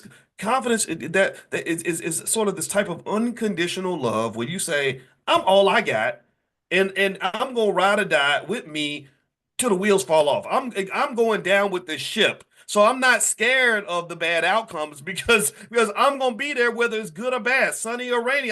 It doesn't matter. And I'm telling you, when you learn how to have that type of unconditional love for yourself, it gives you a type of courage where you're like, look, I ain't scared to stand by Boyce because Boyce, me and Boyce been hanging out since since grade school. Okay, maybe me and Boyce met each other when I was 19 or 20 years old, actually, because before that, I don't think I knew who I was. But once I started to think about that and realized that that's kind of a choice, well, I said, oh no, if I got option A, option B, and option C, whichever option is aligned with winning, I want that option. That's the one I'm consciously choosing. Right. So think I want you to go back and think about this in terms of investing. And we're going to get to a lottery winner in a minute. That this is something that's just flowing through me right now. I got to share this. I really encourage you to understand that linkage between self-love and self-confidence, and then the linkage between self-confidence and taking risks. A person who is confident will take risks. Not because they know it's going to be fine. That's if you know it's going to work out, then that's not a risk. That's not a risk. That's easy. Anybody can shoot a layup, but can you shoot the three-point shot? Can you do that? Right? And if you shoot a three-point shot, even if you're the best shooter in the world, you're only going to hit maybe 50, 60% of the shots at best. But you also know that there's such a thing as calculated risk, meaning that if I'm a shooter, I take a good shot. I don't take a bad one. I practice. I don't just go out there sloppy. So I maximize my probability of hitting the shot. But Steph Curry never steps up to the three-point line knowing that that shot's going to go in. He just knows that he's confident. So self-love and self-confidence are connected, and self-confidence and risk-taking are connected. Confident people take chances and they just are willing to roll with whatever happens. People that love themselves tend to be more confident because they're not spending all their time thinking about all the things that can go wrong or everything that's wrong with them or why they're not qualified for the job. And I guarantee you that that a decent percentage of the people in this room right now, there's a few hundred of you here watching now, almost 1,000, I guess. That's about how many we have every day for class. I bet you that most people in this room at some point have scenarios where you become your biggest hater, where you become your biggest critic, where everybody you see flaws in yourself that nobody else sees because you know yourself so well. You know all the little dark secrets that nobody's ever going to find out. You know all the areas where you messed up. You are hamstrung and locked in by your inner child who was clumsy and sloppy and had trauma. You know these things. You know the nooks and crannies of your existence, and those nooks and crannies can haunt you. They can haunt the hell out of you because that inner child never goes away. Little Boyce, my nickname was Coco. Little Coco is always around. And little Coco, he's a little bit damaged, and it doesn't change. If I think about him too much, I might bust out in tears when I start thinking about how he feels. But then there's also the other part of me that made a decision to say, I'm going to love and nurture that little child. I'm going to love him and tell him it's okay. It's all right for you to go out here and make a damn fool of yourself if something goes wrong. It's okay for you to try. It's okay for you to go out and fail. That's where the self-love, the unconditional love, because I'm gonna love him no matter what. If he fails, I'm still gonna say it's all right, man. You got this. Look at all the great things you've done. You go back out there. Come on, we're gonna go back out there and fight. You understand? So that self-love and that self-confidence leads to a better risk assessment, which will affect you economically because you'll gain the ability to take chances. You will make the decision to be confident. I believe that confidence really is a choice. It feels weird. It's like I'm going to choose to be confident even though I'm not sure why.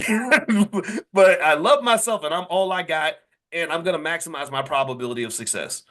You have no idea how many times I've had to have that conversation with myself before maybe would go on a CNN or something, or give some big speech, or go into some meeting, or go have to try to do something where I'm not sure if I can do it, but I'm thinking, oh God, I'm the leader. I guess I got to figure something out here. And then you always surprise yourself every time, right? Especially, like I kind of think I believe in being of substance and not flash. I see a lot of flashy people that, deceive with their flashiness. I'm not trying to be flashy. I always believe in having substance.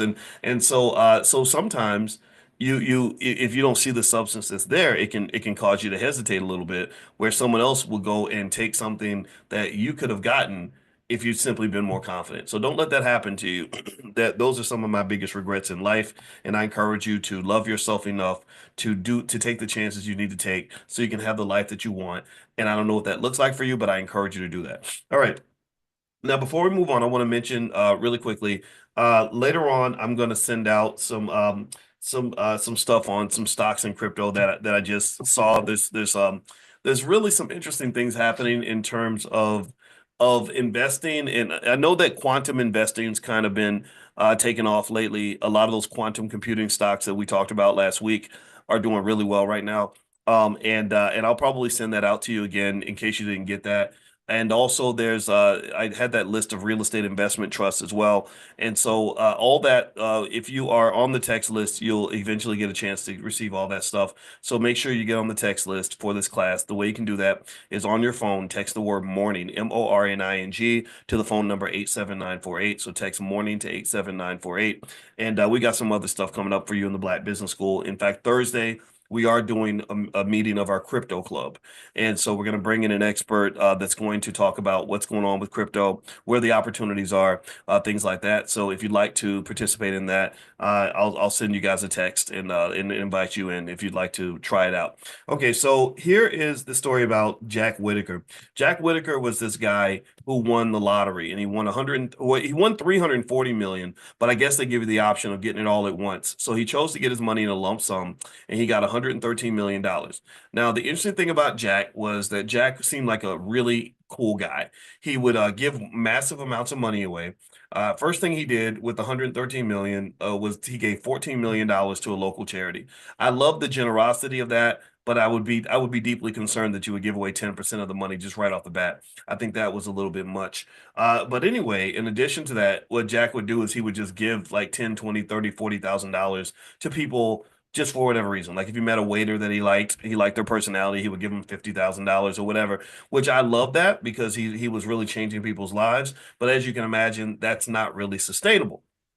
And so, anyway, as you probably know, what's going, how this story is going to end. It ended very badly for Jack. In fact, there was a time where they asked him about winning the lottery, and he actually said, if I could go back in time, I would tear that lottery ticket up." And I think the thing that probably affected him the most was what happened with his granddaughter. So his granddaughter, he just gave her a bunch of money, and that's the danger when a young person gets a lot of money and they don't have a purpose, they don't have anything to do, they don't have to go to work, they don't have anything, they don't have any reason to just be motivated to do anything. Well, this poor girl, she got hooked on drugs and she died from a drug overdose at the age of 17, very young. And so that probably was a big catalyst in terms of him regretting what happened, but also other things happened. He became once people kind of got to know that he had this money because he was kind of loud about it. And I've talked about this a lot. I say this a lot to my rapper friends. I say, why are y'all so damn loud about money? Like when you're loud with money, in fact, there's a billionaire, Michael Roberts, who he's going to teach a class in the Black Business School at some point. I got to call him. But he came in and one thing he spoke about was he said, rich people are loud, but wealthy people whisper. He said, wealthy people whisper because they don't want you to know how much money they have. They don't need to prove to you that they're the boss. They know they're the boss. They don't need to prove to you that they're rich. They know that they're rich. Their goal is to stay rich. So part of staying rich is, look, I don't even want to be a target. I don't want to be a target of the feds. I don't want to be a target of criminals. I don't want to be a target of scammers. I don't want to be a target of beggars. I don't want to be a target of anybody. So no, I don't need you to know how much money I have. And to some extent that is a mental health sort of issue, right? If you are a person that has some sort of emotional deficiency where maybe you've never gotten enough attention and you haven't overcome that, then perhaps attention seeking behavior might be something you would engage in, which could be detrimental to you and the protection of the things that you value. So basically, Jack was a guy that liked the attention. In fact, he carried around a briefcase with $545,000 in the briefcase just so he could give money away to people when he saw them. Well, the criminals also heard that he had $545,000 in a briefcase everywhere he went. So, of course, he got robbed. I mean, if you're looking to rob somebody, why not rob the guy that you know has $545,000 in his briefcase? And he got robbed at a strip club because I'm sure the strippers were happy to see him come through the door. There's Jack. Jack is so much fun, right? The ballers are here, girl. The ballers are here, right? You know what they do, right? So because there's a science to that. I told you about that story where I taught when I used to write for AOL Black Voices, and I got that email from that lady that worked for. She was a little hood. She kind of spoke a lot of Ebonics, but I got it all, because I'm black too. And she was a nice lady, but I wasn't really sure. I just listened to this crazy story because I had to call her back. Because what happened was I had written a story about Lawrence Taylor, the NFL player, and he got into this situation with an underage girl, and she happened to be a prostitute, and the Gloria Allred was suing him and everything. And I wrote about it, and she emailed me, and it was all caps. You know how people write in all caps? It's like they're screaming at you. She's like, I know these girls, and I know what's really going down. Hey, that's just some BS. Blah, blah, blah. So I had to call her. She put her phone number. I called her. It was I don't know if it was a bad idea or a good idea, but I really was intrigued. I sat on the phone with this lady for about 2.5 hours, and I did not even say hardly a word. I didn't say hardly anything. I just listened to her talk because the story was so fascinating. It blew my mind. And so, what she said, according to her story, is she said, oh, I know that girl. She said they have this little gang. It was like three of them. They were very young, like 15, 17, and 19. And the oldest one was a very pretty girl, and she was a girlfriend of a gang leader, who was in jail.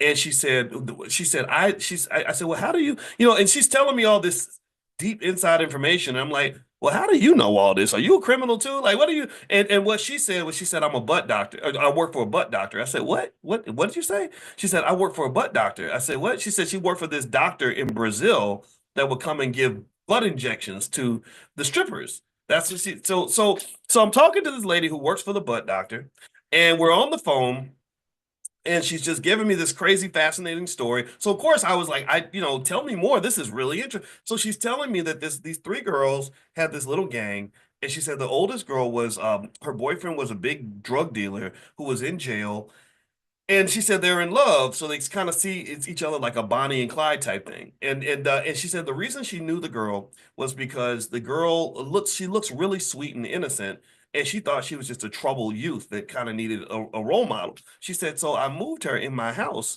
And next thing you know, this girl was trying to sleep with my husband, right? So she wasn't no little girl. She was trying to be a grown ass woman. And she said, of course, I had to get her out of there. But during that time, she said that she sort of got an eye into their life. And so what would happen is that the boyfriend in prison would tell his girlfriend, hey, this guy I want to kill, he goes to this barber shop, and here's what I want you to do. I want you to show up, I want you to look sexy, and I want you to get him to think that he's gonna get some, you know what, get him back to the hotel room, and I'll get some people in there that will come in and take him out. And that was how they would kill people. And it made me think about just some of the things you have to do in order to protect yourself in terms of dealing with the fact that there are people that will exploit a vulnerability that you have. And there have been many, many men that have lost their lives because because for a lot of men, their intelligence level drops when it comes to sexuality. If you're not sexually responsible and sexually careful, then someone can lure you into a situation that could be very harmful for you. And this was not only how they got revenge, it was also how they got money.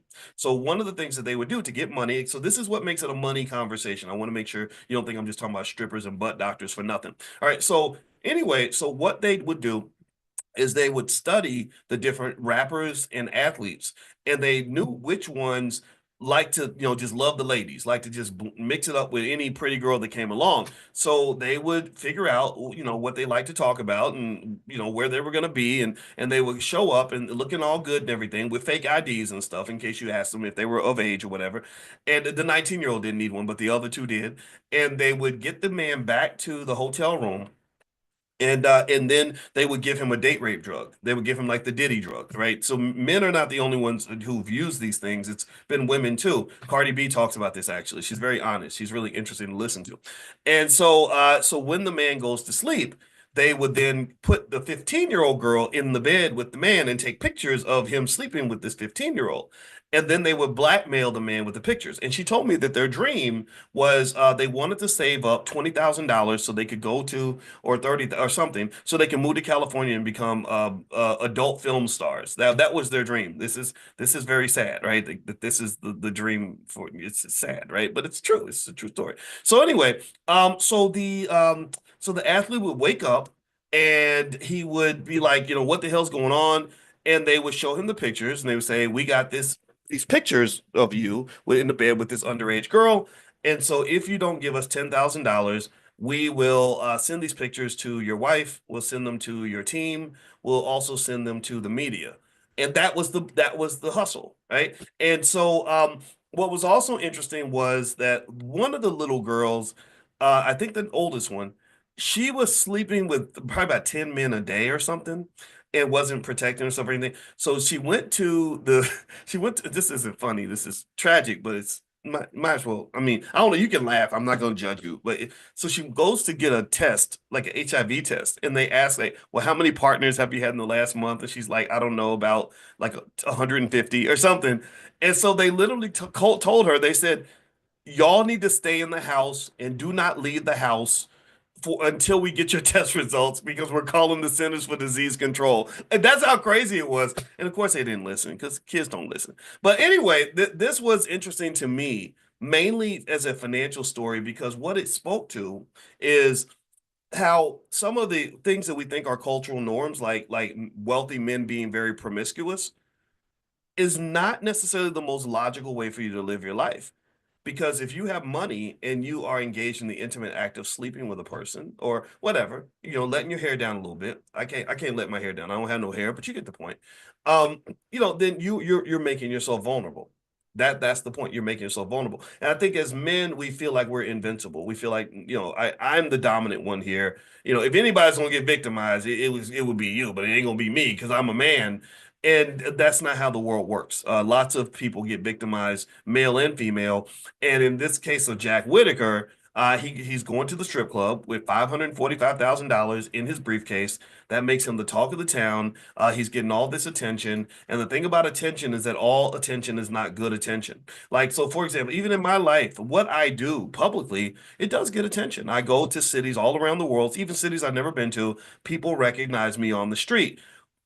That's a gift and a curse. It's a gift when I meet somebody that is friendly and loving and supportive. And hey, I love what you do, and we bought our first house because of you, and we started our bit. I love that, right? But then there's the other side of me that says, well, I also need to have a security guard around because everybody doesn't love what you do, and you don't know what's brewing out there, right? So money draws attention.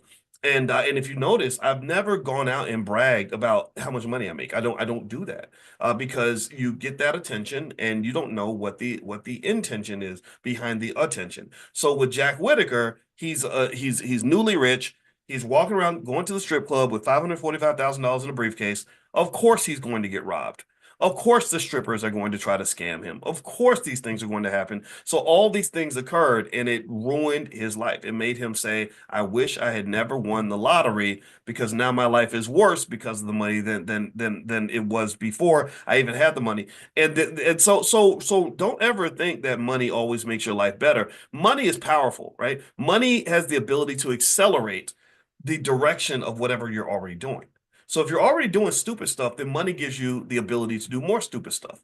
If you're already going to crash the car, money just speeds the car up. So instead of crashing the car at 40 miles an hour, you're now going to crash the car at 180 miles an hour, which is going to increase the likelihood that your car is going to explode and that you're going to die. So to some extent, having less money and less power, it means for some of us, when we don't have consciousness, it means that you have less ability to destroy yourself. Right. So sometimes not having the money. This is why when you protect your wealth in the next generation, you got some kids in your family that don't need to have a whole bunch of money because you're gonna ruin them. Like he gave all that money to his granddaughter died at 17. Had she not had all that money, I'm willing to bet you that she probably wouldn't have died at 17. So it's sad. I mean, again, my heart goes out to them. I'm not saying I told you so at all. That's not the goal here. The goal is to say, to talk about what money does. His granddaughter's name was Brandy, by the way. What else? Also, he didn't really have much of a financial plan. So what he would do is he would make another crucial mistake when it comes to money, which is investing in a lot of bad business ventures, right? So somebody comes along and they say, I need $50,000 because I want to open a liquor store, and they have no experience running a business at all, but it just seems like a good idea. You give them the 50,000, the money just disappears like that. Be careful with those businesses that your friends bring to you because it's easier to get your money in than it is to get your money out. We've talked about this. That's called liquidity. Liquidity is the ability to take your equity and convert it into cash.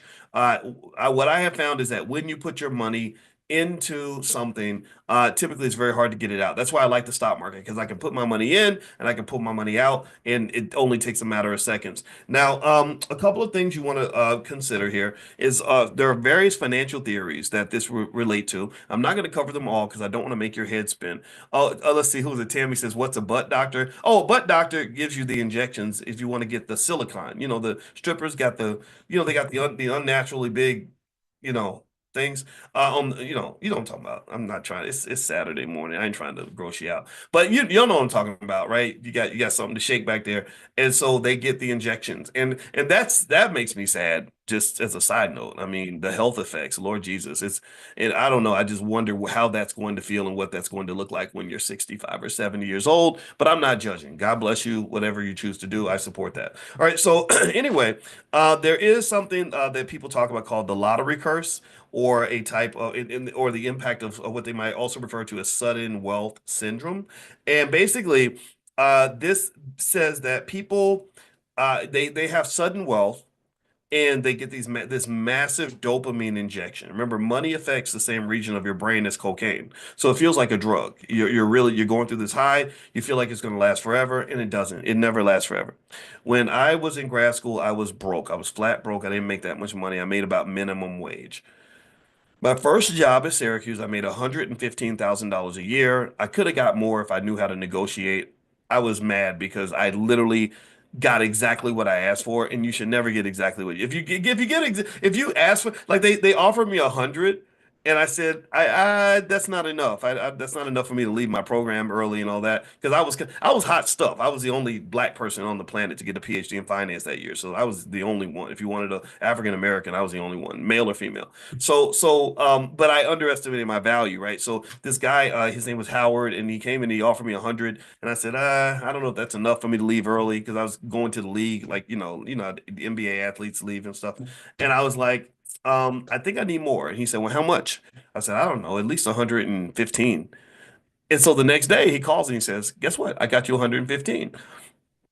And I said, damn. Like, I should have said like 150 because you got to make it hard. There's something in negotiation. Sanford Grossman, who's a professor at Wharton, talks about something like how to negotiate. You're supposed to negotiate not where you don't want to negotiate a deal where the other side is super happy that you took the deal. That means you left money on the table. You negotiate to what they call the point of indifference, the point where you've literally pulled out every nickel to the point where they're kind of like, okay, I don't care if you come or not. If you ask for another dollar, I'm gonna say no, right? Then you say, okay, I'll take that, right? So I probably should have asked for like 160 or something because I literally could have gotten probably 140 or something. My friend got 140 because he asked for it. But anyway, that's a lesson in life. But I got that first job, and at that time, 115K was a ton of money. For it still is, it's still great money, right? And so I got that first paycheck, and I was doing cartwheels in the hallway. I felt like Pookie the crackhead from New New Jack City. I was feeling real good about life. And the second paycheck felt really good. The third one felt really good. And then eventually it kind of levels off. You kind of normalize. And literally by the end of the year, my sense of gratitude for that money I was making had kind of disappeared. But I had an addiction to it. I needed it. If you cut my paycheck, I would feel anxiety because of that, but there wasn't like that same excitement to get that money that I had when I first started. So this kind of happens in sudden wealth syndrome. You just get a bunch of money, you're like, oh, this is great. My life is better forever. And the problem is, and it's just like love, you ever have those people that are deeply unhappy and then they find somebody and they're like, oh my God, I'm happy now because I met the right person. And then, but then give it like 9 months or so. They're not gonna be happy anymore because if you're not happy when you walk into the new relationship, you're never going to be happy. You have to be happy before you get there in order to be happy because that happiness has to come internally. And Will Smith talks about that. I like Will Smith. He's a smart guy. I respect him. And the same thing is true when it comes to finances. It all affects the same region of your brain. So when you get the money, you can't ever get trapped into thinking that, oh, it's something external that's going to make you content and complete. It's definitely got to be internal. So you think, oh, if I'll be happy if I can get a nicer house, or I'll be happy if I can make more money. I can be happy if I can get a car. Sure, money matters. Money does not buy happiness. However, losing the money you have can cause financial anxiety, which can affect your happiness. And then also money when it's intelligently applied can affect your happiness, right? So if money helps me remove an obstacle to my happiness, like if I need to meditate every day in order to be at peace and to be happy, and having a little more money allows me space to meditate or exercise or do whatever I got to do to find my balance and my peace, then yes, money can open the door for happiness possibilities, but it has to be a thought out process. It can't be something as silly as like, oh, if I get me a Corvette, I'm going to be happy. You won't be. Deion Sanders, when he was a football player, he had all the money in the world, he had all the women, he had all the fame, all the power, all the respect, and he was ready to kill himself. That was, and to me, that is similar to probably what a drug addict feels when they get to the point where no matter how much of this drug they take now, it doesn't give them that high anymore. So then they go into that depression. So that intelligent use of money is extremely important. Sudden wealth syndrome is something to look out for. The second piece is there's something called loss aversion, and loss aversion kind of says that generally speaking people fear losing money more than they desire making more money. That's a natural thing. This creates what in finance we talk about is what they call a concave utility function. All that means is that when you get to the point where you're taking risk, it's natural to think about the downside as much as you think about the upside. Sometimes we think about the downside more than the upside, and that's okay. That's actually fine. But what happens is that as you get wealthier and as you get a lot of money in your pocket, you're not thinking as much about the downside. You're thinking about just the upside. So effectively, his investing behavior was what might be seen as very overconfident. It's like, okay, I've got like NBA players go through this all the time. You got this $100 million contract, so who cares if you invest $300,000 here or throw away $200,000 there? You're very confident because you feel like the money will never run out. I used to go through this every 2 weeks when I got my paycheck from Taco Bell. Tell me if you've ever gone through this. I used to get that check and I would go cash it because I was a teenager and that's what teenagers kind of do, I guess. And I would get this big pile of money. I get a bunch of 20s, and it felt like so much money. And in my mind, I would think, I'm never going to run out of money. I've got an endless supply of money. Like if I've got a big stack of 20s in my pocket, big wad of money, nothing less than a 20. If you need a 5-0, Boyce Watkins got plenty, right? So anyway, so you got this big stack of money, nothing less than a 20 in your pocket, and you go to the store and it costs $5. It's like, oh, okay. This thing costs $3. Okay. Oh, well, let's go to McDonald's. This is going to cost, $7. Okay, okay, right. And then next thing, and it was crazy. It was almost like a magic trick. Every single time I would run out of money. Like I get my check Friday, cash it Friday, have a hell of a weekend, get through about half the week, and by about Wednesday or Thursday, the money starts running light, and you're reaching in your pocket expecting a big wad of 20s, and there's like two, or maybe there's like 120, a 10, a five, and three ones, and a bunch of quarters. And you're like, what the hell happened? Like, where did the money? And every single time that would happen, I was like, what is going on? How is it that when I get paid, I feel like I have all this money, but then a week later, I'm broke again? And it was weird.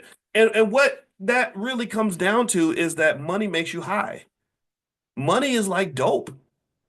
And what dope does is dope has you feeling like you're Superman or Superwoman. Dope, it gives you what in finance research is referred to as investor or spender overconfidence. You are overconfident in how much money you have, and that overconfidence leads you to make faulty decisions. So this man, Jack Whitaker, had extreme overconfidence. I mean, you got 113 million in the bank. Of course, you're never going to run out of money, but no, you can still run out of money with 113 million dollars. So financial consciousness must always be present. In fact, it's interesting. Ironically, Bill Cosby was very good at being financially conscious, even when he was very wealthy. He didn't waste money on silly things. He kept up with his money. Unfortunately, his lack of consciousness came with excessive involvement with many, many, many women and possibly doing something that was illegal. Again, we can't take that off the table. Again, I just believe in proof. Like I think you got to prove things, but still, I mean, those allegations were pretty bad. And Cosby probably, I'm gonna guess he's probably over time gonna give away at least 400 or 500 million, maybe $500 million away due to the inability to control that one area of his life, right? And I think that's where his flaw. I mean, I guess a lot of people have flaws. I also know, and this is interesting. This kind of fits with that theme that I think for men, that just that sexual thing and the fact that we live in a society that doesn't encourage sexual discipline for men, especially if you have money. Like people really kind of feel like, and I've seen this up close because I was single for many years before I married my wife where people sometimes feel that because you have money, you should just do whatever you want with whoever you want. And I never felt I believe in things like karma. I kind of think if you live a sloppy life, that's going to eventually catch up with you. And so it's kind of a theme, right? Tiger Woods, for example, because of his inability to control that one section of his life, it cost him probably, I'm gonna guess, 500 million. Because I know his wife alone, she got, I think, 250 million. But then there's the women he had to pay off from the lawsuits and all that. Um, but then on top of that, it cost him much more than money because one of his greatest dreams was to break Jack Nicklaus's record for the number of majors. When I think Nicklaus had won 18 majors or something, Tiger was up to 15. He was on his way to breaking that record. I was a big fan of Tiger Woods. I loved his excellence. I love what his dad did with him. But there's that one area they did not cover, which was sexual discipline. Look, son, I know you love the ladies, and the ladies gonna love you, but you gotta put a cap on it. You have to have some degree of moderation. If you don't have, if you are too extreme, this can destroy you. And you saw that what happened with Tiger in 2009 when the little thing happened with the women and it came out. I mean, this man was all over the place. I mean, porn stars and just crazy stuff. I'm gonna tell you, I think the problem was him as a 21-year-old hanging out with Michael Jordan and Charles Barkley. That was bad right there, right? You should have hung out with somebody like me. I'm nerdy. I would have got you. I would have had you playing video games or something. I mean, but to be out with Jordan, that's gonna. Jordan is a great guy. He's a great athlete for the most part, and I know people that know him, so I'm going to be nice and careful because one of my friends used to be the chairman of the Jordan brand, Larry Miller. He's a great guy, and I don't want to disrespect Jordan, but I kind of feel like Jordan because he was so powerful and he was a leader that he got a lot of young guys in trouble. He mentored them in the wrong way. He had them in bad situations. Even Antoine Walker, who lost all of his wealth, he talks about gambling with Jordan for 24 straight hours and literally spending like money he could not afford. Michael Jordan, yeah, he's going to make money for the rest of his life because he's Michael Jordan. You're not him. And so you're trying to gamble with him, and that's going to cause a lot of problems. And just as a side note, gambling addictions are going to be massive and problematic and destroy billions in black wealth.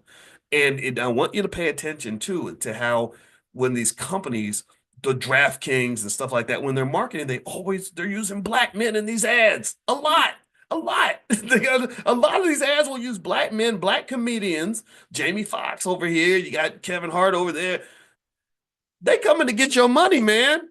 They coming to get your and I want to give I really appreciate the guys at Earn Your Leisure for they called out, I think Joe Budden, one of the podcasters. They said, stop promoting gambling to black people. I was very impressed by the fact that they said that because that's going to lead to a conflict, a massive conflict. Look, I'm not a person that will ever scold anybody for what they do with their money. I'm not.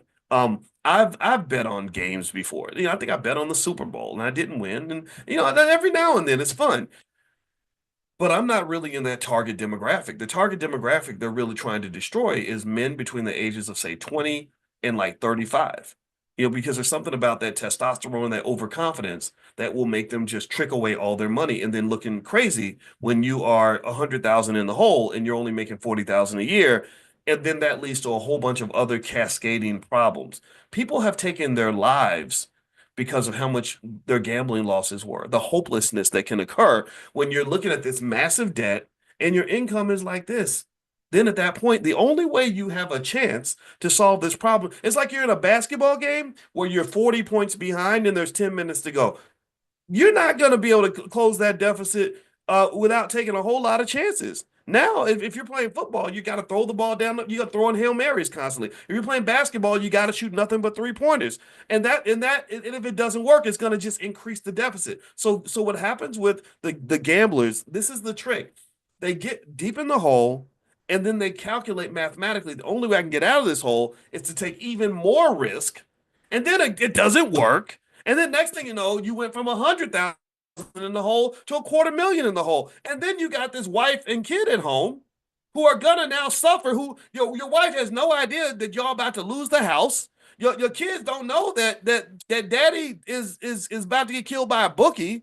And this just creates all these problems and all this anxiety. And I guarantee you that if you would do research, how many people have taken their lives because a gambling addiction got out of control? You'll find endless stories where this has happened. Because then you're like, the only way I can help the family is if I just die and get them the insurance money or something like that. And that's a terrible place to be.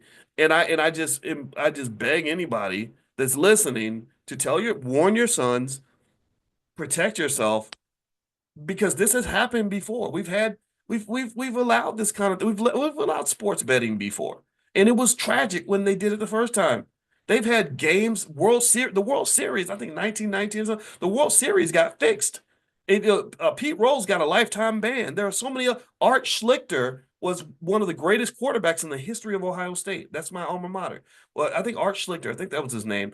He got this addiction in college that ruined him. He got banned from the NFL. He all the money that he made, he tricked it all away in 2 or 3 weeks. His whole signing bonus was gone in less than a month. So my point is to say that just because everybody else is doing it doesn't mean you should do it. Just because they make it legal does not make it good for you. This country has a lot of things that they legalize and encourage, and they encourage and legalize those things because capitalism works best when your customer is an addict. Capitalism works best when you can get people addicted to your product. They study how to get you addicted. Social media, they study how to get you addicted. They use the same methods that the casinos use for gambling addicts. When it comes to sports betting, they want you addicted. When it comes to the liquor, they want you addicted because addicts are excellent customers because they're going to pull out their last nickel to feed the beast that has been born inside of them, and that is damn near demonic. That would be almost like a type of demonic capitalism that just allows society to run rampant with all these addictions that are very harmful to people. We talked about the sports betting, but also just the alcohol. Look at how many people. My One of my best friends just lost one of her best friends last week because some drunk driver was driving down the road and rammed into her, and suddenly everybody's life is all messed up. My daughter almost got killed by a drunk driver, but yet we just think alcohol is fun because this is so much fun. Party over here. No, it's not a party. It's sometimes it's death, man, and it's insanity to me because when you're not a leader, when you're just a follower, you just think it must be okay because everybody's doing it. And I hope that you understand that that can't be the case. You have to have your own barometer of what intelligent behavior looks like. You have to have your own compass for that. Society will not give you a good compass. They will guide you right off a cliff and destroy you. And then when you die, they'll just start taking money from your kids. Okay, so that's what they do. All right. So anyway, before I finish this up, I want to remind everybody what's going on in the Black Business School this week. First off, if you want to hear from us every morning when we do our Millionaire Training Camp, make sure you're on the text list. Pull out your phone and write this down. Somebody type this in the chat because sometimes some of us are not as quick as others to write numbers down. Text the word morning to the phone number 87948. Text morning to 87948, or you can just go to drboyceelevate.com if you want to sign up for the class if you're not already enrolled. So drboyceelevate.com. Don't forget that we have ladies from Fly Nubian Money that go live every day. Constance Carter ran the largest Black real estate firm in California. We have Dr. Lene Javette, who's an expert on entrepreneurship and Black people. My wife, Dr. Alicia Watkins, who is a licensed therapist and a full professor of social work, who's done great work on things like financial anxiety and things like that. They actually do this show every day at 1 o'clock, one Monday through Friday. And if you want to be notified when they go live, you can text the word Queens to the phone number 87948. And I hope you'll support them. I think we should really listen to our women because our women are smart and they're capable and they're amazing and they're the most educated on the planet and they're just doing big things. And I really think that as men, just a great tribute that will enhance your masculinity, in my opinion, is to really honor and respect all the great women that are really holding it down and doing great things in our society. So starting with my wife, I honor all the women that are doing this, but then also there are so many women that are not going to get the attention they deserve because they ain't twerking. They ain't taking their clothes off. They're not setting up an OnlyFans. They're actually accomplishing things that are really beneficial to society. So the ladies of Fly Nubian Queens do that. Fly Nubian Queen do that. So if you text the word Queens to the number 87948, they'll send you a text notification when they go live every single Monday through Friday at 1 o'clock. And they talk about really interesting topics that relate to our community and our wealth. And there's others in there. Athena Gardner, who is an expert on artificial intelligence. And there's Lala. Lala is Laura Key. Laura Key, who actually, ironically, we were talking about drunk driving. Lala came into this class, and Lala actually, she's an international real estate expert that lives in Argentina, and two of her sisters were killed by a drunk driver. And it's just, this stuff bothers me. It does. So anyway, if you want to support the ladies, I hope you'll text the word Queens to the number 87948. Come in, not just listen to them and learn from them because they're smart, they're going to benefit you, but also, give them some love. Like, join the conversation. Like we want our community to have conversations that we need to have that are going to make us better. There are a lot of conversations that don't make anybody better. There are a lot of conversations that are interesting but not healthy. And I think healthy, intelligent conversations will help our people become great again. Right? Just to steal the term, not just from Trump. Trump ain't the first person to say "Make America Great Again." Actually, Bill Clinton used to say that, and I think even George Bush said that. So that term "Make America Great Again" is an old term. Lots of politicians have used it. Well, I want to make Black people great again because I know that we're great and we're extraordinary, and I believe when it comes to economics, starting there we're going to take the lead on Earth. Like we're going to be the best on the planet because we're getting our kids ready at 4, 5, 6 years old, and that to me is the win. That's the holy grail. All right. So anyway, one more theory. So let's finish up this conversation about Jack Whitaker, and then I'll let you guys go for the day and until tomorrow. So one other financial theory that might fit with this situation with Whitaker, who won the $113 million lottery, lost all the money, and then eventually died. I think he died in 2016. His granddaughter died at 17 years old, I think a few years before that. So it was really sad that he won this money. He actually said, "I wish I had never won it." And one other financial theory that does apply for his experience is what they call basically social pressure and lifestyle expectations. So basically, behavioral economics, and I'm looking at it right now just to refresh my memory. It shows that wealth can attract a lot of undue social pressure, leading to what they call lifestyle inflation. So tell me if you've ever gone through this. First of all, let me ask you this: how many of you are considered to be one of the more financially successful people in your family? Like, how many of you are maybe one of the first ones to break a generational curse, first one to go to college, first one to go to Harvard, first one to make 100,000, first one to own real estate? I mean, I know if you're not doing well, you're eventually going to be doing well because the things I'm talking to you guys about when it comes to economics, this is cutting edge stuff. So you're going to be great at mastering your economics, right? So a lot of you have that expectation that because you're doing well, that you're going to pay for everything, right? You go to dinner with your friends and they look at you when the bill comes because they know that you're going to cover the bill, and you feel like you're supposed to do that because maybe you have survivor's guilt, or maybe you just feel like, well, because I'm doing well, I should be covering everything. I should be big balling all the time. And there's nothing wrong with that. That's a great type of generosity, and I respect that immensely. But there's a lot of pressure that comes with that.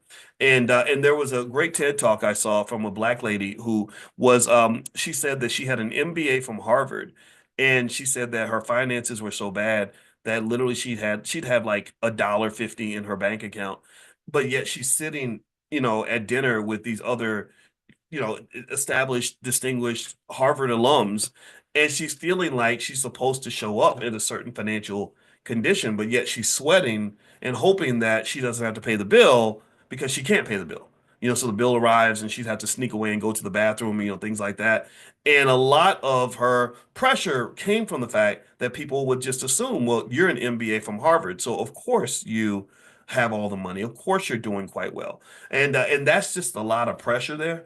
And so with this guy Whitaker, when he won 113 million, he ended up telling everybody he had this money. So everyone expected things from him. They would bring their financial problems to him, almost like in the movie The Godfather, where everyone lined up at his son's wedding and they would just bring all their problems and say, "Hey, Godfather, I'm having trouble with this, trouble with that," and he'd say, "Okay, my son," right? And that's okay to a point, but it's something that has to really be managed and calibrated. Take it from somebody who goes through that a lot.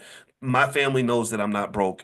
And so what that does is that means I have to be really conscious about my social circle and how I manage expectations that other people have. And really the bigger factor is understanding the importance of serving the apples but protecting the tree. Right? Like I'm the tree. A lot of people in my family, I pay lots of people. There are lots of people who pay their bills every month because I send them a check. I don't even know, I can't even count how many. Um, but what has to happen is that establishing appropriate boundaries, and this is the kind of thing therapy really helps you with, is establishing appropriate boundaries means I have a limit to how much I can actually do for you. I have a limit to how many of your problems that I can personally absorb. So there's a point where, and it's hard. It's really hard if you're trying to be a good person and be nice and or and all that. It's tough because we say things that don't mean anything when we say them, but then they mean something when people call us on it, right? So like people will say little things like, "Hey, let me know if you need anything." For most people, that doesn't mean a whole lot because there's a limit to what they can actually really do for you anyway. But when you got money and you tell a broke person, "Hey, let me know if you need anything," well, then some people might really come and cash that check. Like, "Hey, you said call you if you need anything, and that we're best friends, and so I do need something right now." And it's the same money that I needed last month when I couldn't pay my rent because I have an endless number of financial problems that I expect you to solve because you're supposed to be my friend and you told me to call you if I need anything. And so really I noticed that as I kind of got more money, I had to even be careful about what I said.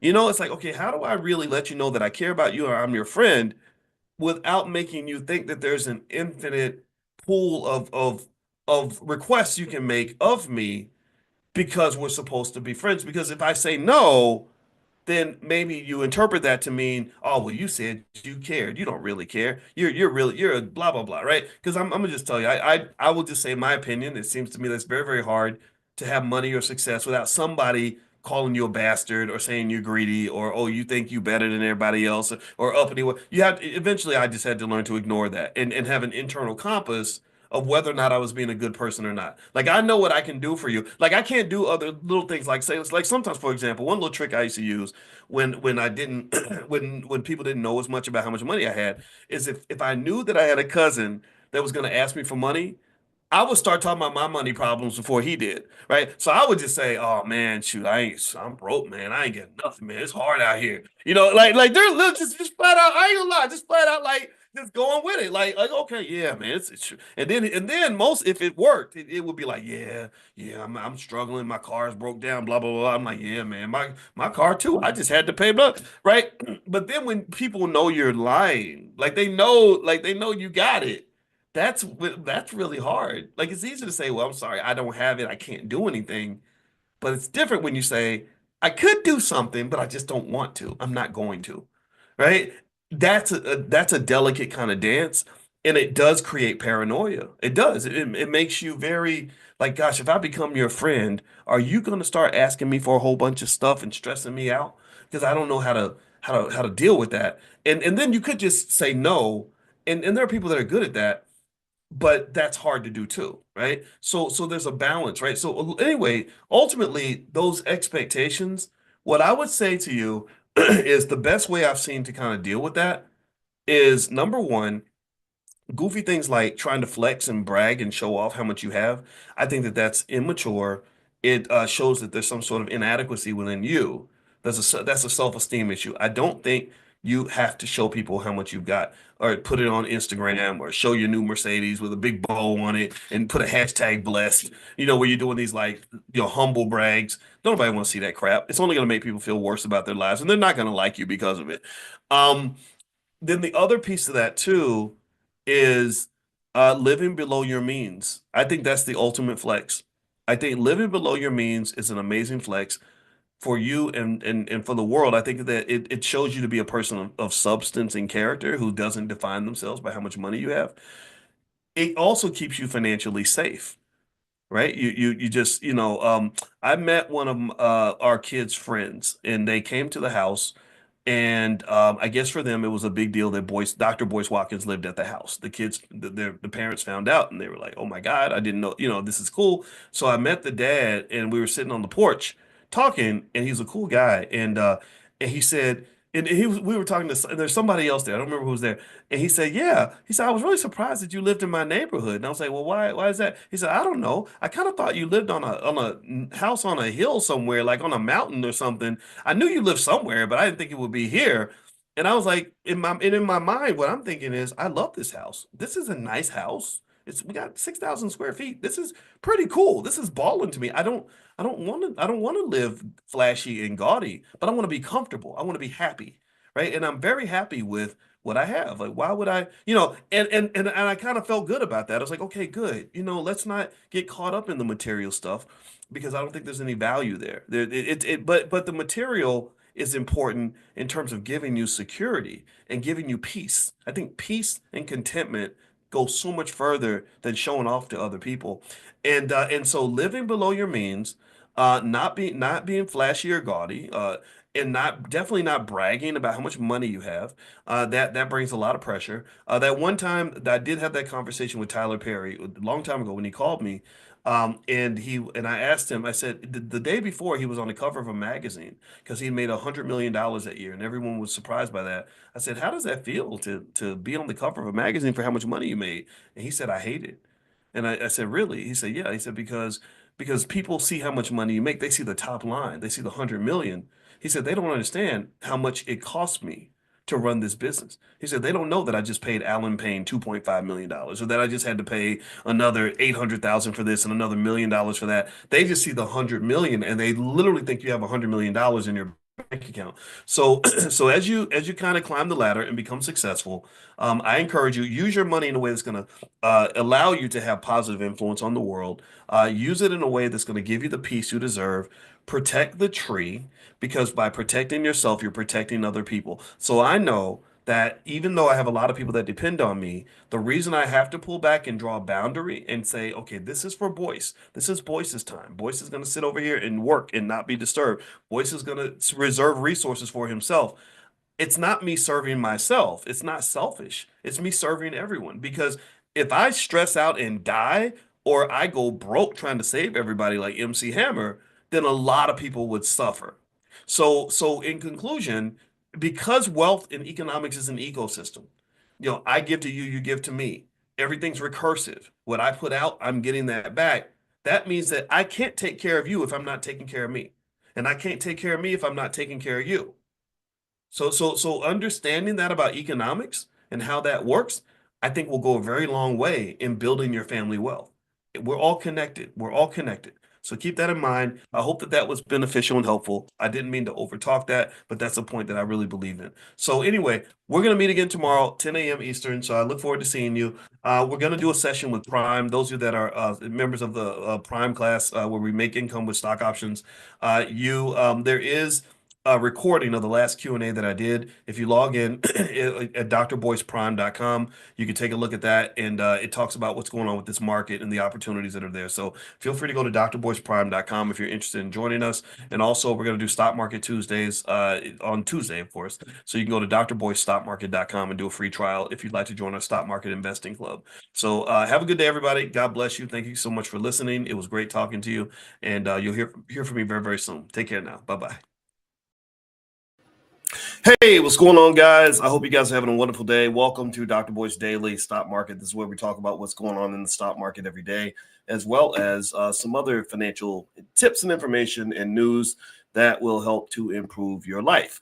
Well, today we had a great conversation this morning in the Prime program about the stock market and what was going on. A lot of your stocks kind of dipped a little bit, but then, as I mentioned this morning, there's a strong probability that when the market declines in that way, that it's going to recover. And surprisingly, it did. Today, we had a wonderful day in the market, which reverses a big chunk of what was lost before. And that's what I mentioned to you all during our Money in the Morning class, is that if you can keep your cool, then you will find that the stock market giveth and it taketh away. And sometimes when it taketh away, it giveth right back. And if you're a cool, calm, collected investor, then you understand these things.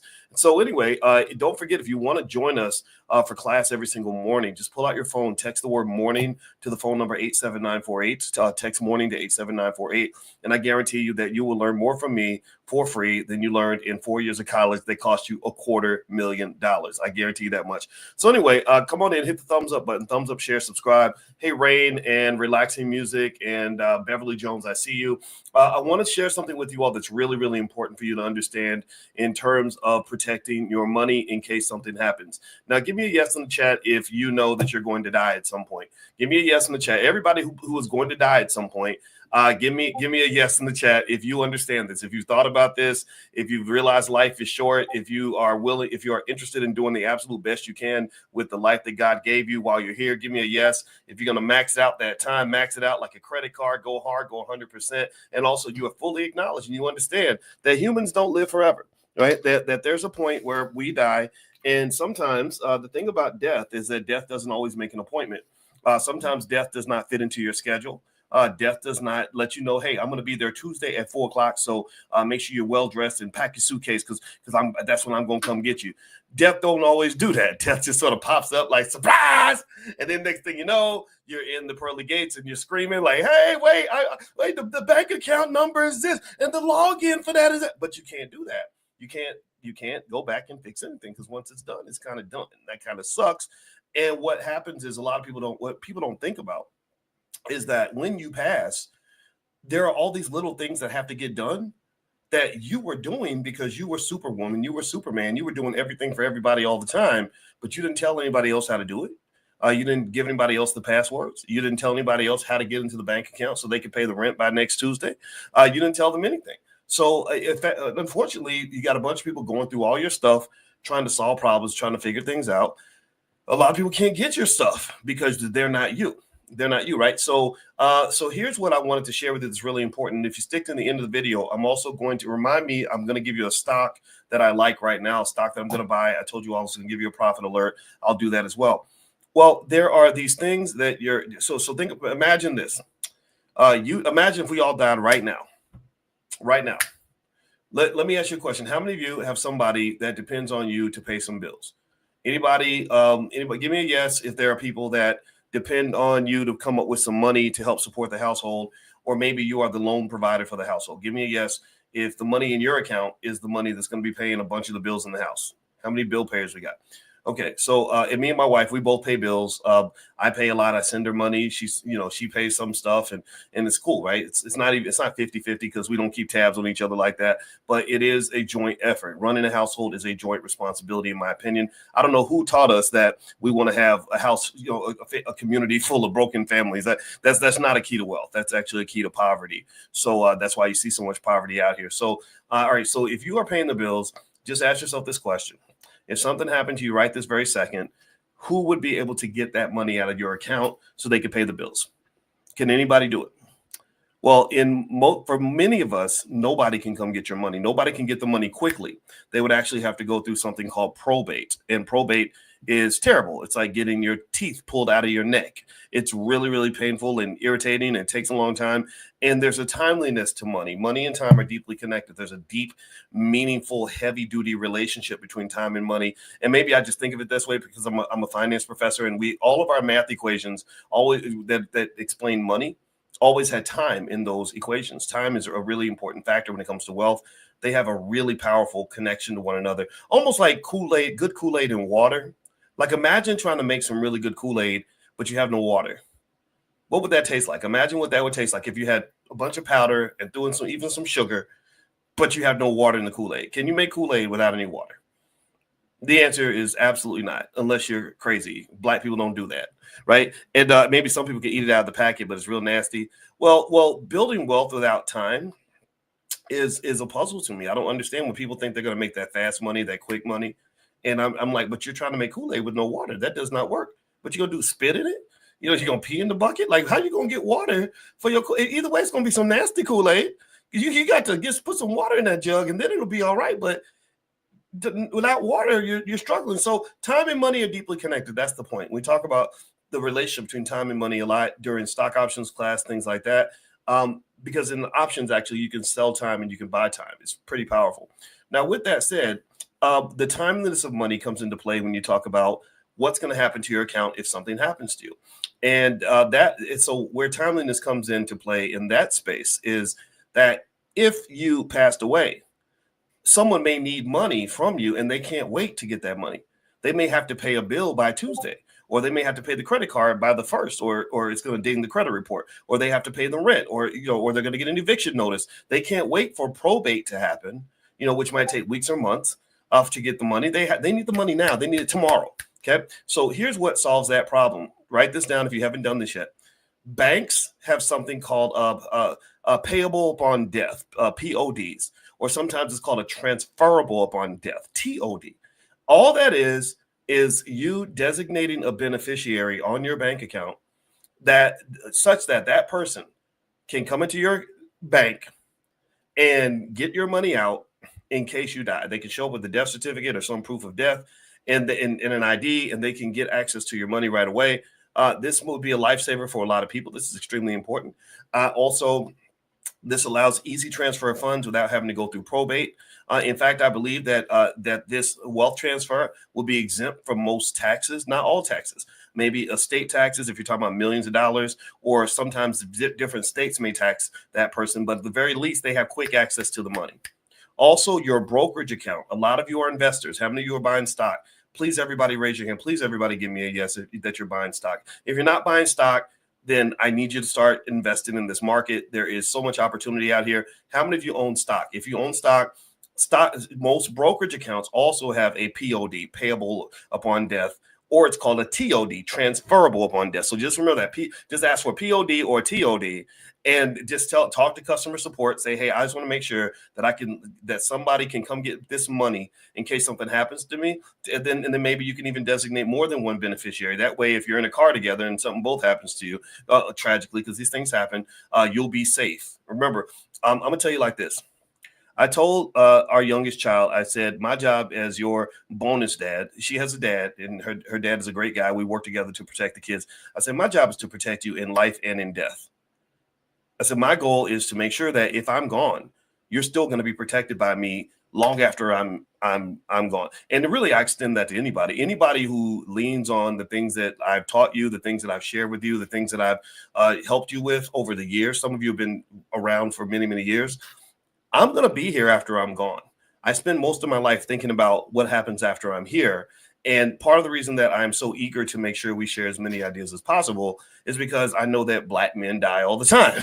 And if I go, I know that I could go tomorrow with a smile on my face, knowing that this stuff is the stuff that we've done will be available for the next 100 years for anybody that wants to understand economics and finance at the highest levels, which really should be everybody, because money is extremely important. Money really matters. The protection of money, the building of wealth can make a difference between life and death for some people. It can make a difference between happiness and misery. So take these little steps, make these little decisions, and I guarantee you that will make a huge difference for your family. So it's called a TOD, transferable upon death, or a POD, payable upon death. Very similar, almost interchangeable for the most part. All right. Now, if you have an interest in things like estate planning, we do have an estate planning club in the Black Business School in the Dr. Boyce Academy. If you want to go and give it a try, feel free to go to drboycelift.com. LIFT stands for Legacy Investors for Tomorrow.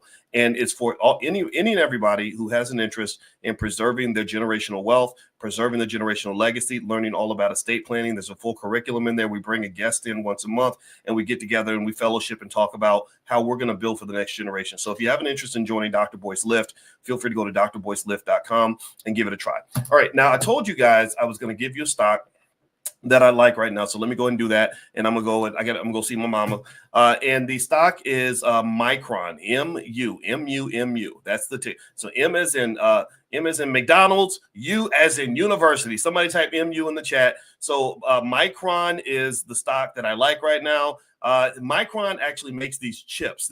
It's really cool. They're kind of all up in the AI stuff. It's like a really great AI company, and they make these chips. I don't understand everything about these chips. I just know it's a good company at a good price. They invest a lot in R&D, and they're one of the largest manufacturers of what are called DRAM chips, which is dynamic random access memory, and NAND chips, which is flash memory, which are essential for devices like smartphones, computers, and data centers. So you will be invested in the AI revolution. You ain't just got to worry about AI possibly taking your job or something. You actually will be an investor in AI, which means when the AI people start making money, you'll make money.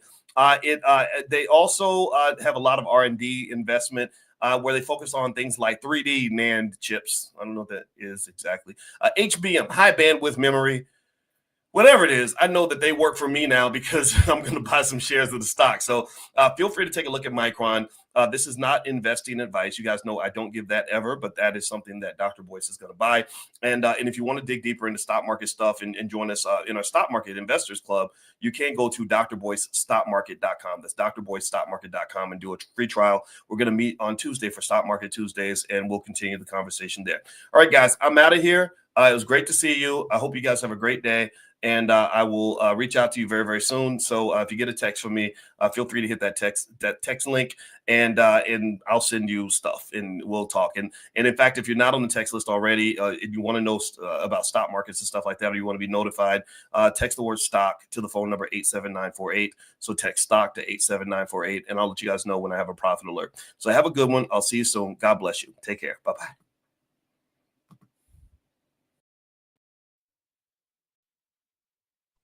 Good morning, everybody. Good morning. I hope everybody's having a great day. It's so good to see you. Welcome to Money in the Morning. My name is Dr. Boyce Watkins. This is our millionaire training camp.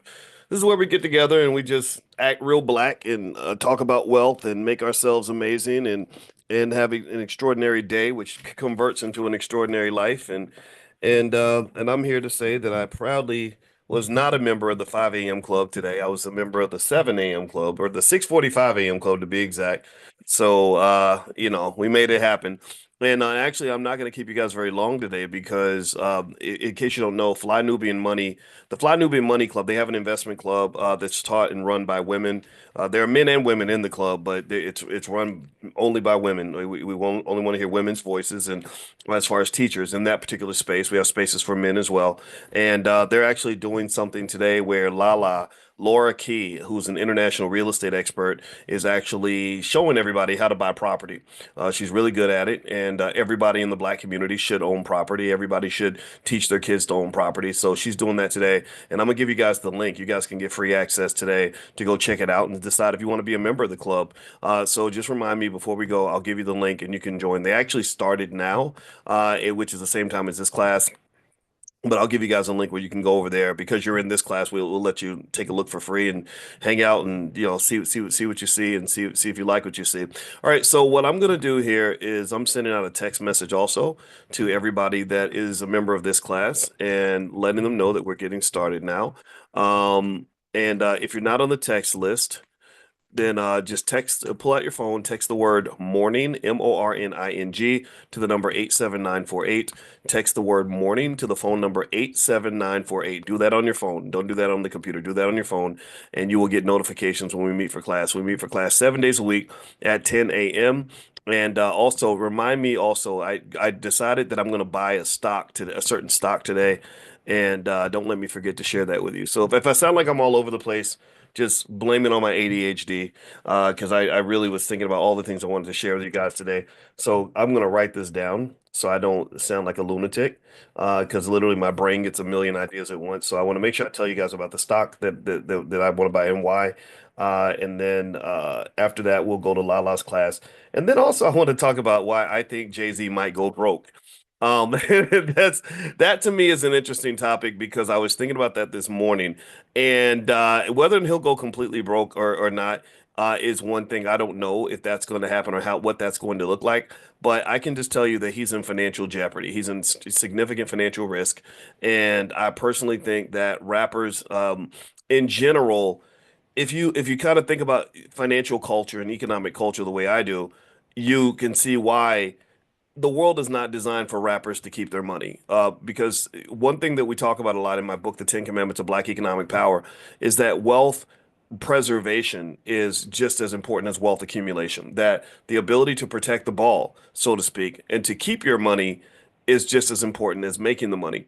A lot of people make the money and they lose the money, and so what I personally think is that if you don't understand how to keep your money, then you're not going to keep it for very long.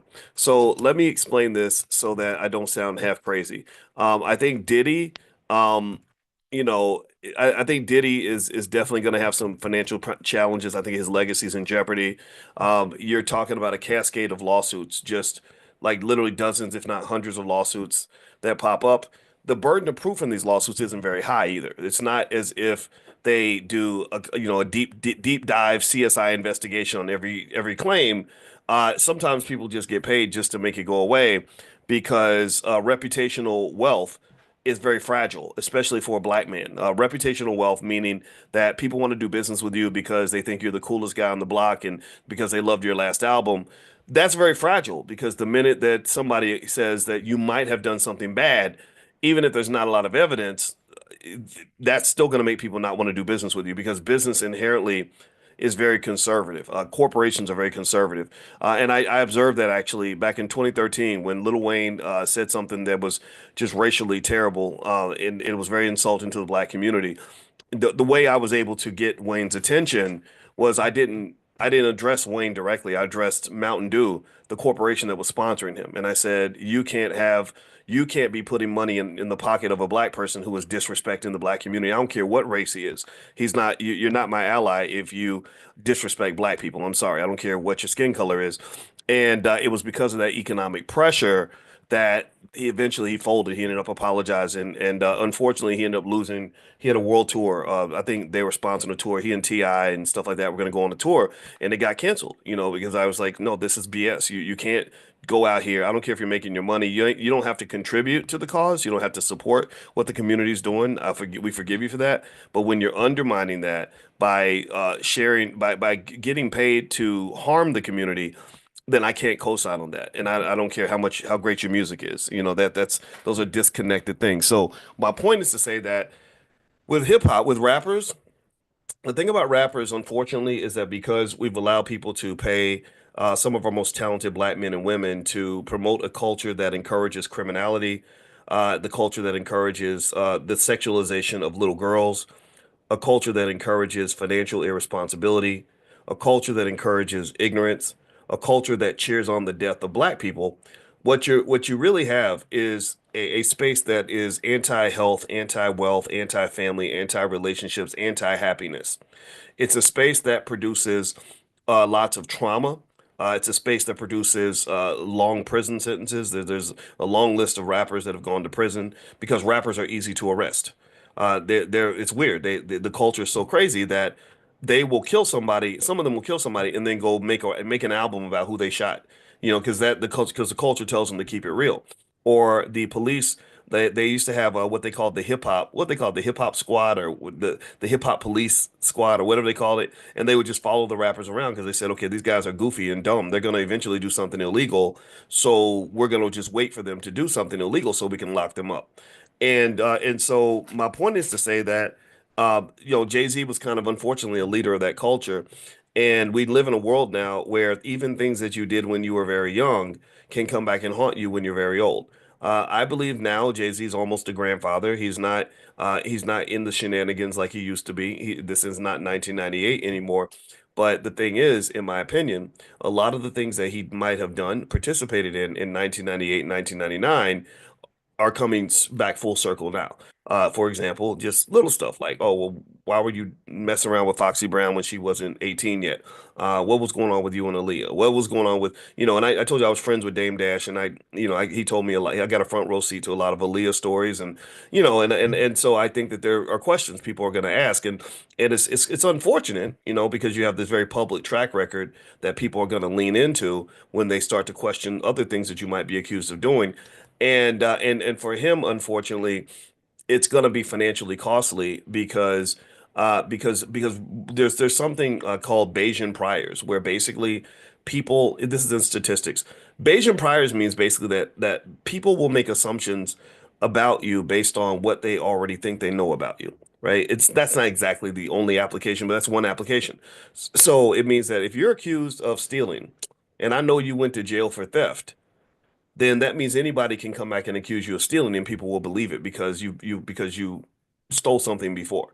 You see what I mean? Like, so if you've never been accused of anything, then then that's different, right? It's much harder to accuse someone who's never done anything as opposed to someone who had a past and then reform themselves, and they're like, I'm clean, I didn't do it. But people are like, no, but you did do something. And so because we're accusing you of this now, we're going to link this new accusation to the fact that you're already indicted, not just because you're a black man, right? The black man is seen as the greatest criminal in America, even though we're not, but that's how we're viewed, right? So hip hop unfortunately distorts the image of the black male throughout the world by making black men look like a big pack of criminals and terrible people and everything else.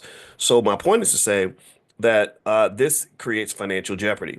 I was talking to my son the other day. We were going down to the Black Ownership Ball hosted by Jamal Green in Chicago. Jamal Green is a great guy, super smart, a great leader for the future. I look this guy up. I just have so much respect for him. Anyway, in fact, I got to bring him in there because I just like this guy a lot. Anyway, so we were on our way and we were talking about how Elon Musk became the richest man on Earth.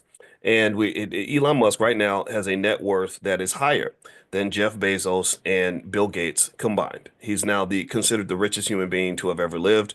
They said he just passed Mansa Musa. They claim Mansa Musa was worth about 440 billion. Elon's worth about 447 billion. All this happened after the election. Something amazing happened with his stock price. And I said to him, I said, well, people don't understand that wealth can be very fragile because Elon Musk, a lot of his wealth is driven by how people perceive him. A lot of his wealth is driven by how many people trust him. He can get bank loans because the banks believe in him. People invest in the things they believe in. They don't invest in the things they don't believe in. So I said, if something were to happen and he were to be painted in a negative light and people stop believing in him, then Tesla would go bankrupt immediately. When Elon Musk signed a plea deal with the Securities and Exchange Commission, Elon said it himself. He said, the only reason I signed this deal is because I knew that I would be under investigation.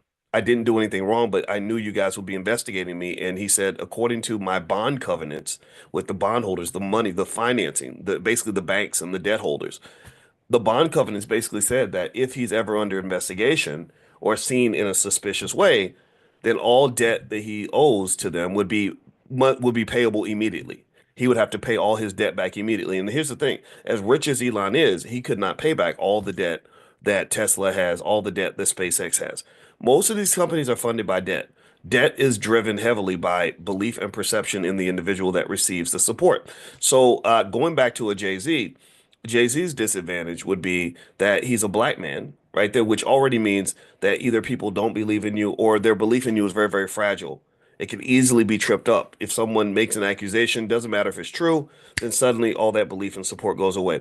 I bet you 99.9% of all of Diddy's business partners are gone because he is on trial. But for him, there's no such thing as innocent until proven guilty. In the eyes of some, he was guilty, period. And truth be told, I will say this. I'm very happy I never got invited to any Diddy parties. I almost got invited to one actually. He had this white party in the Hamptons, and if somebody had asked me to go, I'd have been like, yeah, that'd be kind of cool to just check it out. I'm so glad I didn't go. This was back when I used to hang out with Al Sharpton and stuff. And I'm telling you, I don't know what shenanigans they all got going in New York, but I'm glad to get out of that space. I just something about it, smartest people I've ever met. Al Sharpton is a genius. Wendy Williams, a genius. Russell Simmons, a genius. And I knew all these people pretty well. But when you get into these weird spaces, it just gets like strange things start to happen, and I'm so happy. And then even Kanye invited me to come to his house and sit with him and do stuff, and I didn't want to go because I was like, I don't know what you're gonna do to me in that house. Y'all are weird. Y'all drug people. Things happen. I don't want to be in this space like that. So I didn't go. I didn't go to his house, but he did. He sent me his little address. He was in some hotel in Beverly Hills, some expensive. I was like, how the hell does somebody pay like $10,000 a day to stay in some hotel for like 6 months? But he had that kind of money, and he invited me, and I was like, I thought about going, but then I was like, no, I don't want to be in that kind of space because I don't know what weird stuff y'all do in Hollywood and everything else. I don't want no parts of that. So a lot of I think life is about keeping your soul clean, as clean as you can, so that you don't have these weird things happening. Because I think that there's some shenanigans that happen. But anyway, just going back to the whole financial side of it, I would say that you shouldn't be surprised if it does get to the point where Jay-Z does end up having his financial legacy significantly disrupted. If these lawsuits turn into an avalanche of accusations, that one lawyer that he's fighting against, Tony Busby, over that one case, there's thousands of lawyers out there that are ready to fight, right? And so Busby might lose that round, but I can personally see this becoming a big problem. For many, many years, I always said that once the Me Too movement catches up with hip hop, it's going to be an absolute mess. Because I'm a black man. I'm the same age as a lot of these guys. And I remember hearing what they rapped about and the way they lived. And I said, these Negroes don't forget that they black. They really forgot that they're black.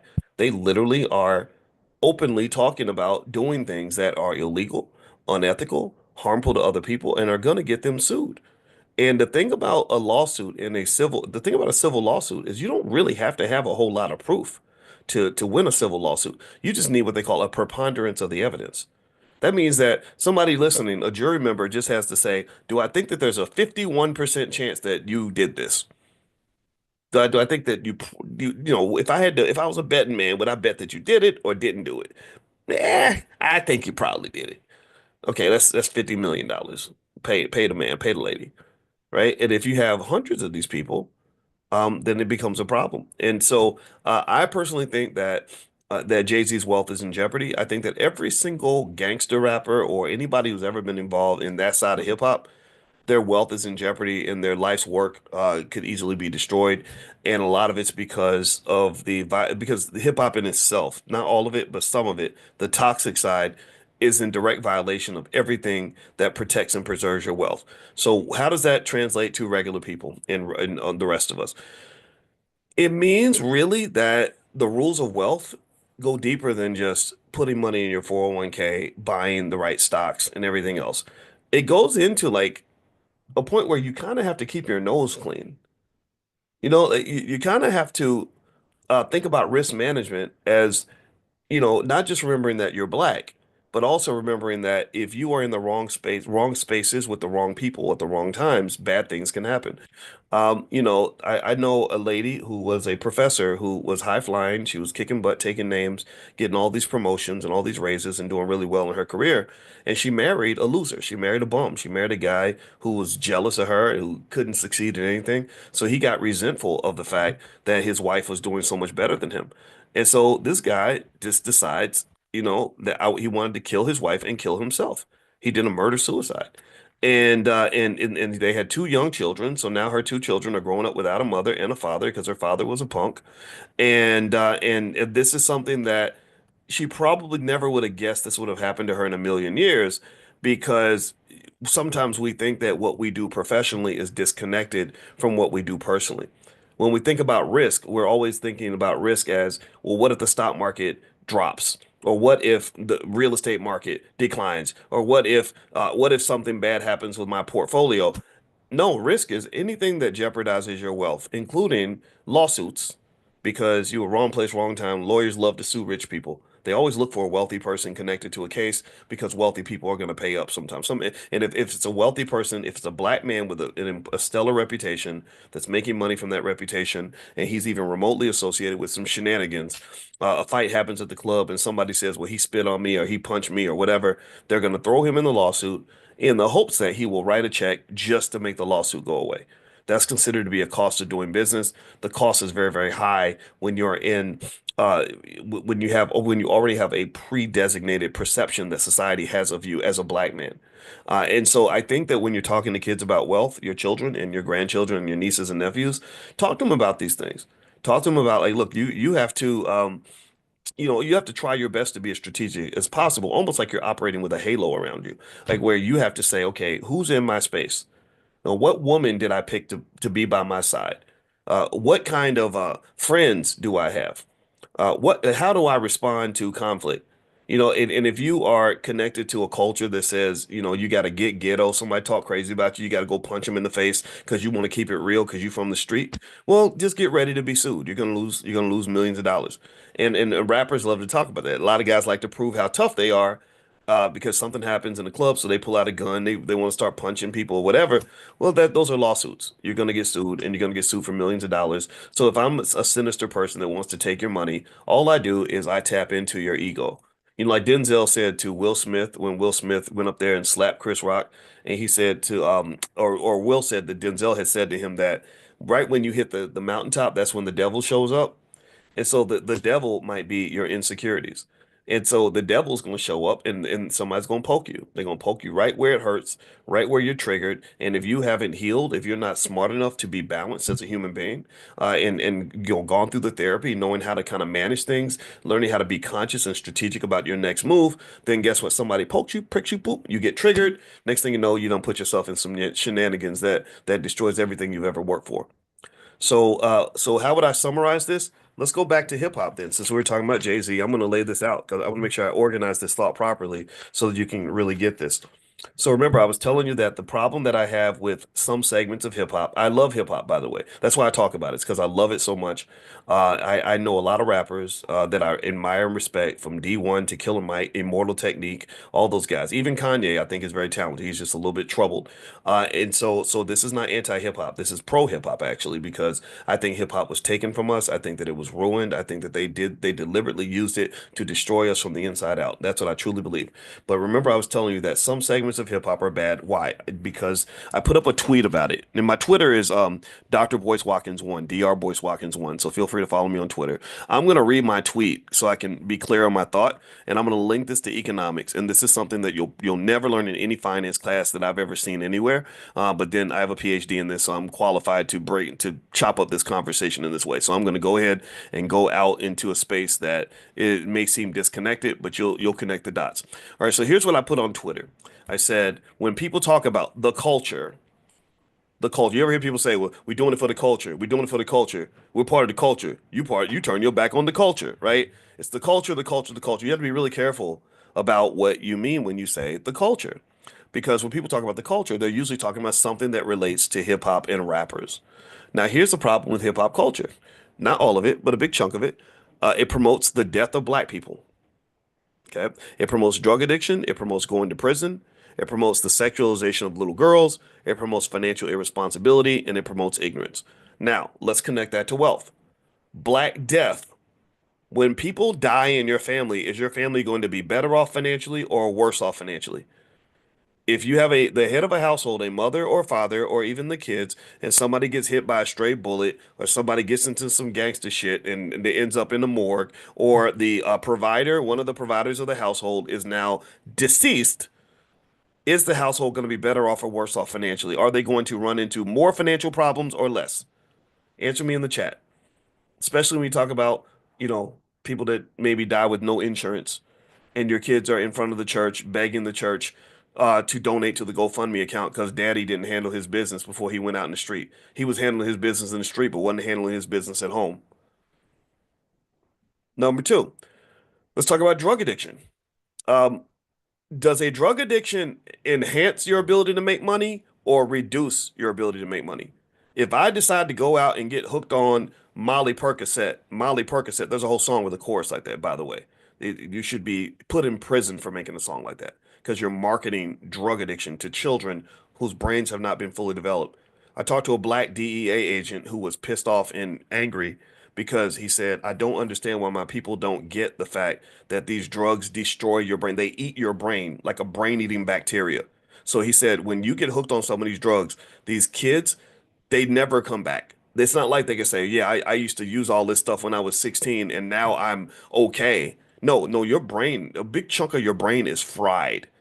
I know, I can think of at least two single moms I know right now who have sons that are in rehab, in and out of rehab. They're not assets to the family. They could be making money for the family. They could be building a future. They could be providing security. They could be helping the family, but instead they become a liability. So let me ask you this question again. Do drug addictions help or hurt the family's ability to build wealth? What do you think? Give me a yes or no, or help or hurt. Answer in the chat. Okay. Third question. A third thing. I said toxic hip hop promotes prison. They make prison sound like Disneyland. Like you go to prison, you keep it real, and you a gangster if you went to prison and you survived and all that. When someone goes to prison, does that help or does that hurt the family's wealth?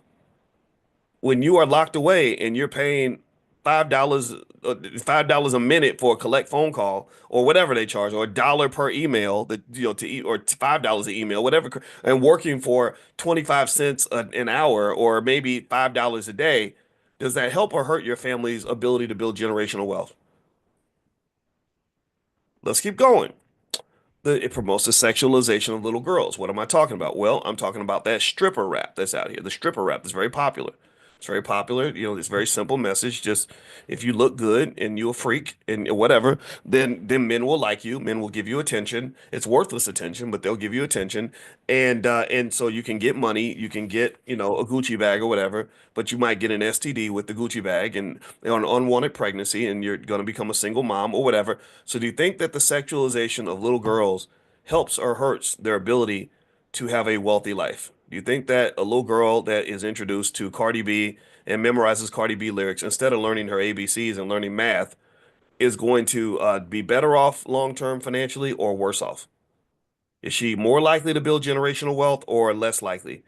Because maybe she was so traumatized as a kid by the assaults that came because she's 12 years old trying to date a grown man, that she never is able to even elevate to the level where she can think long term because the trauma is so deep that literally her mental illness debilitates her from having the ability to really move forward in life. Let's keep going. Hip hop, I mentioned that toxic hip hop promotes financial irresponsibility. So answer me in the chat. Is my wealth going to go up or down if I am buying Gucci and Louis and going to see Jake the jeweler and showing off because I got Gucci from head to toe, and I bought me a $500,000 car with my signing bonus, and I'm going to the club and spending $100,000 putting the money in stripper thongs? Is that going to help or hurt my ability to build generational wealth? Is it going to go up or down? Last one. I mentioned that toxic hip hop promotes ignorance. Is an ignorant person more or less likely to build wealth? Is an ignorant person who is not educated, who doesn't know what the hell's going on, who doesn't know up from down, who doesn't understand economics, capitalism, the systems, none of that, is that person going to have more money or less money? Is that going to help their wealth or hurt their wealth? But this is the culture. See, this the culture, y'all. This the culture, yo. Dr. Boyce, you ain't down with the culture, man. Man, excuse my French. Cover your kids' ears. Cover your kids' ears. I got to be honest with you real quick. Fuck you and fuck your culture. Okay? Just now you can uncover the baby's ears. F you, F the damn culture. That ain't my culture. That's the devil's culture. That's damn near say that's as bad as I'd rather go worship the devil than to get into your culture. That ain't no culture that I want to be a part of. That's not a culture that makes me into more of a man. That's a culture that makes me into masses, little beta male. And I'm not, you could take that culture and shove it all the way up your butt like you went to a Diddy party with no Vaseline. I care nothing about that culture. That is not my culture. I reject it. I reject it. I reject it to the point where everything that I said that the culture promotes, I want to do the opposite. Now, let's dissect it further. What does the opposite look like? I mentioned that toxic hip hop celebrates Black death. Look at how many Negroes I killed today. I'll shoot a black man I'll shoot a Negro if he makes me mad, right? So instead of promoting Black death, how about we promote Black life? How about we want our children to live instead of hoping that they die? How about I work to keep my brother alive than to want my brother in a morgue? How about that? What do you think? You think would that be okay, or am I like out of touch? Or am I being a nerd? Or am I being a hater? How about instead of promoting drug addiction, how about we promote other forms of addictions, if you will, or other habits, healthy habits? Like maybe instead of being addicted to drugs, maybe kids can become addicted to learning. Right, right. Maybe instead of wasting our lives by doing things that are going to destroy our brains, how about we do things that are going to enhance the brains of our kids and make them smarter, make them more prepared, make them more strategic, make them more capable? Because you can't deny that the songs aren't promoting drugs. They are. They are. This is clear. People understand this at a high level. Anyone who listens to the music consistently knows that this is what's going on. How about instead of promoting prison, how about we promote freedom? How about we talk about what freedom even looks like? How about we consider the fact that the most revolutionary thing you can do in America as a black person is to be economically and intellectually free. If you are intellectually and economically free, then you are one of the most dangerous black people around. And let me tell you why. You're dangerous because when you are free, they cannot make money from you. When you are free, you're not going to be a corporate slave. When you are free, you're not going to be making money in the prison system. When you are free, they're not making money from you being a ridiculously excessive consumer of any crappy product that they throw at you. So freedom is very dangerous. Freedom is very radical. I think that's why maybe that's why my Facebook page got taken down. I had almost 1 million followers. They took it down. What am I doing? I'm not hurting nobody. Oh, that's right. I'm talking about things that are opposite to the culture, right? Because there's plenty of rappers that will tell your child to go get hooked on dope and kill himself, and their pages they'll have 30 million followers, right? So how about that? How about instead of promoting incarceration, we promote freedom and know by knowing what freedom looks like, studying it, being able to identify it, having the courage to pursue it, and having the courage to plan for it. You plan for it, it will happen. You plan for my child to be free. My child's a baby. I need my baby to be free. So I'm going to invest for that child. I'm going to teach that child. I'm going to make sure that they understand how the game works. I'm going to give them the game so that when they're little, they're not, and they grow older, they're not going to feel like they got left behind and forgotten and abandoned. They're not going to have a scenario where they say, gosh, I would have done things so different if somebody had told me. A lot of you feel that way. When a lot of you come to class in the morning, and you're like, gosh, I wish somebody had told me this when I was 10 or 20 years old. My whole life would have been different. Well, I don't want your kids saying the same thing 50 years from now. You teach them while they're 10. You teach them while they're 7. Talk to them. Let's get going. How about instead of promoting the sexualization of little girls, maybe we promote the protection of little girls? How about that? How about we protect black women and really commit ourselves to that? And I'm not just talking about the men, I'm talking about the women too. Some of y'all should promote the shenanigans and the sexualization and rapping Cardi B in the car with your little 7-year-old daughter in the back, or whatever. So I would say, because here's what I think. This is something I actually talked to my son about. I said the hard part about dating for you, he's really tall, by the way. So like if you see him and I say this is my son, you're immediately going to say that can't be your son because you can't make a child that's 6'9". He has a great father. His father is a wonderful man, and I am the bonus dad. So that and it's an honor for me. It's a privilege. I love black kids. I just love the kids in our house. Um, so that's another area where I'm a simp, apparently. Because I married a woman with children, but it's been a great asset to my life. And I was talking to him. I said, look, look, man. I said, you're tall. Women naturally love tall dudes. I didn't even know that because women never told me. I guess they didn't want to hurt my feelings. But apparently, guys that are over 6 feet tall are like a hot commodity, and only 15% of men are over 6 feet tall. He's 6'9", so he's probably in the 1 percentile, right? So he comes in, and he's a good looking dude. So he comes in, and the girls instantly are like, "Who's that?" Right? So I said, you have to be really careful when you're dating. I said because we have a society where we don't understand the tragedy of the fact that 76% of black girls don't grow up with their father in the house. We act like that's not a big deal. That's not a problem. That it's everything's fine. And I said, but imagine if you didn't have your mother. Imagine if you grew up and didn't have your mother in the house. Think about what kind of man you would be. You'd be a very different person. And if you don't acknowledge that and notice that differential, then you might end up becoming something other than what you should have been, right? And you may not even know that it was a problem if everyone tells you like, oh, mothers don't matter. It's okay. You can not have a mama and be okay. I believe that if we grow up without mamas, we have a dramatic increase in the percentage of serial killers in society. Like we have a whole lot of crazy psychopaths in the world because a mother's love is irreplaceable. And I also think a father's love is irreplaceable. I think a father's protection is irreplaceable, right? So I would say that when you talk about the little girls, I think that we are complaining about the problem that we're helping to facilitate and create. I think that when we're teaching little girls that they don't need a man, then you're harming the girl. You're putting her out here in a world where she's going to be very vulnerable. Because I don't care what you say, I think men matter. I matter for my wife. My wife matters for me. I would never go through life thinking I don't need a woman. I don't need black women. No, I need black women. Black women done had my back so many times it's ridiculous. Starting with my mama. My mama she could have just aborted me and I wouldn't even exist. So that was the first woman that had my back. Then she fed me for approximately 158,670 hours until I hit the age of 18. And she's been with me ever since. So don't you ever try to convince me that I don't need women, that we don't need women, because that would be ridiculous. I would look at you like you're an alien and that you're crazy.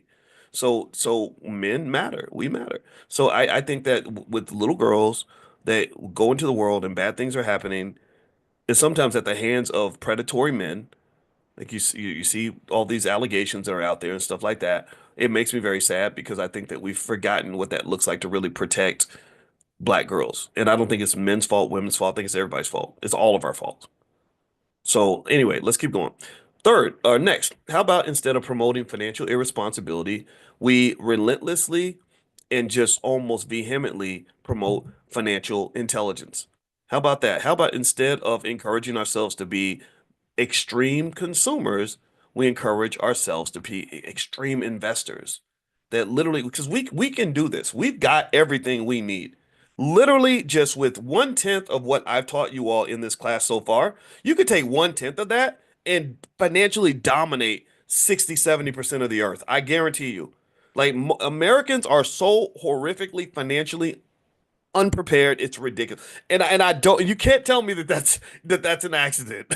That's not an accident. They can easily put financial literacy, basic financial literacy in the public school system and make sure everybody knows how to be financially intelligent. Everybody understands investing. I can show you how to, people say, well, I talked to a pastor. He was a big time pastor. He ran some big organization, a Southern Baptist something. And I was sitting next to him and in a meeting and we were talking, the person was speaking about something. He goes, so, Dr. Watkins, how long would it take? He said, if I gave you, if we had 3 or 4 hours of a seminar, would you be able to teach people how to invest in 3 hours? I said, I could show you how to invest with $5 in 5 minutes. And he kind of looked at me like, what?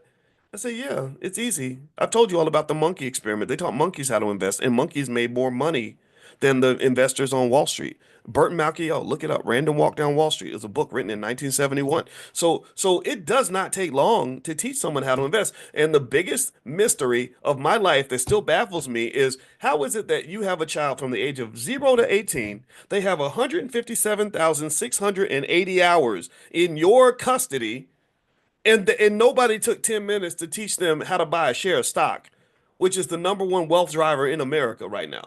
Elon Musk would not be the richest man on earth if he did not own a bunch of stock. Warren Buffett is right up there with him because he owns a bunch of stock. People are building wealth like crazy because they own a bunch of stock. So I'm like, how in the hell is it that so many people haven't just spent like a fraction of the money that we spend on everything else and bought some stock with that? It's not calculus. So the point of the matter is to say, I would say that if you want to be the opposite of the culture and build a better culture, then get rid of the financial irresponsibility and the goofball shenanigans and say, no, we're gonna get serious about this. We're gonna get gangster with our economics. You know, I love Jamal Green. I told you I went to Jamal Green's Black Ownership Ball last night. I came all the way from Kentucky to be there. I canceled. I was going to go to John Hope Franklin's event, the Operation Hope, the Hope Global Forum, and he had invited me. I like John a lot. But I was, with my mother. My mother's not doing well, but I said I got to get to Jamal's event because I want to support this young guy because he really gets it, and he got real gangster with the banks. He got real gangster. I think it was Chase Bank, and he said, "You're not loaning money to the black community. You're not. You are a vulture. You are taking things from the community and giving nothing back." So he literally got on their asses so bad that they banned him from the banks. But they came around and they actually started loaning hundreds of millions of dollars more to the black community because of what he did. And I said, I have so much respect for this guy.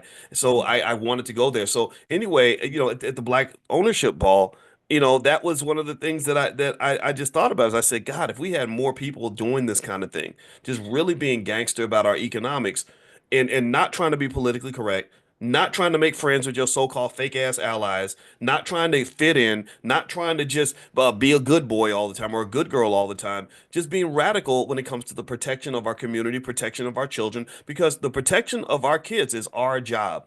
That is our damn job. So when our families are not protected, when our people are not doing well, that is something we gotta look in the mirror.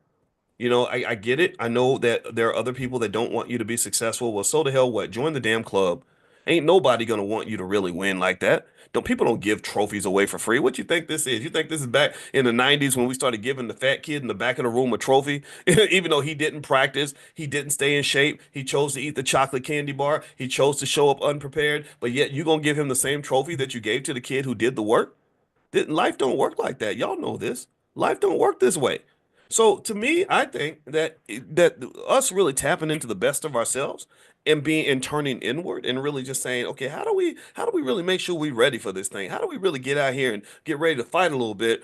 I personally think we do that. Anybody who does that is gonna have a far greater likelihood of winning at something. You're going to succeed at something. And at the very least, people will know that you were there. People will know that you're not to be messed with. You're not to be shoved around. I scare people a lot. I don't mean to scare people. I think I'm a nice person because I believe deeply in love. I will love the hell out of you because I want to love first. But people know don't come messing with Boyce with no BS. And definitely don't come to me with some shenanigans because I'm smart enough to see what's going on and I'm not afraid to say I'm not doing that. That's stupid.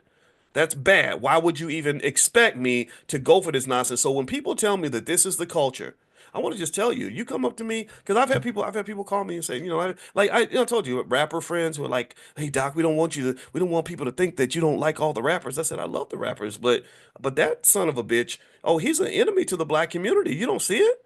Oh, he's a Klansman. They just put Negro colors on him. They colored him brown, and you think that the Klansman is one of you.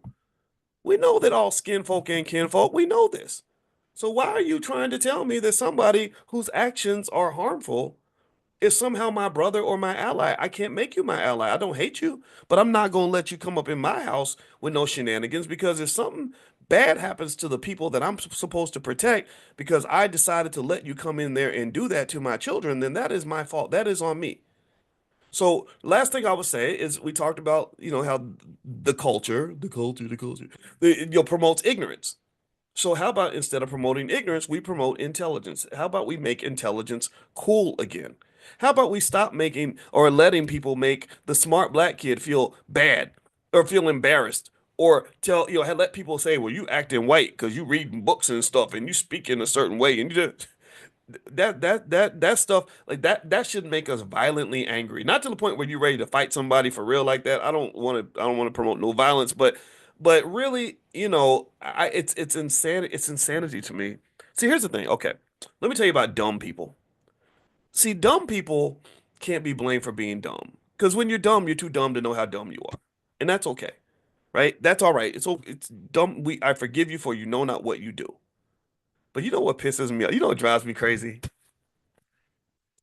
Is when you have a smart person who pretends to be dumb just so they can fit into the culture. I would have fit into the culture, right? Because they feel like it's cool. That makes me sad. That makes me angry because I'm like, but you know what you're doing. You know that that's stupid. Why are you doing this? Man, where's your testicles at? Where's your courage, dude? Like, why would you act dumb just to fit in with dumb because you think dumb people are winning?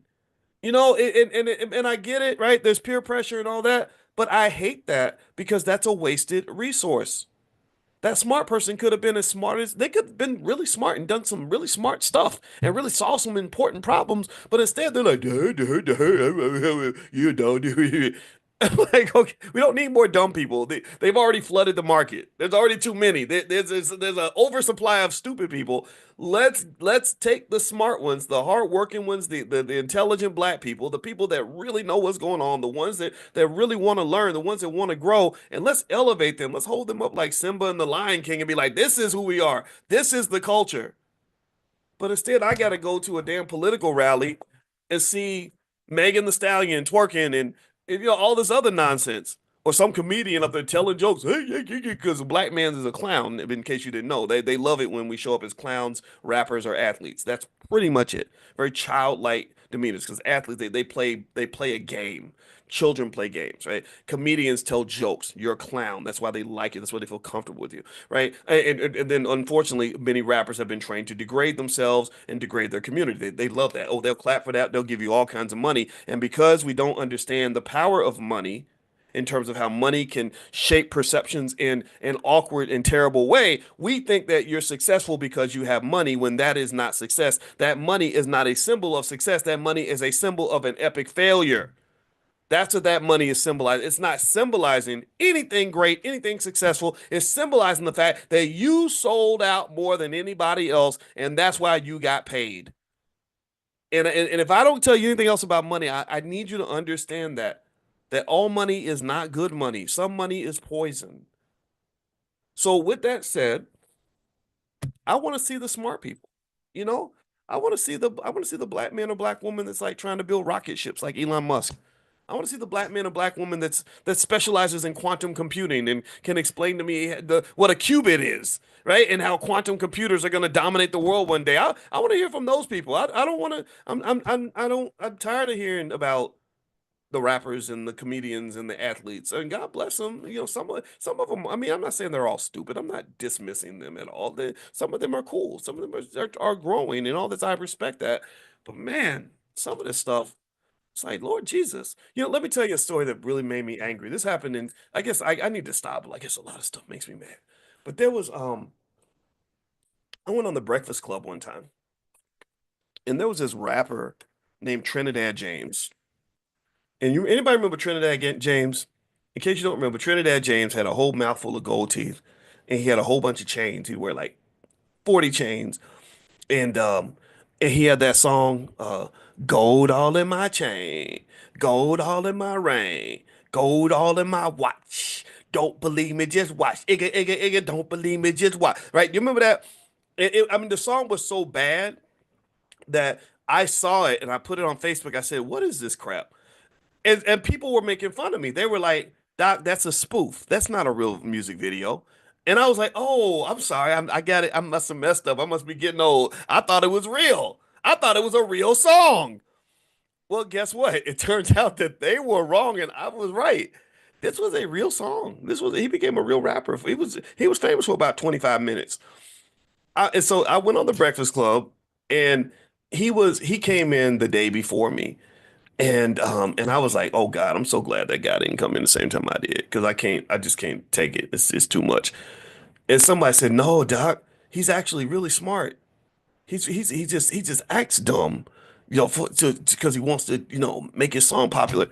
And I said, okay, now you're really done made me mad. Now I'm really pissed off because it'd be one thing again if he was dumb, I would forgive him for his disability. Like, okay, you just think this is good because you don't know any better, and that's okay, right? It's all right. But the fact that you know better, the fact that you're smart and you're behaving this way, you're behaving like a damn animal, just because so these white folks will write you a check, that bothers me, man. That really, that really just it doesn't just upset me. It angers me because you're damaging so many of our children. You're not, as a black man, I think that we all have a responsibility to be stewards of the community, right? I think this is why I love to mentor black kids. I love to, I was happy to marry a woman with kids. Like, even though the guys are like, don't do that. I didn't, kids are, black kids are great. That's the future, right? I invest in the future.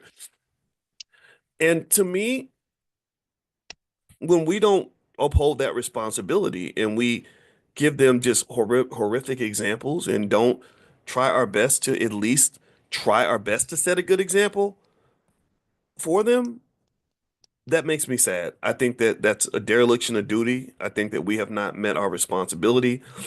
And I encourage you to consider what I'm saying. I'm not, you don't have to agree with me. I'm an angry black man this morning, and I understand for some of us it may be a little bit hard to digest. But I say this in love. I will, and in fact, I don't. I say this in love and just with clear determination. F the culture. F that culture. Ain't nothing about that culture. I just dissected that. There's nothing about that culture that's going to promote your wealth. There's that culture is part of the reason that black wealth is not going up. Now, who's responsible for the creation of this horrific demonic nonsense? I don't know. We can debate that. I'm not here to say black. I don't think black people created any of that. I don't think that black folks had anything to do with planning this. I think that there were people who might have planned this who don't want to see you win. They don't want to see you thrive. They don't want to see your children safe. They don't want to see you happy. They don't want to see you unified. They don't want to see your families. They don't want to see any of those things because when you are unified, when you are intelligent, when you are prepared, when you are solid, it makes it that much harder for them to exploit you. And I've talked to you guys about this, that capitalism is built on the exploitation of those who are unprepared. So we got to prepare. So you can take that culture and shove it up your butt. I don't want no parts of none of that nonsense. If you tell me I'm not connected to the culture, that to me is a compliment because I'm build I want to build a new culture. I think that that's what we really deserve as a people. So anyway, I'm gonna finish up. If you want to know the stock, I mentioned to you guys, I was gonna give you a stock that I want to buy. It is Uber. I am buying Uber because I believe Uber has a great capacity to possibly become very powerful, very dominant. I think as this robo-taxi thing kind of takes place, there are many players in the robo-taxi space, and I believe that they're going to have to go through Uber because Uber has a really extraordinary infrastructure that will the technological infrastructure that will allow them to be a critical aspect of the long-term development of this robo-taxi space. So I think Uber is a stock worth taking a look at. Of course, this is not investing advice. This is just me just talking to you. All right. So the second thing I wanted to do was those of you who are in here. By the way, if you want to get on the text list and be invited to this class, we meet every morning at 7 a.m. You can bring your family. That's all I ask. You don't have to pay anything. Just pay attention and bring people that want to hear something that is going to help them. If you want to be invited, just text on your phone. Text the word morning, MORNING, to the phone number 87948. So text morning to 87948. And last but not least, Laura Key, she's an international real estate expert. Right now, in the Fly Nubian Money Club, she's doing a special session on how to buy your first property. So you can't say nobody told you. She can answer all your questions. I put that link in the chat. So if you guys want to go, and if you're watching like right now, you literally can leave right now and go over to her session and then decide if you want to join the Fly Nubian Money Investment Club. I put the link in on YouTube, and I just put the link inside the Zoom. So feel free to go hit that link, pop over there, and check out what she's doing over there. I'm gonna go watch because she's super smart and she knows a lot about real estate. And I want to support you guys in your effort to buy property and to learn how to get past the loopholes. All right. So anyway, hope you guys have a great day. God bless you. Thank you guys for listening. And last but not least, if you want to start your wealth building journey, feel free to go to blackmoney101.com. That's blackmoney101.com. So have a good day, everybody. Oh, and one more thing I want to mention too is I forgot to mention that Aisha Verzi is in here, and if you're interested in real estate stuff like that, Aisha's been a supporter of the Black Business School for a long time. So if you want to talk to Aisha about whatever you're doing with your family in terms of real estate and stuff like that, then you can not real estate, I'm sorry, insurance and whatever your financial goals are, you can give her a call. And Aisha, if you're here, put your phone number in the chat so that everyone can see it. because I don't have your number in front of me. So share your phone number so that others can give you a call. All right, guys. So have a great day. God bless you, and I will see you all very, very soon. Take care. Bye bye. Sometimes it makes sense to do that, or you think it's something that you should never do. Is it a hard no? Is it like okay, Chelsea says it depends. Calvin says depends. April, it depends. Mark Marquez says heck no. He's probably thinking hell no. Okay, I see Irma says no. Okay, I see some yeses and some nos. And so what I want to do is kind of, I don't know, this was on my brain today, and I thought this would be a nice topic to drill into in order to just gain some perspective on some of this. So maybe when it comes time to make that decision, you'll have a framework that you can lean on that'll help you decide whether or not it works for you, whether or not it's something that you want to do. Believe it or not, there's financial research on almost everything. There's research on all kinds of topics in terms of what how people respond to money. As you know, money is power. Money is also a source of a lot of emotion. It could be a source of happiness and and feeling good about life, or it could be a source of tremendous distress. And so what I'm going to do is basically explain when you should loan money to relatives, okay?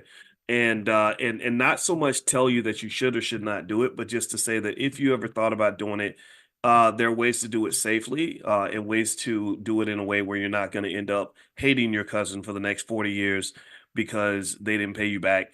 My grandfather. I've told you all how many times. How many of y'all know that my cousin was in that group TLC? Give me a yes if I've ever told y'all that story. I don't know. Some of y'all know me well enough to know the TLC story. But anyway, yeah, my cousin's in TLC, which I think is the greatest female group of all time.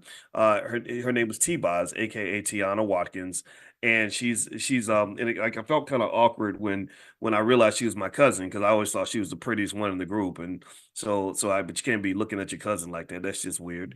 And so anyway, the way we're related is our grandfathers are brothers. Her grandfather's name is Sam. My grandfather's name is Matt. And basically, Sam and Matt, the reason I was asking my family, I said, okay, I know we got 10 billion cousins because I mean, they had a lot of kids, generate a lot of generational wealth in terms of children and family. Family is a form of wealth. We've talked about this. We talked about how your family is your multi-million dollar asset, but you have to activate it. It's just like a business or a trust. If you don't put assets in a trust, then a trust has no value. But if you put assets in the trust, you fill up that bucket, then that can become something that is creates generational wealth for the next 100 years. So or business. If you get the business and you work the business and you're skilled at the business, then the business can make you very wealthy. But if you're sloppy with the business or you don't know what you're doing or you don't put the time into it, then it's not going to help you. It becomes a liability rather than an asset. So really, when it comes to family and children, what I encourage you to really, really think hard about is how do we activate this asset? How do we really, take these little badass kids and really turn that into something that's just going to put our family, on fire in a good way. And help us to just really do some amazing things. And I spoke today with a brother that I met when I went to Atlanta.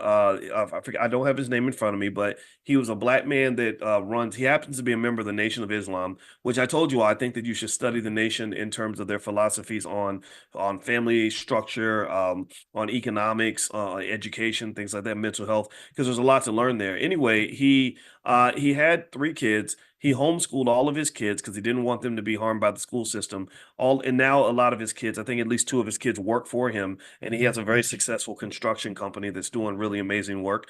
And so, really, ultimately, I encourage you to really understand that children are an asset, but like any asset, you have to activate the asset. You got to work the asset in order for the asset to become worth anything. If you acquire an asset and you don't invest in it, it's going to fall apart. So, for example, I was listening to a podcast where they were breaking down whether or not private equity firms are good or bad for business. Is it good or bad when a private equity firm takes over a company? And they point out examples where it was good and examples where it was bad. Like Red Lobster pretty much got destroyed because the private equity firm came in and they sucked the company dry.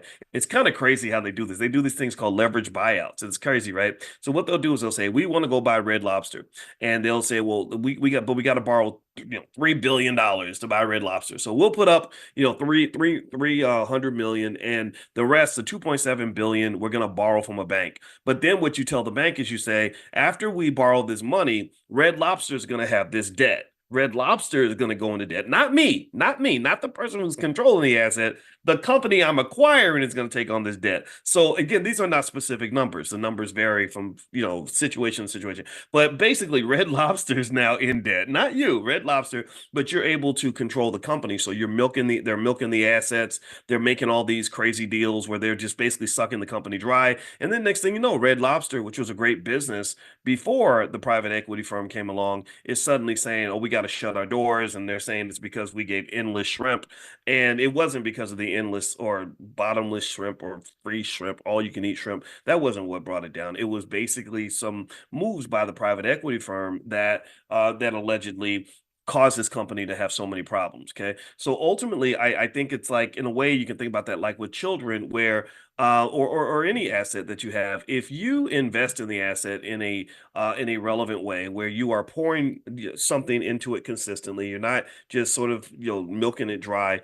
You can actually create something that's bigger and stronger. Like, there's been times where private equity firms took over a company and made it better, like Burger King. There was one company that took it over, and now Burger King's stronger than ever. And so that can work out very, very well. But if you go the opposite direction, where you either don't invest in something, or you're just a taker and not a giver, then that thing's going to fall apart. And this is not just true for economic investments. This is also true for relationships. Relationships. Hey, seriously, has anybody ever had a relationship with a taker?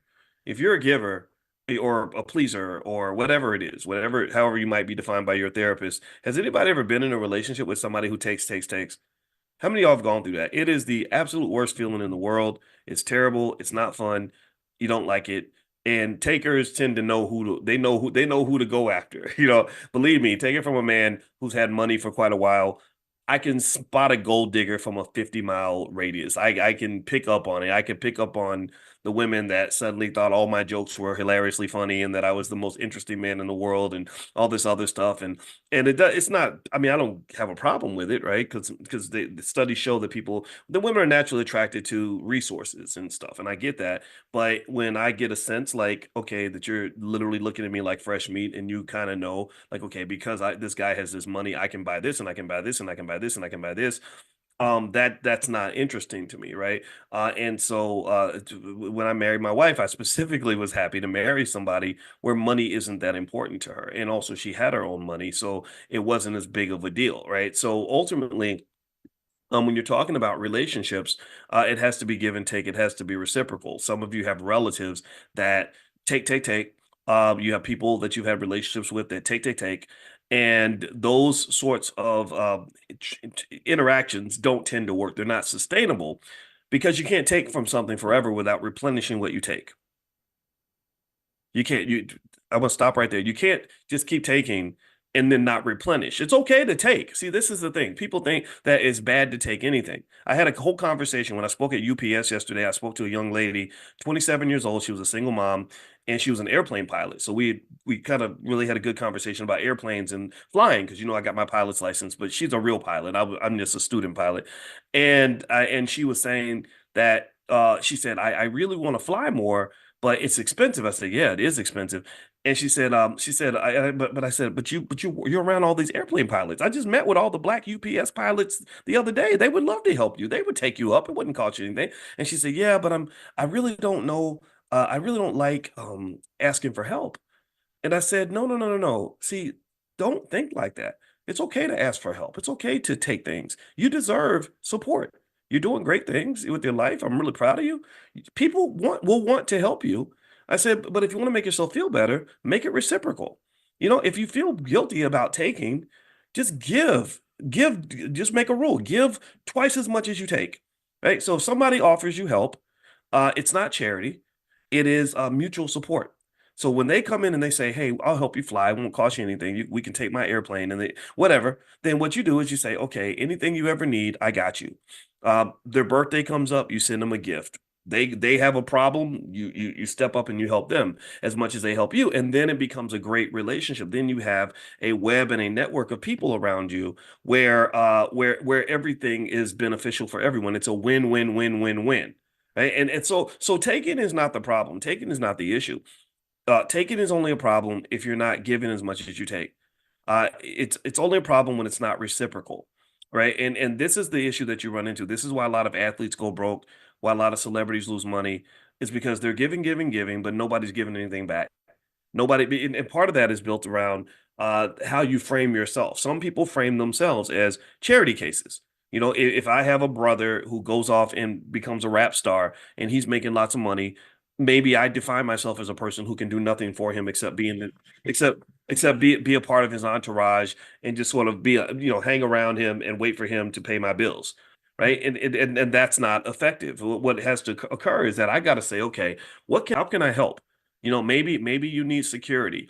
Maybe you need somebody that can cook for you. Maybe you need somebody that can help handle your business affairs. Like, I want to help. I'm available. What you need, cuz what you need. And you have to have a mindset that says, okay, how can I activate you? LeBron did this. LeBron activated a lot of his friends. He didn't want a big entourage of a bunch of people just that he was just throwing money at. He would send them to places to learn skill sets that he needed. I do need a chef. Here, I'll send you to culinary school or whatever. I do need a business person. So I'm gonna make sure you get trained so that you know what to do with my money when I start getting rich. Rich Paul, thank you. That's his name. So long story short, there's nothing wrong with taking. I would think of it almost like when they do environmentalism. If you notice, the environmentalists, I think they have these rules like where like every tree they chop down, the environmentalists worked with the industrialists who want to go chop down these trees. So they have these little rules where it's like for every one tree you chop down, you plant five trees or something. So that works out perfectly fine. Okay. So don't think that taking is bad. Don't get to the point where you embrace this rugged individualism where you're trying to do it all by yourself, figure it out all by yourself. That's what a lot of folks do. I think a lot of people get caught up in that nonsense of thinking that they're supposed to conquer the world all by themselves, and that's very lonely. It's very, very hard. It typically fails, and it doesn't work. But if you find good people that will give to you as much as you're giving to them, then that becomes a beautiful thing. Then you can ask for things and it's okay. So let's talk about loaning money to relatives. So one of the things I want to sort of drill into, and actually before I forget, let me give you all this quiz that I created this thing. You can try it out. Tell me what you think about it. But it's a quiz on whether or not your estate plan is properly put together. And so this quiz will allow you to kind of figure out where you are. Remember, building all this wealth doesn't matter if you throw it all away, when you die and stuff, because we're all going to die. And what's interesting is that a lot of us are not prepared for death. We just kind of, I don't know, think we're going to live forever or something. But you're black, and that doesn't happen for black people or anyone. Actually, no one lives forever. But black people, we kind of die a lot. So it's kind of important for us to kind of have a plan for that, especially if you love your kids and love your family and stuff like that. So in fact, that same single mom, and I hope I invited her to class, so she may be in here. I hope she doesn't feel embarrassed. I won't say her name, but I was talking to her about her. By the way, the link is in the chat. I did tell her, I said, as a single mom, you got to ask yourself, what happens if I'm not here tomorrow? If I'm not here tomorrow, what happens to my child? What happens to my life? Who knows where my bank accounts are? Who knows where my investment account is? Right. So anyway, so there's the link to the quiz. It's in the chat. So feel free to grab it and you can keep it and take it, or you can take it right now. It's totally up to you. And it'll kind of give you a sense of where you are in terms of planning for your estate. And also don't forget, if you want to be on the text list to get invited to this class, just text the word morning to 87948. Text morning to 87948. All right. So here's a few stats on loaning money to relatives. I wrote about it a lot in my book, The 10 Commandments of Black Economic Power. And you can find a copy of that at drboycebooks.com. And so anyway, here's some data on loaning money to relatives. And I chose to write about this because I've loaned money to relatives before. I still do. And sometimes it hurts your feelings. It really does. Sometimes it's like, damn it, like who built these people that think they can borrow lots of money from you and just never pay it back. Like who created these childlike individuals? I call it childlike. It's a form of what I refer to as economic immaturity because you don't understand. You're not grown enough to understand that that person who loaned you that money, they need their money. Like what makes you think that you can take from other people and they're going to be okay? Like who defined you to be the 30-year-old kid in the family? You're in your 20s, you're in your 30s. It's okay to ask for help. But when you ask for help and then you don't do what you say you're going to do, you don't pay back the money that's owed, somebody has to pay that price. In economics, we have a term that says there's no, or a phrase that says there's no such thing as a free lunch. And that means somebody's paying for that. So the idea that you think that you can take and not give anything and that somehow it's going to magically get covered for or taken or sort of fixed by somebody else pretty much means that you have what I refer to as a form of economic immaturity. Because economic immaturity is where you're thinking like a child. Children do that. Children are like, I'll make a mess. Somebody gonna pick it up.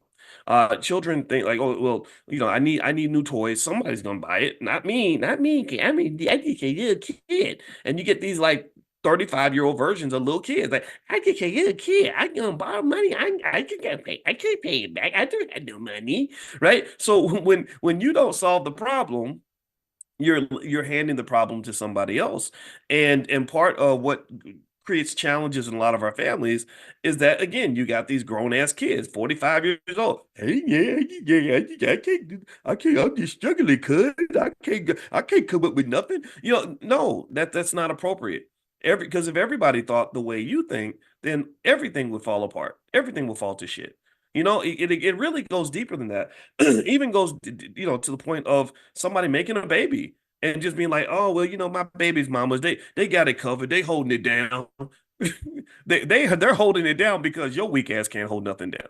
Like that's what they're doing. They're holding it down so you can go play like a child, and they're the ones who figuring out how to go pick up the baby from school, how to take care of the baby when they sick, how to go buy an extra pair of diapers or a set of diapers that the baby needs. I mean, it's crazy to me. And it's not just men, right? It's everybody, right? So it's not just gender specific, but it's a mindset. It's a mindset that says, I am not without accountability. I can add no value to anyone else's life. And if I do have the ability to do something good for the world, I'm going to do it for me. Right? I'm going to do something that's going to give me pleasure or I'm going to go buy me a new pair of Jordans, knowing that I owe my cousin $400 that they really needed when they loaned that money to me. That is a mindset. That is psychological. That is 100% in your brain because there are other people who think in the completely opposite direction. There are people who say, "Gosh, I know you really need your money. I borrowed it from you. I'm going to get it to you as soon as I can. Even if I can't pay it right away, I'm going to do everything I can to try to make this right. I'm going to be accountable to you because I understand my role in the ecosystem. I understand my position on the basketball team.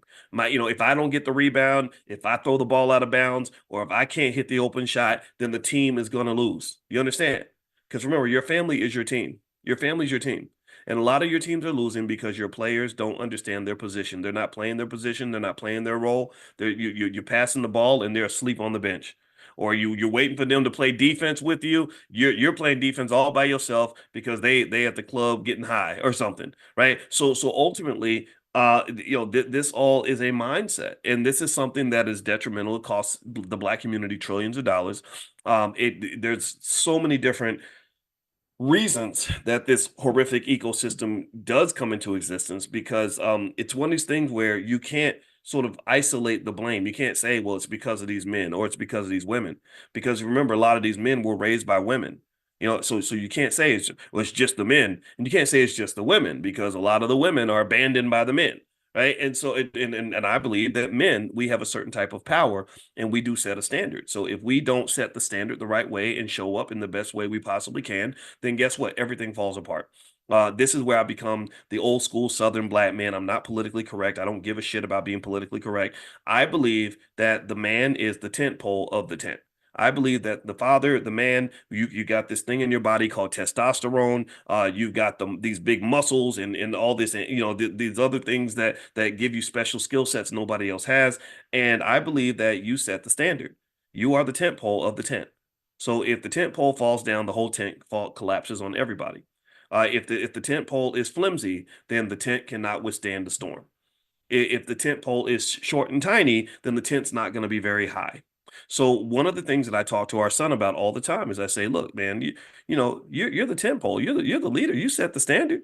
You're 6 foot. He's 6'9", by the way. So he's not my biological son. I'm not capable of creating a child that's 6'9". His father's a wonderful man, but I spend a lot of time with him in the house. I'm his bonus dad, and I love that role. I'm honored to play that role. And I just remember talking to him and saying, look, man, you're 6'9". You're very smart. You're a natural leader, and people sort of follow suit based on what standard you set. So in my view, when you see women around you that need help, you're supposed to step up. You have to be reliable. You have to be sturdy. If you're not reliable and sturdy, then it kind of creates chaos for everybody, and it's really disruptive to the Black community because you have to have so many scenarios where women are like, well, there is no man here, so I'm going to be the man. And then it just creates all this awkwardness, because when a real man shows up, then you got two dudes trying to fighting it out for power, which just becomes chaotic, right? So again, this is my personal observation. And probably some of this is a reflection of my own unique experience. So I'm definitely biased, but I'm assuming some of you can relate to this because I think some of you see the imbalance that's occurring in our families and in our communities. So let's start with this basic idea that says if you talk about the financial side, you have to be you have to understand the code of conduct as it pertains to money and as it pertains to borrow money from family. So let me give you some stats on this. Basically, 57%, according to a survey by Bankrate, 57% of people who loan money to friends or relatives said they had negative outcomes, including damaged relationships, resentment, or not being repaid in full or not at all. So that means 57% of people endured what my wife talks about a lot. She has a workbook on this. They endure financial trauma.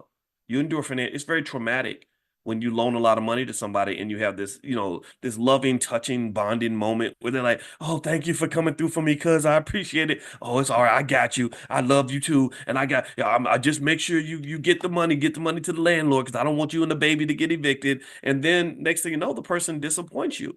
Like, it sucks. It's horrible. It's so painful. It just pisses you off too. You're pissed off, but you're pissed off because you're hurt. I had a cousin I loaned a lot of money to one time. He ain't the only one.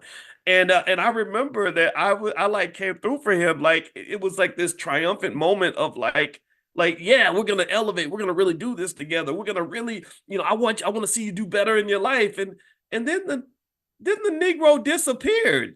Like I didn't see him for 4 years.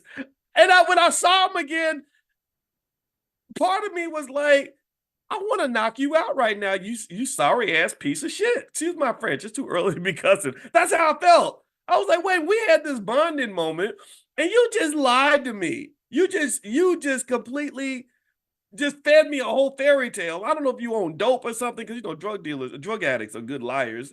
I was like, what happened? But then there's the other part of me, the part of me that went to therapy. That see, all of Boyce didn't go to therapy. Only half of me showed up with the therapist. The other half of me needs to. I need to go get him and bring him to the sessions with me. And the part of me that went to therapy was like, well, Boyce, forgiveness is a superpower, and you have to give them grace because not everybody can do everything that they plan to do, and you have to forgive, and you got to move on because being mad is not gonna help the situation. It ain't gonna get your money back, and also it's only gonna hurt you to be bitter and angry. So that was the therapy side of me, but the other side of me was like, I want to kick you in your testicles right now because you lied to me. So the anger that we feel it's driven by hurt. Like I felt that way because I was like so disappointed. Like, damn, man, that was a lot of money, man. And they told me not to loan you the money. I was being stupid to trust you, and I did it. And now I'm looking even dumber because I took a chance on somebody who didn't deserve my support. So what does that do? That then affects how you view loaning money in the future. Somebody else comes along, so with maybe a good investment idea, or maybe they really need help and maybe they're really going to come through, but you're all bitter, you're all scarred now. So now you're like, I ain't loaning money to nobody. I ain't never loaning money to relatives again. I hate my family. I hate my relatives. F all of y'all. F all of y'all. Like that's what happens. And you got to think about how toxic and unhealthy it is to go through life. Think about this. The Jewish community, they be loaning money to each other all the time. There's a section of India where they literally own like I want to say like 60% of the hotels in America and in like 80% of the 7-Elevens in America or something because they loan money to each other all the time. They do. I forgot what it is. If somebody knows the name of that section, let me know. And I probably got the stats wrong. But they own an insane number of hotels and an insane number of 7-Elevens. Ironically, I have no idea how this happened. And it's because they're loaning money to each other. But you get into like a lot of black families, we like, I ain't never loan. I'll loan money to a white man who I don't even know before I loan money to my own damn sibling because these Negroes ain't nothing. And that's just such horrible energy to have to carry around. It's the Patels. Thank you, Mike. I did so generally speaking, let me go through the stats. Let me lay some of this out. All right. I'm gonna try to get more serious now because I'm in a goofy mood today. All right, so 46% of lenders lost money, according to the same bank rate survey. They said 46% of respondents who loan money to loved ones reported not being repaid. So think about that; it's almost half. That's just terrible. And it's not just black people. This is a survey they took of Americans. Period. 26% feel resentment or hurt. I mentioned that there's a lot of hurt when you trust somebody and you go on a limb for them and they completely let you down. And so the question would become like, well, what made me trust you in the first place? That's when you question yourself. But then the question for them is, what made you think it was okay for you to do that? What in your culture? See, culture is very important when it comes to money because in the Patels, apparently the culture is you if you borrow money, you pay that shit back. If you borrow money, you pay it back. You pay what you owe, right? But for whatever reason, in our culture, it's like, maybe I'll pay you back, maybe not. And there's not sort of an understanding of the fact that you're not just going to lose the money there, but you're going to lose the relationship. So loaning money to people that are close to you, it's important to find a way to do it because we have to share resources. That's a powernomics principle. Shout out to Dr. Claude Anderson. But the downside is that it's a highly risky endeavor. It's a highly leveraged kind of thing because so many assets that you have are correlated, connected to what you're doing. So what do I mean by that? Well, you're not just when I loan you money and you're my cousin and we have this relationship and then what happens is by me loaning you money, I'm not just risking the money, I'm risking the relationship. Because if I loan you a lot of money and you don't pay me back, then I lose a cousin and I lose the money. And which makes me a double sucker. It makes me sit back and say, man, what was I doing? That was so stupid. I should have told my cousin no. But then that creates the other alternative where you left somebody you love stranded like that. And it creates a special dilemma for those of you that are doing well. When you got extra money and your family knows that you're doing well, you're doing better than everyone else. So your survivor's guilt kicks in and you want to make sure that you're there for other people, and you say things like little things that don't typically mean anything like, hey, let me know if you need anything. Well, that term means nothing if you're broke. If you have nothing to offer anybody, then if you say, hey, let me know if you need anything, then that's easy. It's easy to say it because you ain't got nothing to give nobody. So it's like a greeting. You just say it, just to say it. But what if you got like $1 million in the bank and you say you talk to your broke cousin because you want to keep it real, you want to be, you want to stay down, and you're like, hey, let me know if you need anything. And then 2 hours later, they're like, hey, we got a situation, and I had a cousin. He would always call me and say, hey, cuz, I got a situation. And I'd be like, oh Lord Jesus. Like I don't want no situations on my doorstep. And so so long story short, I even got to the point where um I was afraid to even say like let me know if you need anything. And that's crazy. That's like a reflection of very awkward trauma, because there was a big burden that suddenly came with even saying that. I remember I saw an old friend from high school, and he was my buddy in high school, but I hadn't seen him for many years, and I saw him in Walmart, and he wasn't doing so good. To be honest with you, he wasn't really big on education or nothing. So he kind of ended up where you end up when you don't make the right choices. And I remember saying, "Hey, all right, man, well, good to see you. All right, well, let me know if you need anything."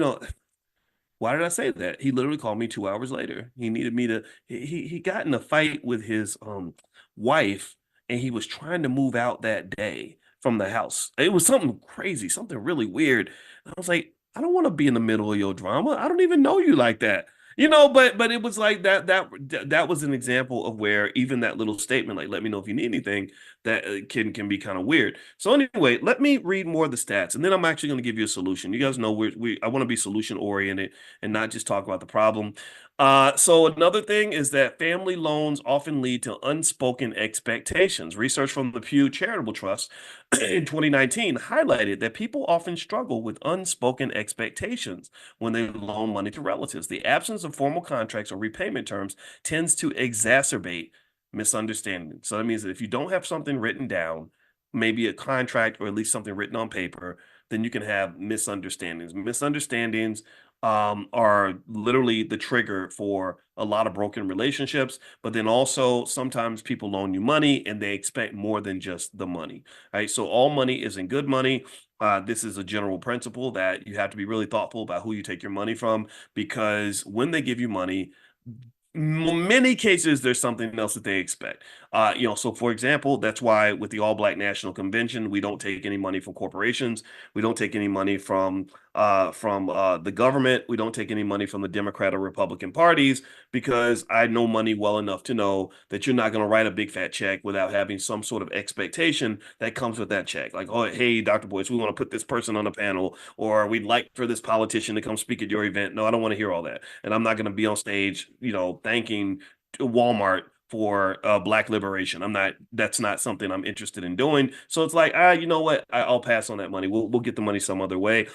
Same thing is also true when I was Michael Bloomberg gave hundreds of millions of dollars to a lot of HBCUs, and I was very concerned about that. I was happy because it's great. A lot of young black kids get to go to school and become doctors and lawyers and everything else.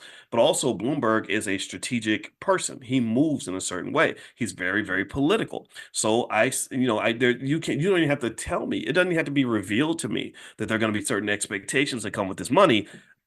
I know that if the guy who wrote you a $50 million check calls the president of that university, he can pretty much get whatever he wants, right? If he says, I think this person should be your commencement speaker, then that person's going to be the speaker. If he says, I need you to not bring these ideas in, or not do XYZ, or I heard Farrakhan was coming to your campus and I'm very concerned because he's anti-Semitic and whatever they want to say about him, right? So these sorts of things are very real, and it's very important to understand that when you get money from someone, I think it's really critical to kind of just figure out like what comes with this. And if you don't have that conversation, then you can have a lot of confusion, a lot of misunderstanding. So lack of repayment is very common. A lot of emotional tension is connected to loaning money to relatives, and also formal agreements can really help to kind of clear the process. Now, let me give you a few rules that you can apply when it comes to loaning money to relatives, so that if you decide to embrace a power strategy and group economics within your family, you will have a pathway to kind of do it in a way that's not harmful to you or that minimizes the damage. Okay. And actually, before I do that, I want to remind everybody tonight we're doing a stock options training in the Prime program. If you're interested in options and you want to get an invitation, it's not free, but it's worth the investment. Feel free to text the word options to the number 87948, and you can join us in the Prime program. A lot of you are members of Prime, and you can feel free to say something in the chat about your experience, so others will know. But feel free to text the word options to the number 87948. All right, so so here are a few recommendations for how to kind of deal with loaning money to relatives. First of all, you have to have clarity. You have to have clarity. In financial theory, there's a whole set of thousands of research papers written about something that I've talked to you guys about before, called moral hazard. Moral hazard. And pretty much one way to define moral hazard is it pretty much says that once somebody has your money, they can pretty much kick you in the butt. Once somebody has the power that you've given to them, they can screw you if they want to. And so, an example of moral hazard would be once this actually happened where a lot of banks made money to, or sorry, loan money to a lot of Central American governments. And once the governments had their money, they pretty much were like, well, screw you. Like, we'll pay you when we feel like paying you. Right. And so they had to negotiate, and they got just pennies on the dollar on all the money they loaned because these people that had their money were pretty much laying out the terms. And a lot of you have gone through this. Have you ever had somebody where you loan money to and they're really, really polite before they get your money, but what happens after they get your money? What happens? What happens a lot of times after they have your money and you're trying to get your money back? Well, suddenly the attitude has shifted, right? They're not as friendly as they used to be. They used to pick up the phone on the first ring when they were trying to get your money. It was like, sure, anything you need, cuz I'm gonna pay you back on Tuesday, and no, no, no, actually I'm gonna pay you Monday because I'm gonna get paid. And as soon as I get paid, I'm gonna walk the paycheck to your job. Where you working? What's the address again? Are you gonna be free at 3 o'clock? Like, it's real, like, serious and intense and accommodating before they get the money. But then after they get the money, what happens?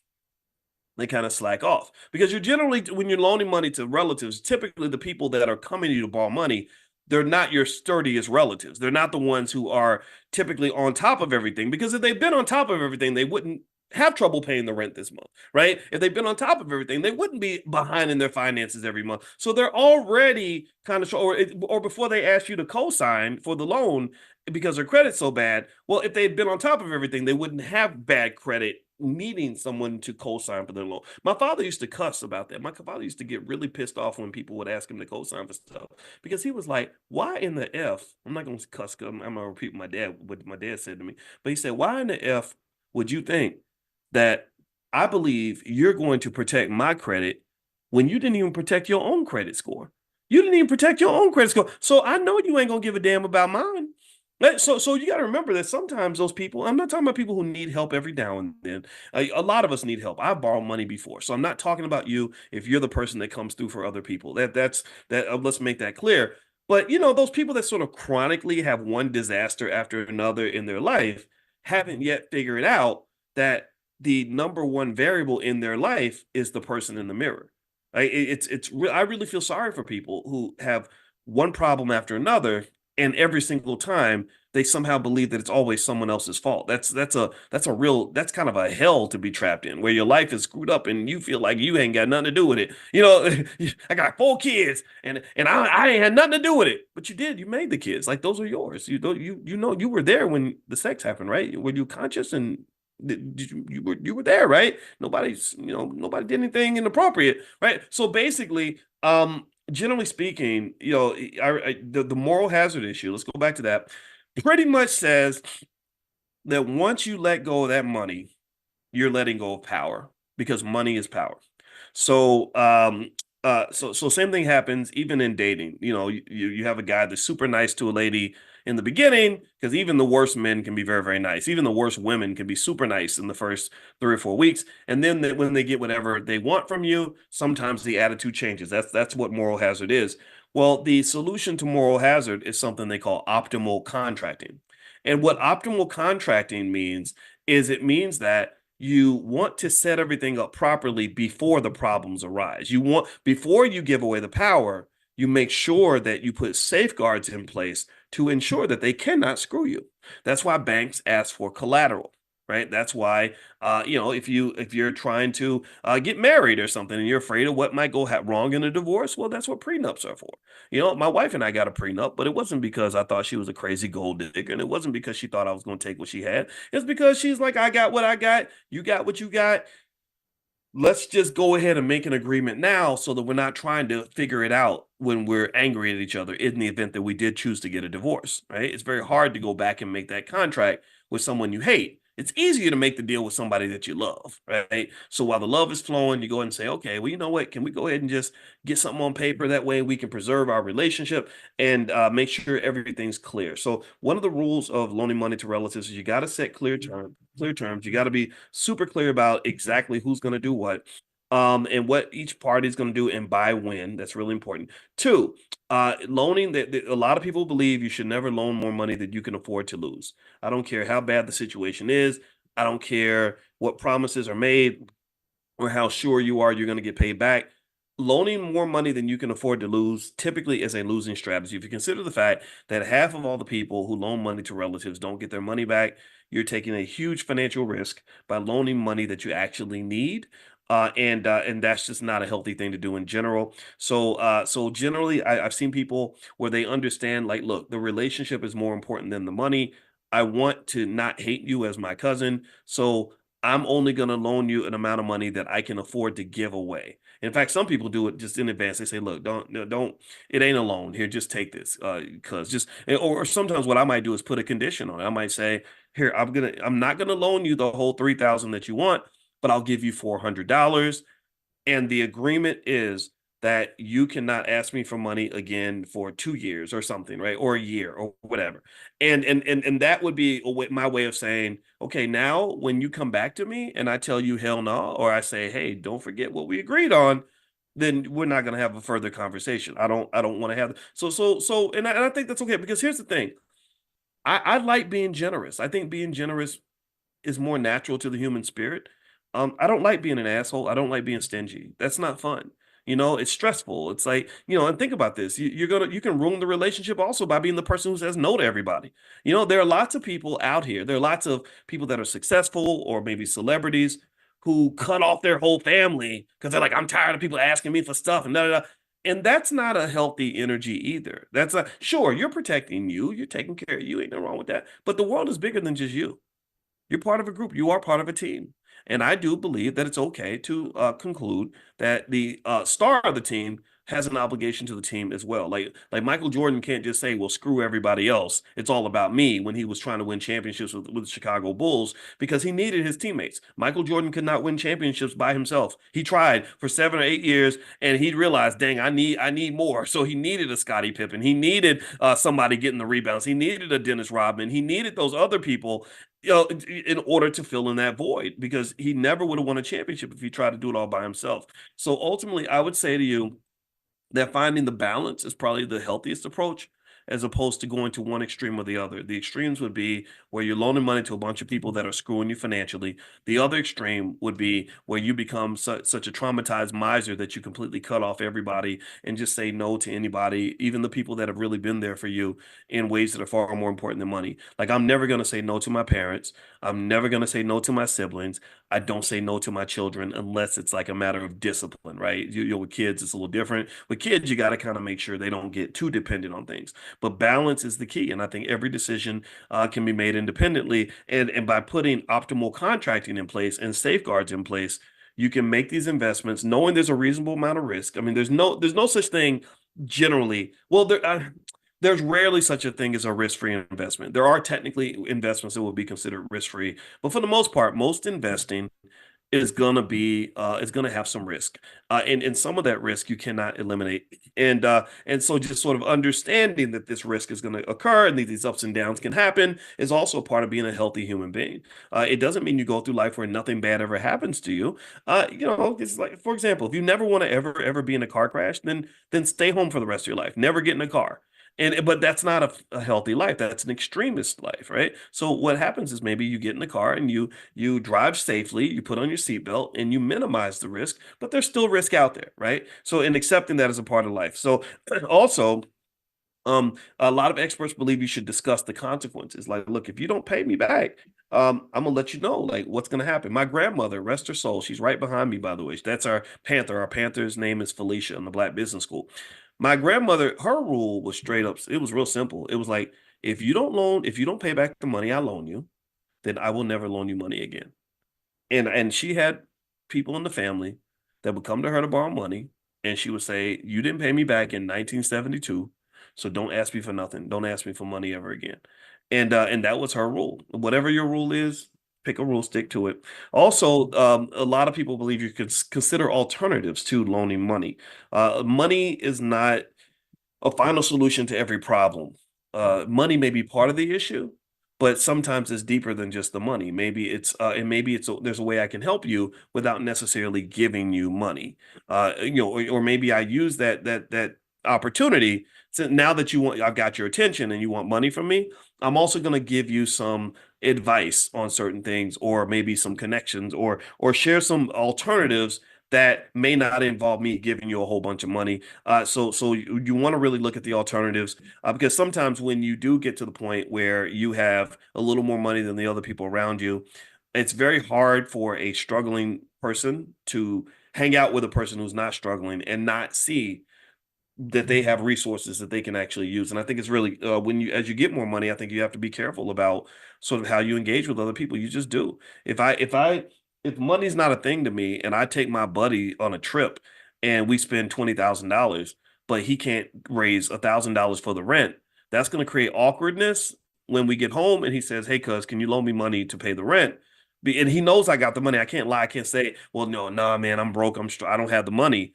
Well, he just saw you spend $20,000 going on the trip, right? But you want to spend money on the trip. You don't want to spend that money paying somebody's rent. So it just creates like a lot of strangeness and awkwardness. And what I've noticed is one thing that's inevitable is, as people climb the economic ladder, it's difficult to keep all the same friends and all the same people around you that you had when you were broke. It doesn't mean you have to cut them off or be snooty about it, but it means you have to be thoughtful about sort of what that sort of looks like, right? So anyway, that's my thought on that. And I would encourage you to not just sort of think that your relatives are toxic and you can't support them in any way. I think that I know the powernomics principle is that we support each other, and maybe it's just a matter of having balance and containing it. So if you want to know what my rule is when it comes to helping family and stuff like that, I help a lot of people every year. I probably loan and give away more money than most people make in a 2 or 3 year period. Like, to really, no, I'm talking about hundreds of thousands of dollars that I have that's allocated to helping other people. Um, I don't regret it, but what I do is I draw boundaries. I draw boundaries because I have to protect me. And I have to be a little selfish, because if I am this golden goose that's helping all these people, well, if the goose dies, then nobody gets helped anymore. So really, by preserving me and my energy and protecting Boyce, I'm protecting other people at the same time. And my rule is I will never ever just love other people as more than I love me, more than I love myself. It doesn't mean I'm going to put myself above others. I don't do that. But at the same time, I matter too. You matter, right? And I think having those boundaries can really help, because when you keep the boundaries, then you can show up appropriately when there are people that want to lean on you for whatever reason. So when relatives call me and stuff like that, if I don't have the energy to deal with whatever problem you're trying to dump on my desk, I'm just not gonna do it. I'm just not.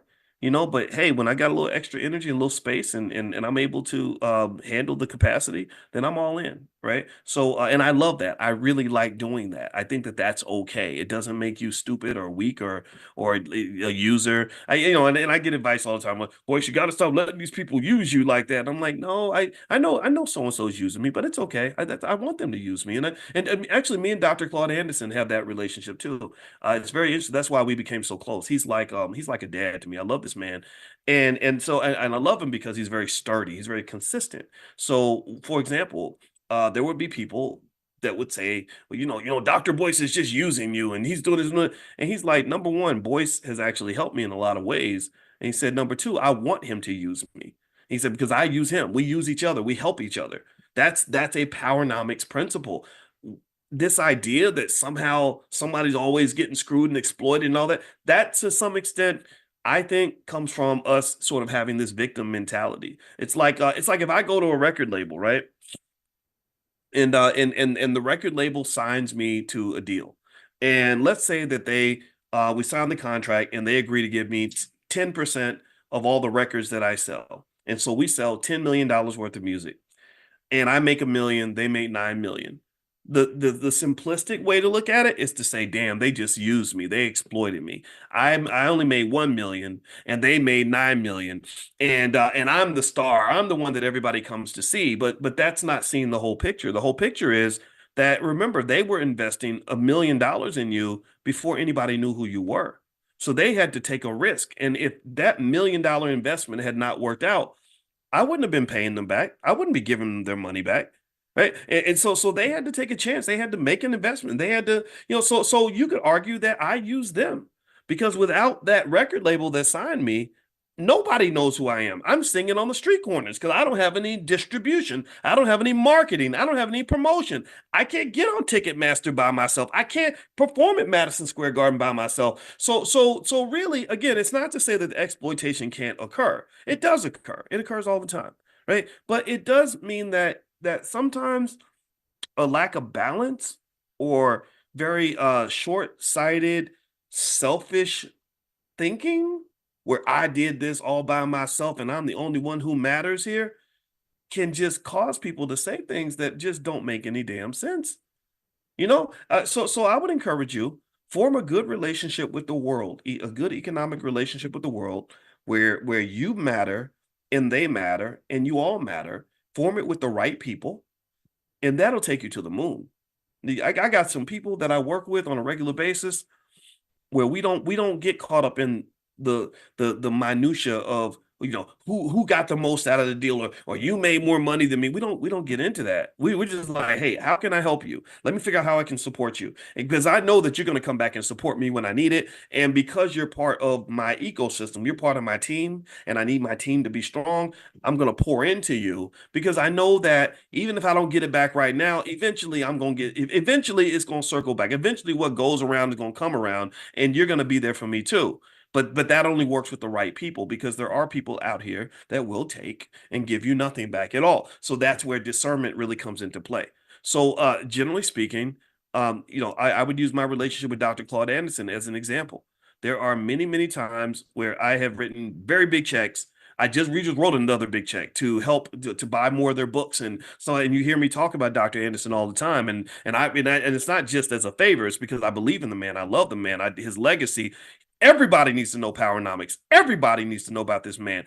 Every black student, every HBCU that does not teach Powernomics should be embarrassed and ashamed that you're not celebrating the contributions of this man. You're putting mediocre white people ahead of one of the greatest black men in the history of this country. So I do that partly because that's just what I believe, but also it's a great interaction. It's a great relationship. He's helped me so many times. It's ridiculous. He's given me so much wisdom through the years. He's been there to be a part of what we're doing in the Black Business School. So find those people. Find the people that in your life that are gonna show up for you. Find the people in your life that understand. Like we're all a basketball team, and I don't want to have a team where my teammates are sitting on the sidelines watching me score all the points. Right. I want teammates that are gonna, die for the loose ball, that are gonna play defense, that are gonna box out for a rebound, right? Whatever you can do to help out. But that's a mindset, that's a mentality. Because Michael Jordan had that problem. Michael Jordan had a problem for a while where he was scoring 35 points a game and his teammates were standing around watching. And they had to teach them, like, no, you have value. You can still help out. If Michael's going to take the shot, then you can set a pick, or you can go and you can play defense or get the rebound, or you can do something. So everybody in the family team has a job, and the job is to help the team win. And you instill this mindset in them very young. And if you do that when they're young, then they won't grow up and be the 35-year-old who borrows money from a sibling and just forgets to pay it back and thinks that it's not going to affect anybody. They're not even That's not, that kind of mindset doesn't even cross their brain. Okay. So that's my 2 cents on this. I hope I didn't overtalk it. I hope I didn't lay it out in a way that sounds awkward or weird, but it's me just sort of laying it out as honestly as I can see it. And I wish you the best. And I encourage you to drill into that multi-million-dollar asset called your family, build on that, pour into that, invest in that. That's the best investment you'll ever make. It's more valuable than any investment you'll ever make on the stock market or anywhere else. All right. So have a good day, everybody. I'm gonna get on out of here. Really quickly, if you want to get a copy of my book or any of our financial flashcards for kids or anything like that, feel free to go to drboycebooks.com. That's our Black Wealth Mastery store, drboycebooks.com. Also, make sure you're on the text list. I'll send you some other information through to via text. To get on the text list, you can text the word morning to 87948. If you text morning to 87948, I'll send you an invitation to join us in Money in the Morning. We do this every single morning. And actually, I think today's Thursday. I gotta check, but I think we might have Dr. Cornell West coming in sometime. I gotta check. I think it might be Friday, but I could be wrong. So anyway, we are talking. I'm hoping I can get him in here because I like Dr. West. That's a good guy. All right, so have a good day, everybody. God bless you. I'll see you soon.